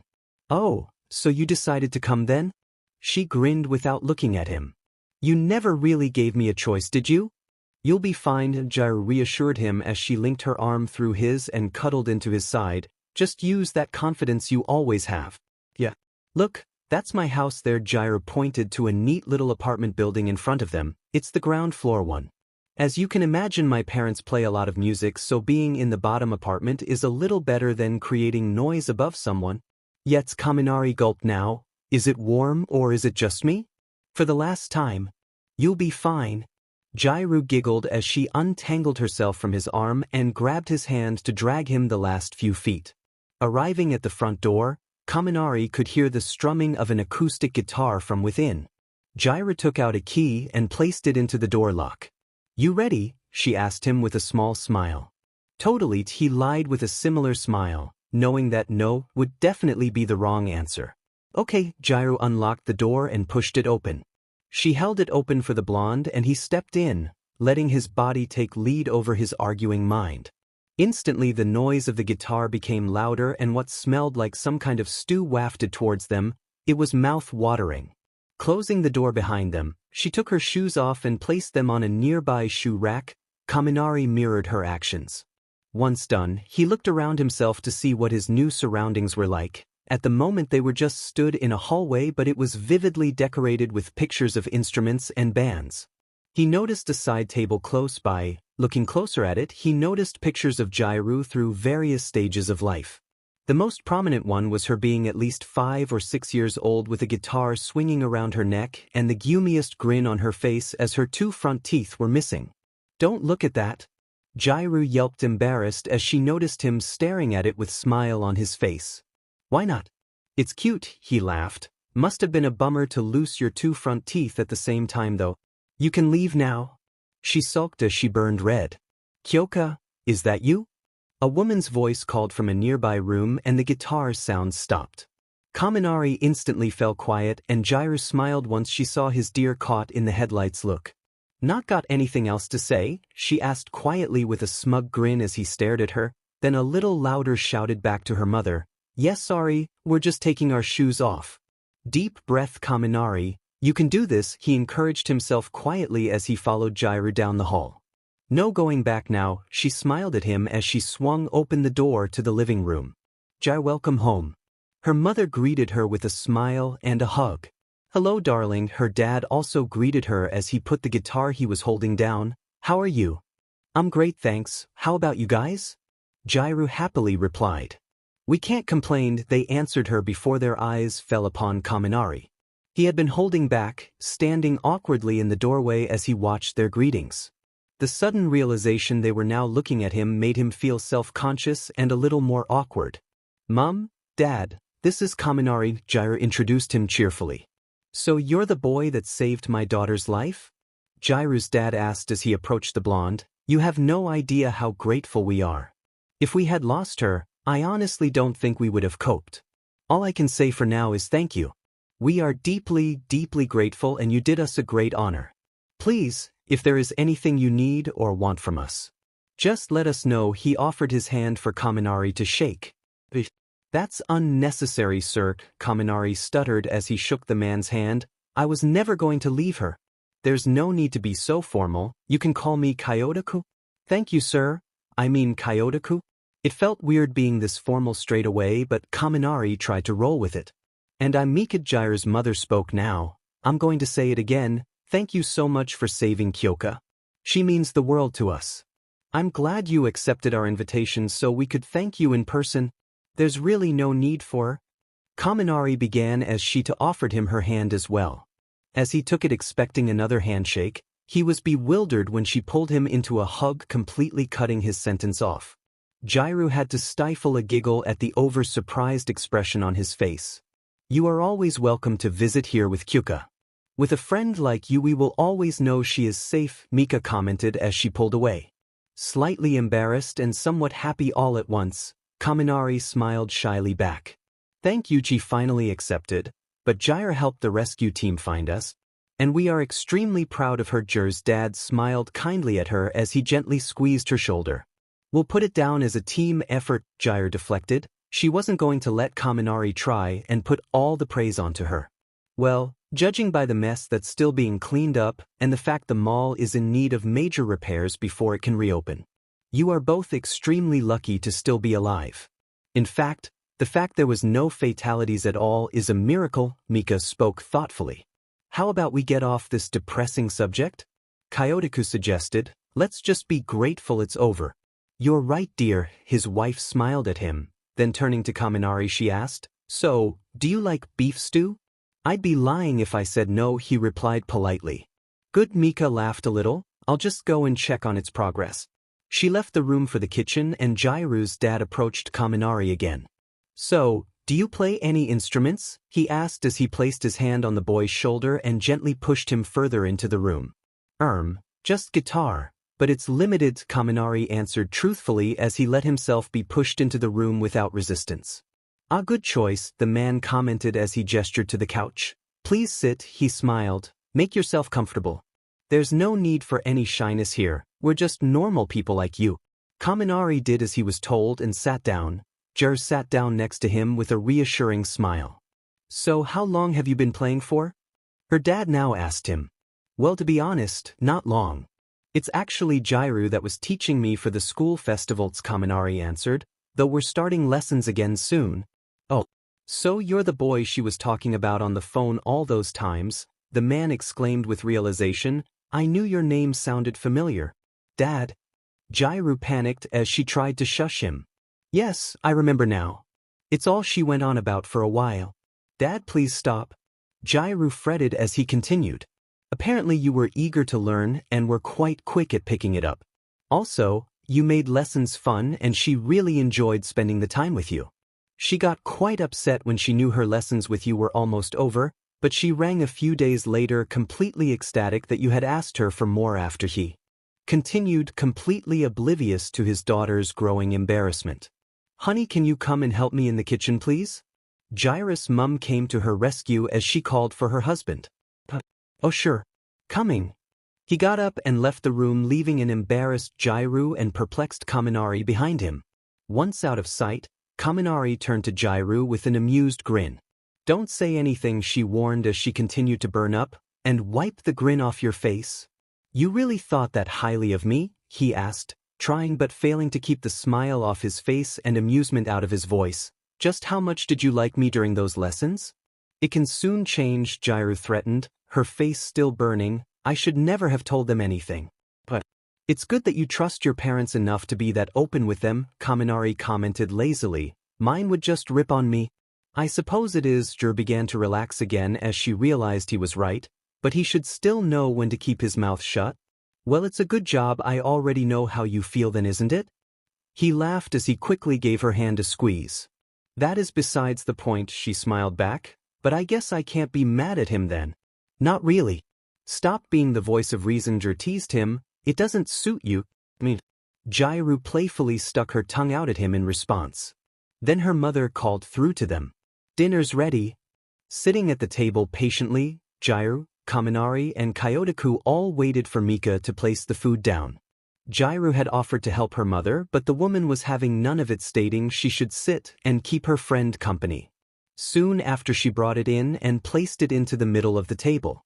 Kaminari waited for the others to serve themselves first, but they didn't. Instead, they were all looking expectantly at him. Go on, help yourself, Mika encouraged him. Guests first? Oh, but you cooked the food. You should go first, he deflected without trying to sound ungrateful. Don't be silly, the woman smiled at him. Guests always go first in this house. Kaminari received a small nudge from Jirou's foot. He knew if he continued to argue he would unintentionally come across as rude. So instead he smiled back and awkwardly poured some of the stew into his bowl using the provided ladle. Don't be so modest, Jirou's dad laughed. Add some more, you're a growing boy after all. Again Kaminari added another ladle full into his bowl. Seeing the two parents still looking at him expectantly, he added one more. Seeing a satisfied look cross both of their faces, he finally let the ladle go, breathing a sigh of relief as they began to help themselves to it. He glanced at Jirou, who was stifling a giggle as she filled her own bowl. Once everyone's bowls were filled, they all began to eat. It was amazing. Kaminari had never tasted stew like it before. Mika was an amazing cook and Kaminari couldn't help but think how lucky Jirou was. This is amazing, he commented. Thank you, Mika accepted gratefully with a smile. I'm so glad you like it. It's part of why I married her, Kyotoku joked. Well, that and she's the most amazing woman I've ever met. Oh, you, Mika brushed him off flustered. It's a good job you're so sweet. No, lovey-dovey stuff at the table, who laughed. I'm trying to eat. Besides, Kaminari doesn't want to see this. It's fine, Kaminari smiled. You don't have to change how you normally act just because I'm here. See, Jirou, he understands, Kyotoku grinned. Tell me, Kaminari, what do you think about my daughter? Dad? Jirou shouted in horror as she almost choked on a mouthful of food. What? He asked, confused. Unaware, Kaminari was now sat in silent horror, not knowing how to answer. I was just asking a question. I too would like to know, her mum now asked, curious. He's a very good-looking boy. What do you think of him, Kyoka? Mom, she now exclaimed as she began to sink into her seat. Oh, I'm just joking, her mum laughed, yet still looked at them both expectantly. Kaminari struggled to find the words to explain under their gazes. He didn't know exactly why the meal had suddenly turned into what he could only describe as an interrogation. You're making him uncomfortable, Jirou pointed out. Are we? Her dad asked, stunned as he finally noticed the blonde's embarrassment. "Oh, I'm so sorry," he apologized quickly. "We like to think of ourselves as an open family. We always forget that other people think differently to us." "Yes, please forgive us," Mika apologized now. "It's fine," Kaminari squeaked as he tried to recover. Gulping some water to clear his suddenly dry throat, he spoke again. "But since you asked, I think Jirou is extremely smart and brave. She's definitely one of the most amazing girls I've ever met." The whole family were now staring at him, Jirou somewhat flustered and her parents both with knowing smiles on their faces. His honesty had caught them all off guard, and now he was self-aware of them watching him. He couldn't help but think he had said something wrong. Finally, after a brief pause, Kyotoku spoke again. "Well, you will definitely have my blessing if you ever want to date my Kyoka. And you have my blessing too," Mika added happily. "Yep, I definitely said too much," Kaminari thought to himself as he dared turn to face Jirou with a sheepish grin. She had covered her bright red face with her hands as she rested her elbows on the table. "Idiot," she spoke quietly so only he could hear her.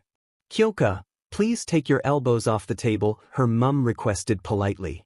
After dinner, they all sat together in the living room. Jirou's parents were happily telling Kaminari stories from Jirou's childhood, much to the said girl's dismay. "The first guitar we ever got her never left her side.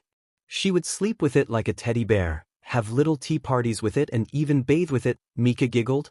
"Oh, I think I have pictures somewhere." She left the room quickly to the protesting groans of Jirou, who had lost the will to live and was now sat with her head hanging over the back of the couch and a pillow over her face. "She was such a cute little girl," her father continued in Mika's absence, "so loving and kind.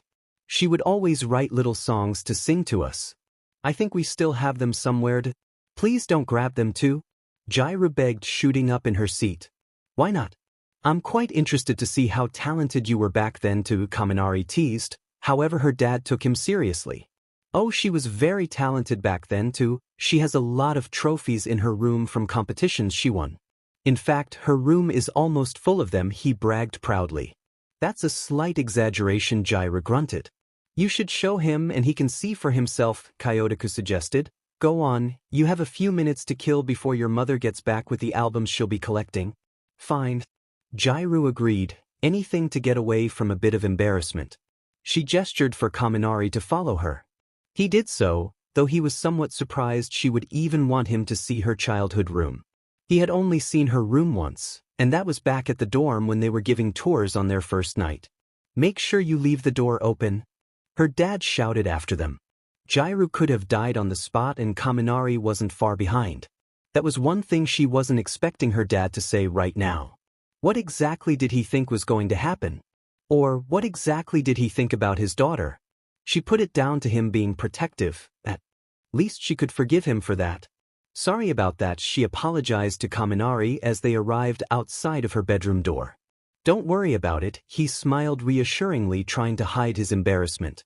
"Don't laugh about the color of the room, please," she asked somewhat pleadingly and threateningly at the same time.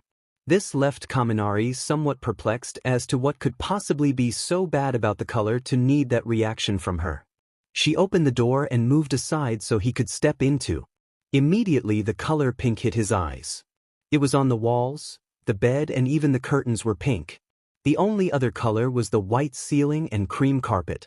Posters of Jirou's favorite bands covered the walls as if it was a desperate attempt to cover them. "Wow!" Kaminari gasped as his eyes adjusted to the color. "Now I know why you gave me that warning." "I know it's bad," she sulked. "No." He tried to hold back his amusement. "No, it's just wow." "I said not to laugh," Jirou rolled her eyes. "My parents decorated it one year when I was away with relatives. I didn't have the heart to tell them I didn't like it." "That was nice of you and brave for putting up with it for so long," he commented as he began to walk slowly round the room taking in the different objects. That's when he began to notice all the trophies dotted around and a big trophy case in a corner of the room which was also full. "Your dad wasn't kidding about all of these." "Yeah, I entered a lot of competitions when I was younger. I enjoyed them and it made my parents so happy. It was like a hobby." Jirou laughed. Kaminari began to count the trophies as Jirou watched on. Just as he got to the last few, she decided to ruin it for him. "There's 56, she grinned. "But Why would you wait until I was nearly done? He asked, a little irritated. Why wouldn't you just ask me how many there were? Jirou countered with a raised eyebrow. Kaminari looked like he was about to argue back. Catching the words in his throat, his face changed to one filled with realization. Good point, he chuckled. Just another one of my dumb moments. And another reason as to why I like you, Jirou smiled. I have the albums. Mika's voice shouted to them from down the hall. Oh no, Jirou groaned. Let's just leave now. Nah, I can't wait to see you as a goofy little kid with your pet guitar, Kaminari teased with a wink as he left the room. I hate you, Jirou grumbled as she closed the door behind her and followed the laughing boy back to the living room. That picture of you feeding that guitar some cake was hilarious, Kaminari laughed as he walked beside Jirou. It was almost filled. How did it even still work after that? I was 5, she protested. They had left her home a few minutes ago and were walking to a surprise location that Kaminari had decided on for their date. As they walked, he was continuing to tease her about the pictures Jirou's mum had shown him. And the one of you singing into the hairbrush with a foam beard and afro in the bathroom mirror. The image of being caught red-handed on your face in a picture forever. How old were you then? 10? Yes. She sighed with embarrassment, but in my defense, I was extremely bored that day. Kaminari laughed harder. It had took all he had to stop tears from falling from his eyes as he tried to pull himself together. She didn't have to show you the ones of me stuck in the baby swing crying though. I knew I was too big to get in, but I did it anyways, Jirou grumbled through her shame. This sent Kaminari over the edge as he broke down into fits of louder laughter and the tears now brimmed his eyes. Oh man, I forgot about those ones. I can't believe the fire brigade had to cut you out. They did not look happy. I'm glad you find my humiliation funny, Jirou sulked.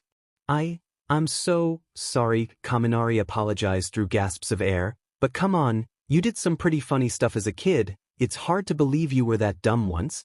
Meaning? Jirou asked sternly. You know, Kaminari finally caught his breath and smiled at her. Like I said to your parents, you're really smart. It's hard to believe you used to do stuff like that. It's like something I would do now. Well, you are an idiot, Jirou smiled back. But I'm your idiot, Kaminari chuckled as he took her hand and squeezed it fondly. I still can't believe you actually answered my dad when he asked you what you thought about me, Jirou commented. Yeah, well, I was just being honest, Kaminari shrugged. Besides, they're okay with us going out, so we know we'll be fine when we do tell them. And you're already on first-name terms with them. Impressive for a first meeting, Jirou giggled. What can I say? I'm a likable guy, Kaminari playfully bragged. That you are, Jirou answered truthfully. You were right though. About what? They are nice people, I really like them, he smiled at her. I think it's easy to say that the feeling is mutual, Jirou giggled a little. They had continued walking as they spoke and were now on a busy high street not too far from the ocean. So where are we going? Jirou asked, curiously looking around. We're almost there, Kaminari answered. I'm sure you'll know once we get a little closer. She began to pay close attention to her surroundings to see if she could pick up any clues on the way. Eventually she had a slight idea as to where they were heading. Are we going to the arcade? She asked him quizzically. Damn, you guessed already. Kaminari grinned. Yep, that's where we're going. I remember you saying a while ago that you used to like going there after school. All I can say is, get ready to have your butt kicked. She warned competitively with a grin of her own. Without warning, she began to drag him in the direction of the arcade. What shall we go on first? Jirou asked excitedly as they arrived at their location. You decide, Kaminari smiled gently at her. You sure? She asked. Yep. Okay, Jirou replied thoughtfully as she looked around. Let's go on this one. She pulled him towards a multi-layer guitar game. I should have known, Kaminari commented amused. I don't stand a chance on this thing against you. Never say never, Jirou winked at him as he put the required money in. They had came to the agreement that they would take it in turns to pay for the various games. Hard difficulty? Jirou asked seriously. Yeah, sure, Kaminari answered unsurely. He wouldn't stand a chance on easy difficulty against her, but she looked so happy, he didn't have the heart to say no. Don't worry, Jirou assured him as she took up her plastic pretend guitar and Kaminari did the same. I taught you how to play. You still won't beat me, but you'll do fine, she teased. Thanks, Kaminari laughed as the game started. They played their way through the whole list of song selections. Each time Jirou would win, but Kaminari was doing a lot better than he had expected himself to do. He would playfully nudge Jirou to put her off, and she would laugh before nudging him back. After finishing the last song on the list, Kaminari turned to her. "Well, since I did so badly here, I think it's only fair we pick a game I'm good at," he smiled. "Which one do you have in mind?" Jirou asked, amused. They played their way through the whole arcade. Jirou would take the fighting games like she was actually there in the fight with them, and Kaminari acted like he was some kind of agent on the shooter games. The end results were both of them in a stalemate, with them winning an equal amount of games. "We need a tie breaker," Kaminari suggested as he looked around for something they hadn't tried yet. "How about these?" Jirou walked towards the dance station, which Kaminari had actively been trying to avoid. "Oh no, my wounds are hurting. I think it'll just go sit down," he spoke as he tried to walk away. Jirou grabbed his hand to stop him. "Recovery girl said you were completely healed and could start gym class as soon as you wanted." Jirou spoke smugly. "You're OT even on pain medication anymore either?" "Was worth a try," Kaminari gave her a small laugh. "Come on, it'll be fun," she encouraged. "Fine," he gave, "but I can't dance. That makes two of us. It'll be more fun that way." They each stood on their own dance mats, which had brightly lit arrows all over it. As Jirou selected the song with the hardest dance routine, Kaminari took his jacket off and flung it over the game's side. "Oh, getting serious are we?" Jirou asked mockingly. "Of course. I'm going to win this," he answered her seriously, causing her to laugh. He laughed too. The music began to play. The arrows began to appear as they flew up the screen. The words good, bad, excellent, and combo flashed up on each of their screens as they tried to keep to the rhythm of the arrows. They would speed up to the point neither player knew where their feet should go, and then they would slow to the point they could just stand and tap their feet on the correct spot easily. Neither of them looked at the other player's screen as they didn't want to know who would win yet. Eventually, as the song finished and they were both stood trying to catch their breath, did they look? "How did you win?" Jirou asked, surprised. "What can I say? I'm multi-talented," Kaminari joked as he stood proudly looking at his score. "I'm sure I saw you jumping around in a circle at one point." Jirou folded her arms and looked at him unimpressed. "I did," he laughed. "I was so lost I just hoped for the best with pressing the arrows." "Well, I guess congratulations," she laughed. "What did you think that just because you're my girlfriend I would let you win?" he asked as he grabbed his jacket and placed his arm around her shoulders as they began to walk out to leave. "I wouldn't want anyone to let me win," Jirou answered, "so I'm grateful you didn't." She stopped in her tracks as she caught sight of the teddy claw machines. She looked longingly at them and Kaminari noticed. "You want to have a go?" he asked. "No. I'm no good at them. I might as well just throw my money at them half the time," she replied somewhat sadly before trying to walk again. Kaminari stopped her by catching her hand and grinning at her. "Lucky for you, I'm quite good at them. What one do you want?" "Seriously? Are you sure?" she asked him skeptically. "Very. Well, I want that one," and she pointed at a plush Pikachu plush in the second machine. "No problem." Kaminari put his money into the machine and the claw began to move. Once it was placed over the said plush, it lowered. Jirou watched with amazement as the claw wrapped around it and lifted it up. She half expected it to drop once the claw hit the top of the machine again, but it didn't. The plush was deployed neatly into the winner's box and Kaminari collected it. He handed it straight to Jirou with a smile. "Thank you," she accepted. "How did you do that?" "Honestly, I don't know. I'm just lucky with those things, I guess," he shrugged. "Any particular reason you wanted that one though?" "Because it reminds me of you," she replied honestly with a laugh. "I'm going to call it Charge Bolt." "It's called Pikachu, you know?" He looked at her amused. "Yeah, well, it's called Charge Bolt now." She stuck her tongue out at him playfully. "Whatever you say." Kaminari shook his head with a chuckle, feeling happy she has chosen his hero's name. He offered her his hand. "Come on, let's get out of here." Jirou was sat on a bench with her legs crossed facing the seafront. She fiddled with her Pikachu's ears as she waited for Kaminari to get back with ice creams. The sun was beginning to set and she was a little upset the day was almost over and they would have to return to normality soon. "One bubblegum flavor topped ice cream for you," Kaminari stated as he got back to her and gave her her ice cream, "and one lemon top flavor for me." He sat down happily next to her as he licked at his ice cream. Jiro doing the same. Thank you for today, she spoke as she concentrated on not letting her ice cream fall off the cone. It's been fun. I'm glad you never stuck with the traditional kind of dates. Arcades are so much more fun. You're welcome, he answered. I just can't believe I was so nervous at meeting your parents. They're amazing. Thanks, Jiro smiled, completely happy they had liked him too. I was thinking. About what? Kaminari asked as she trailed. Well, since you're on a first-name basis with my parents now and since we're going out, that maybe we can call each other by our first names too? She asked cautiously. Sure, I don't see why not, he agreed readily. From now on, you can call me Denki all you want. Really? She asked surprised. Yeah, like you said. We're going out now. It would be strange if we didn't. Okay, then you can start calling me Kyoka, she replied cheerfully. But Kyoka, Kaminari agreed as he called her by her first name for the first time. This sent butterflies soaring around Jiro's stomach and she completely forgot about her ice cream. This resulted in it falling off the cone and onto the floor, causing the girl to jump with surprise. As she did so, she knocked Kaminari's arm, which made his ice cream smudge up his nose. So cold, he snorted as it went further up his nose and he hastily tried to get it out. Jiro held back her laughter as she watched him wipe at his face and desperately blow his nose to get the ice cream out. He used the napkin that had been wrapped around his cone. What do you have against my nose? He asked her as he began to slowly recover. I'm sorry, she giggled. You've missed a bit on your cheek. Let me get it for you.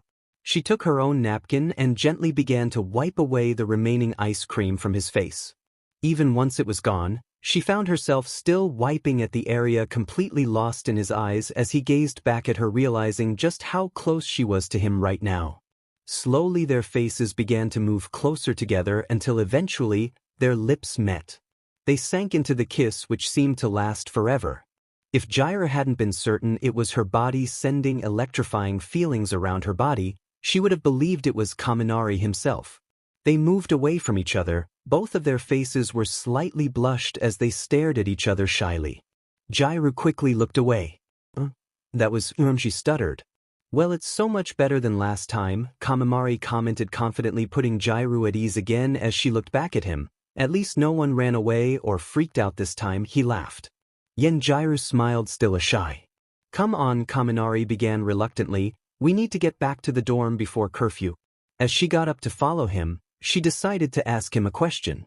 She just hoped it wouldn't ruin the day they had shared together. Kaminari? Yeah.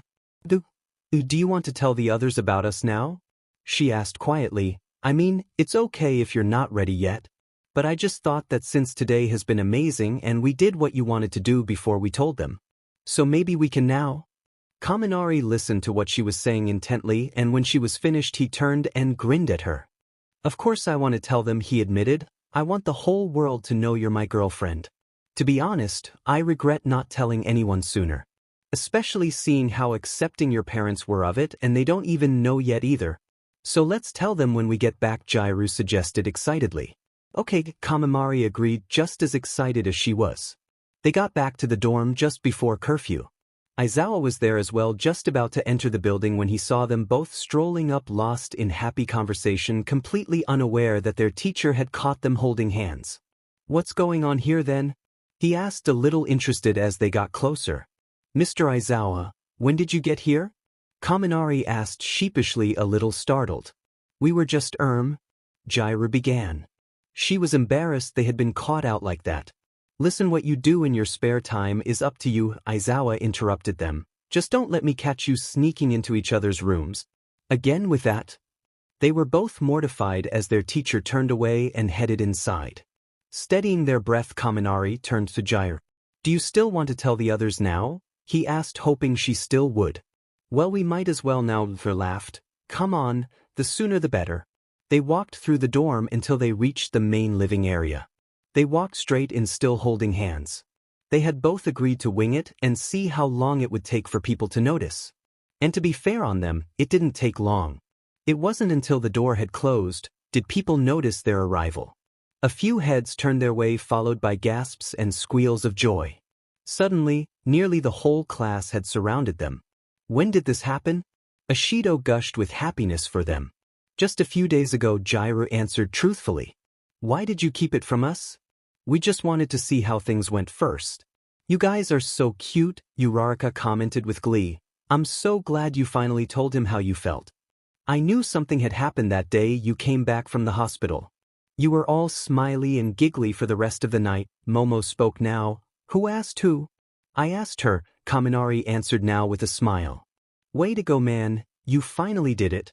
Kirishima grinned at him as he patted him on the back. I told you everything was a big misunderstanding. You knew about all this? Bakugo questioned Kirishima with a raised eyebrow. Yeah, but it was never my place to tell anyone, he chuckled nervously. Well, congratulations you two, Midoriya offered with a genuine smile. Uraraka glanced at him longingly. She wished she had the guts to tell him how she felt so they could be like Kaminari and Jirou right now. She was a little envious. Congratulations from me, Tokoyami spoke. And from me, Todoroki offered now with his own smile. The rest of the class joined in individually until everyone has shown how happy they were for the new couple. I'm so happy for you both, Momo gushed again as she hugged them both tightly. You have no idea how much I've wanted you two to get together since I found out about Jirou's feelings. And now you have. I can't believe you did this to me, man. A small gruff voice sailed up to Kaminari's ears. Turning, he saw Mineta scowling at him unhappily. What do you mean? Kaminari asked, his brow furrowing in wonder. You know what I mean. Mineta nearly shouted at him. You're supposed to be my partner in crime and now you've gone and got yourself a girlfriend. Where does that leave us, man? Grow up, short stack. Bakugo rolled his eyes as he walked away. I'm going to bed. I'm still your friend, Mineta. That hasn't changed, Kaminari smiled at the small boy. Sure, for now, Mineta answered full of gloom. Kaminari just smiled sheepishly at him before turning to face Ida, who had now began to speak. Well, I'm happy for you both. However, I expect you to keep things professional. No being all lovey-dovey in front of everyone and definitely no sneaking into each other's dorm rooms. I wish people would stop saying that. Jirou groaned. We're not animals, you know. We've only just started dating as it is, Kaminari added. What do you mean? Ida asked, confused as everyone laughed at his obliviousness. Judging by that plushie you're holding. You've been on a date, Ashido noticed. Come on, you have to tell me all about your day. She pulled them towards the couches so they could tell her and a few others about their day. They were grateful everyone had been so accepting of them. And knowing their parents would be the same, they had decided to tell them the next day. Both were excited to see what the future would hold for them. They had already been through so much together already. So whatever was in store, hopefully it would make them stronger together.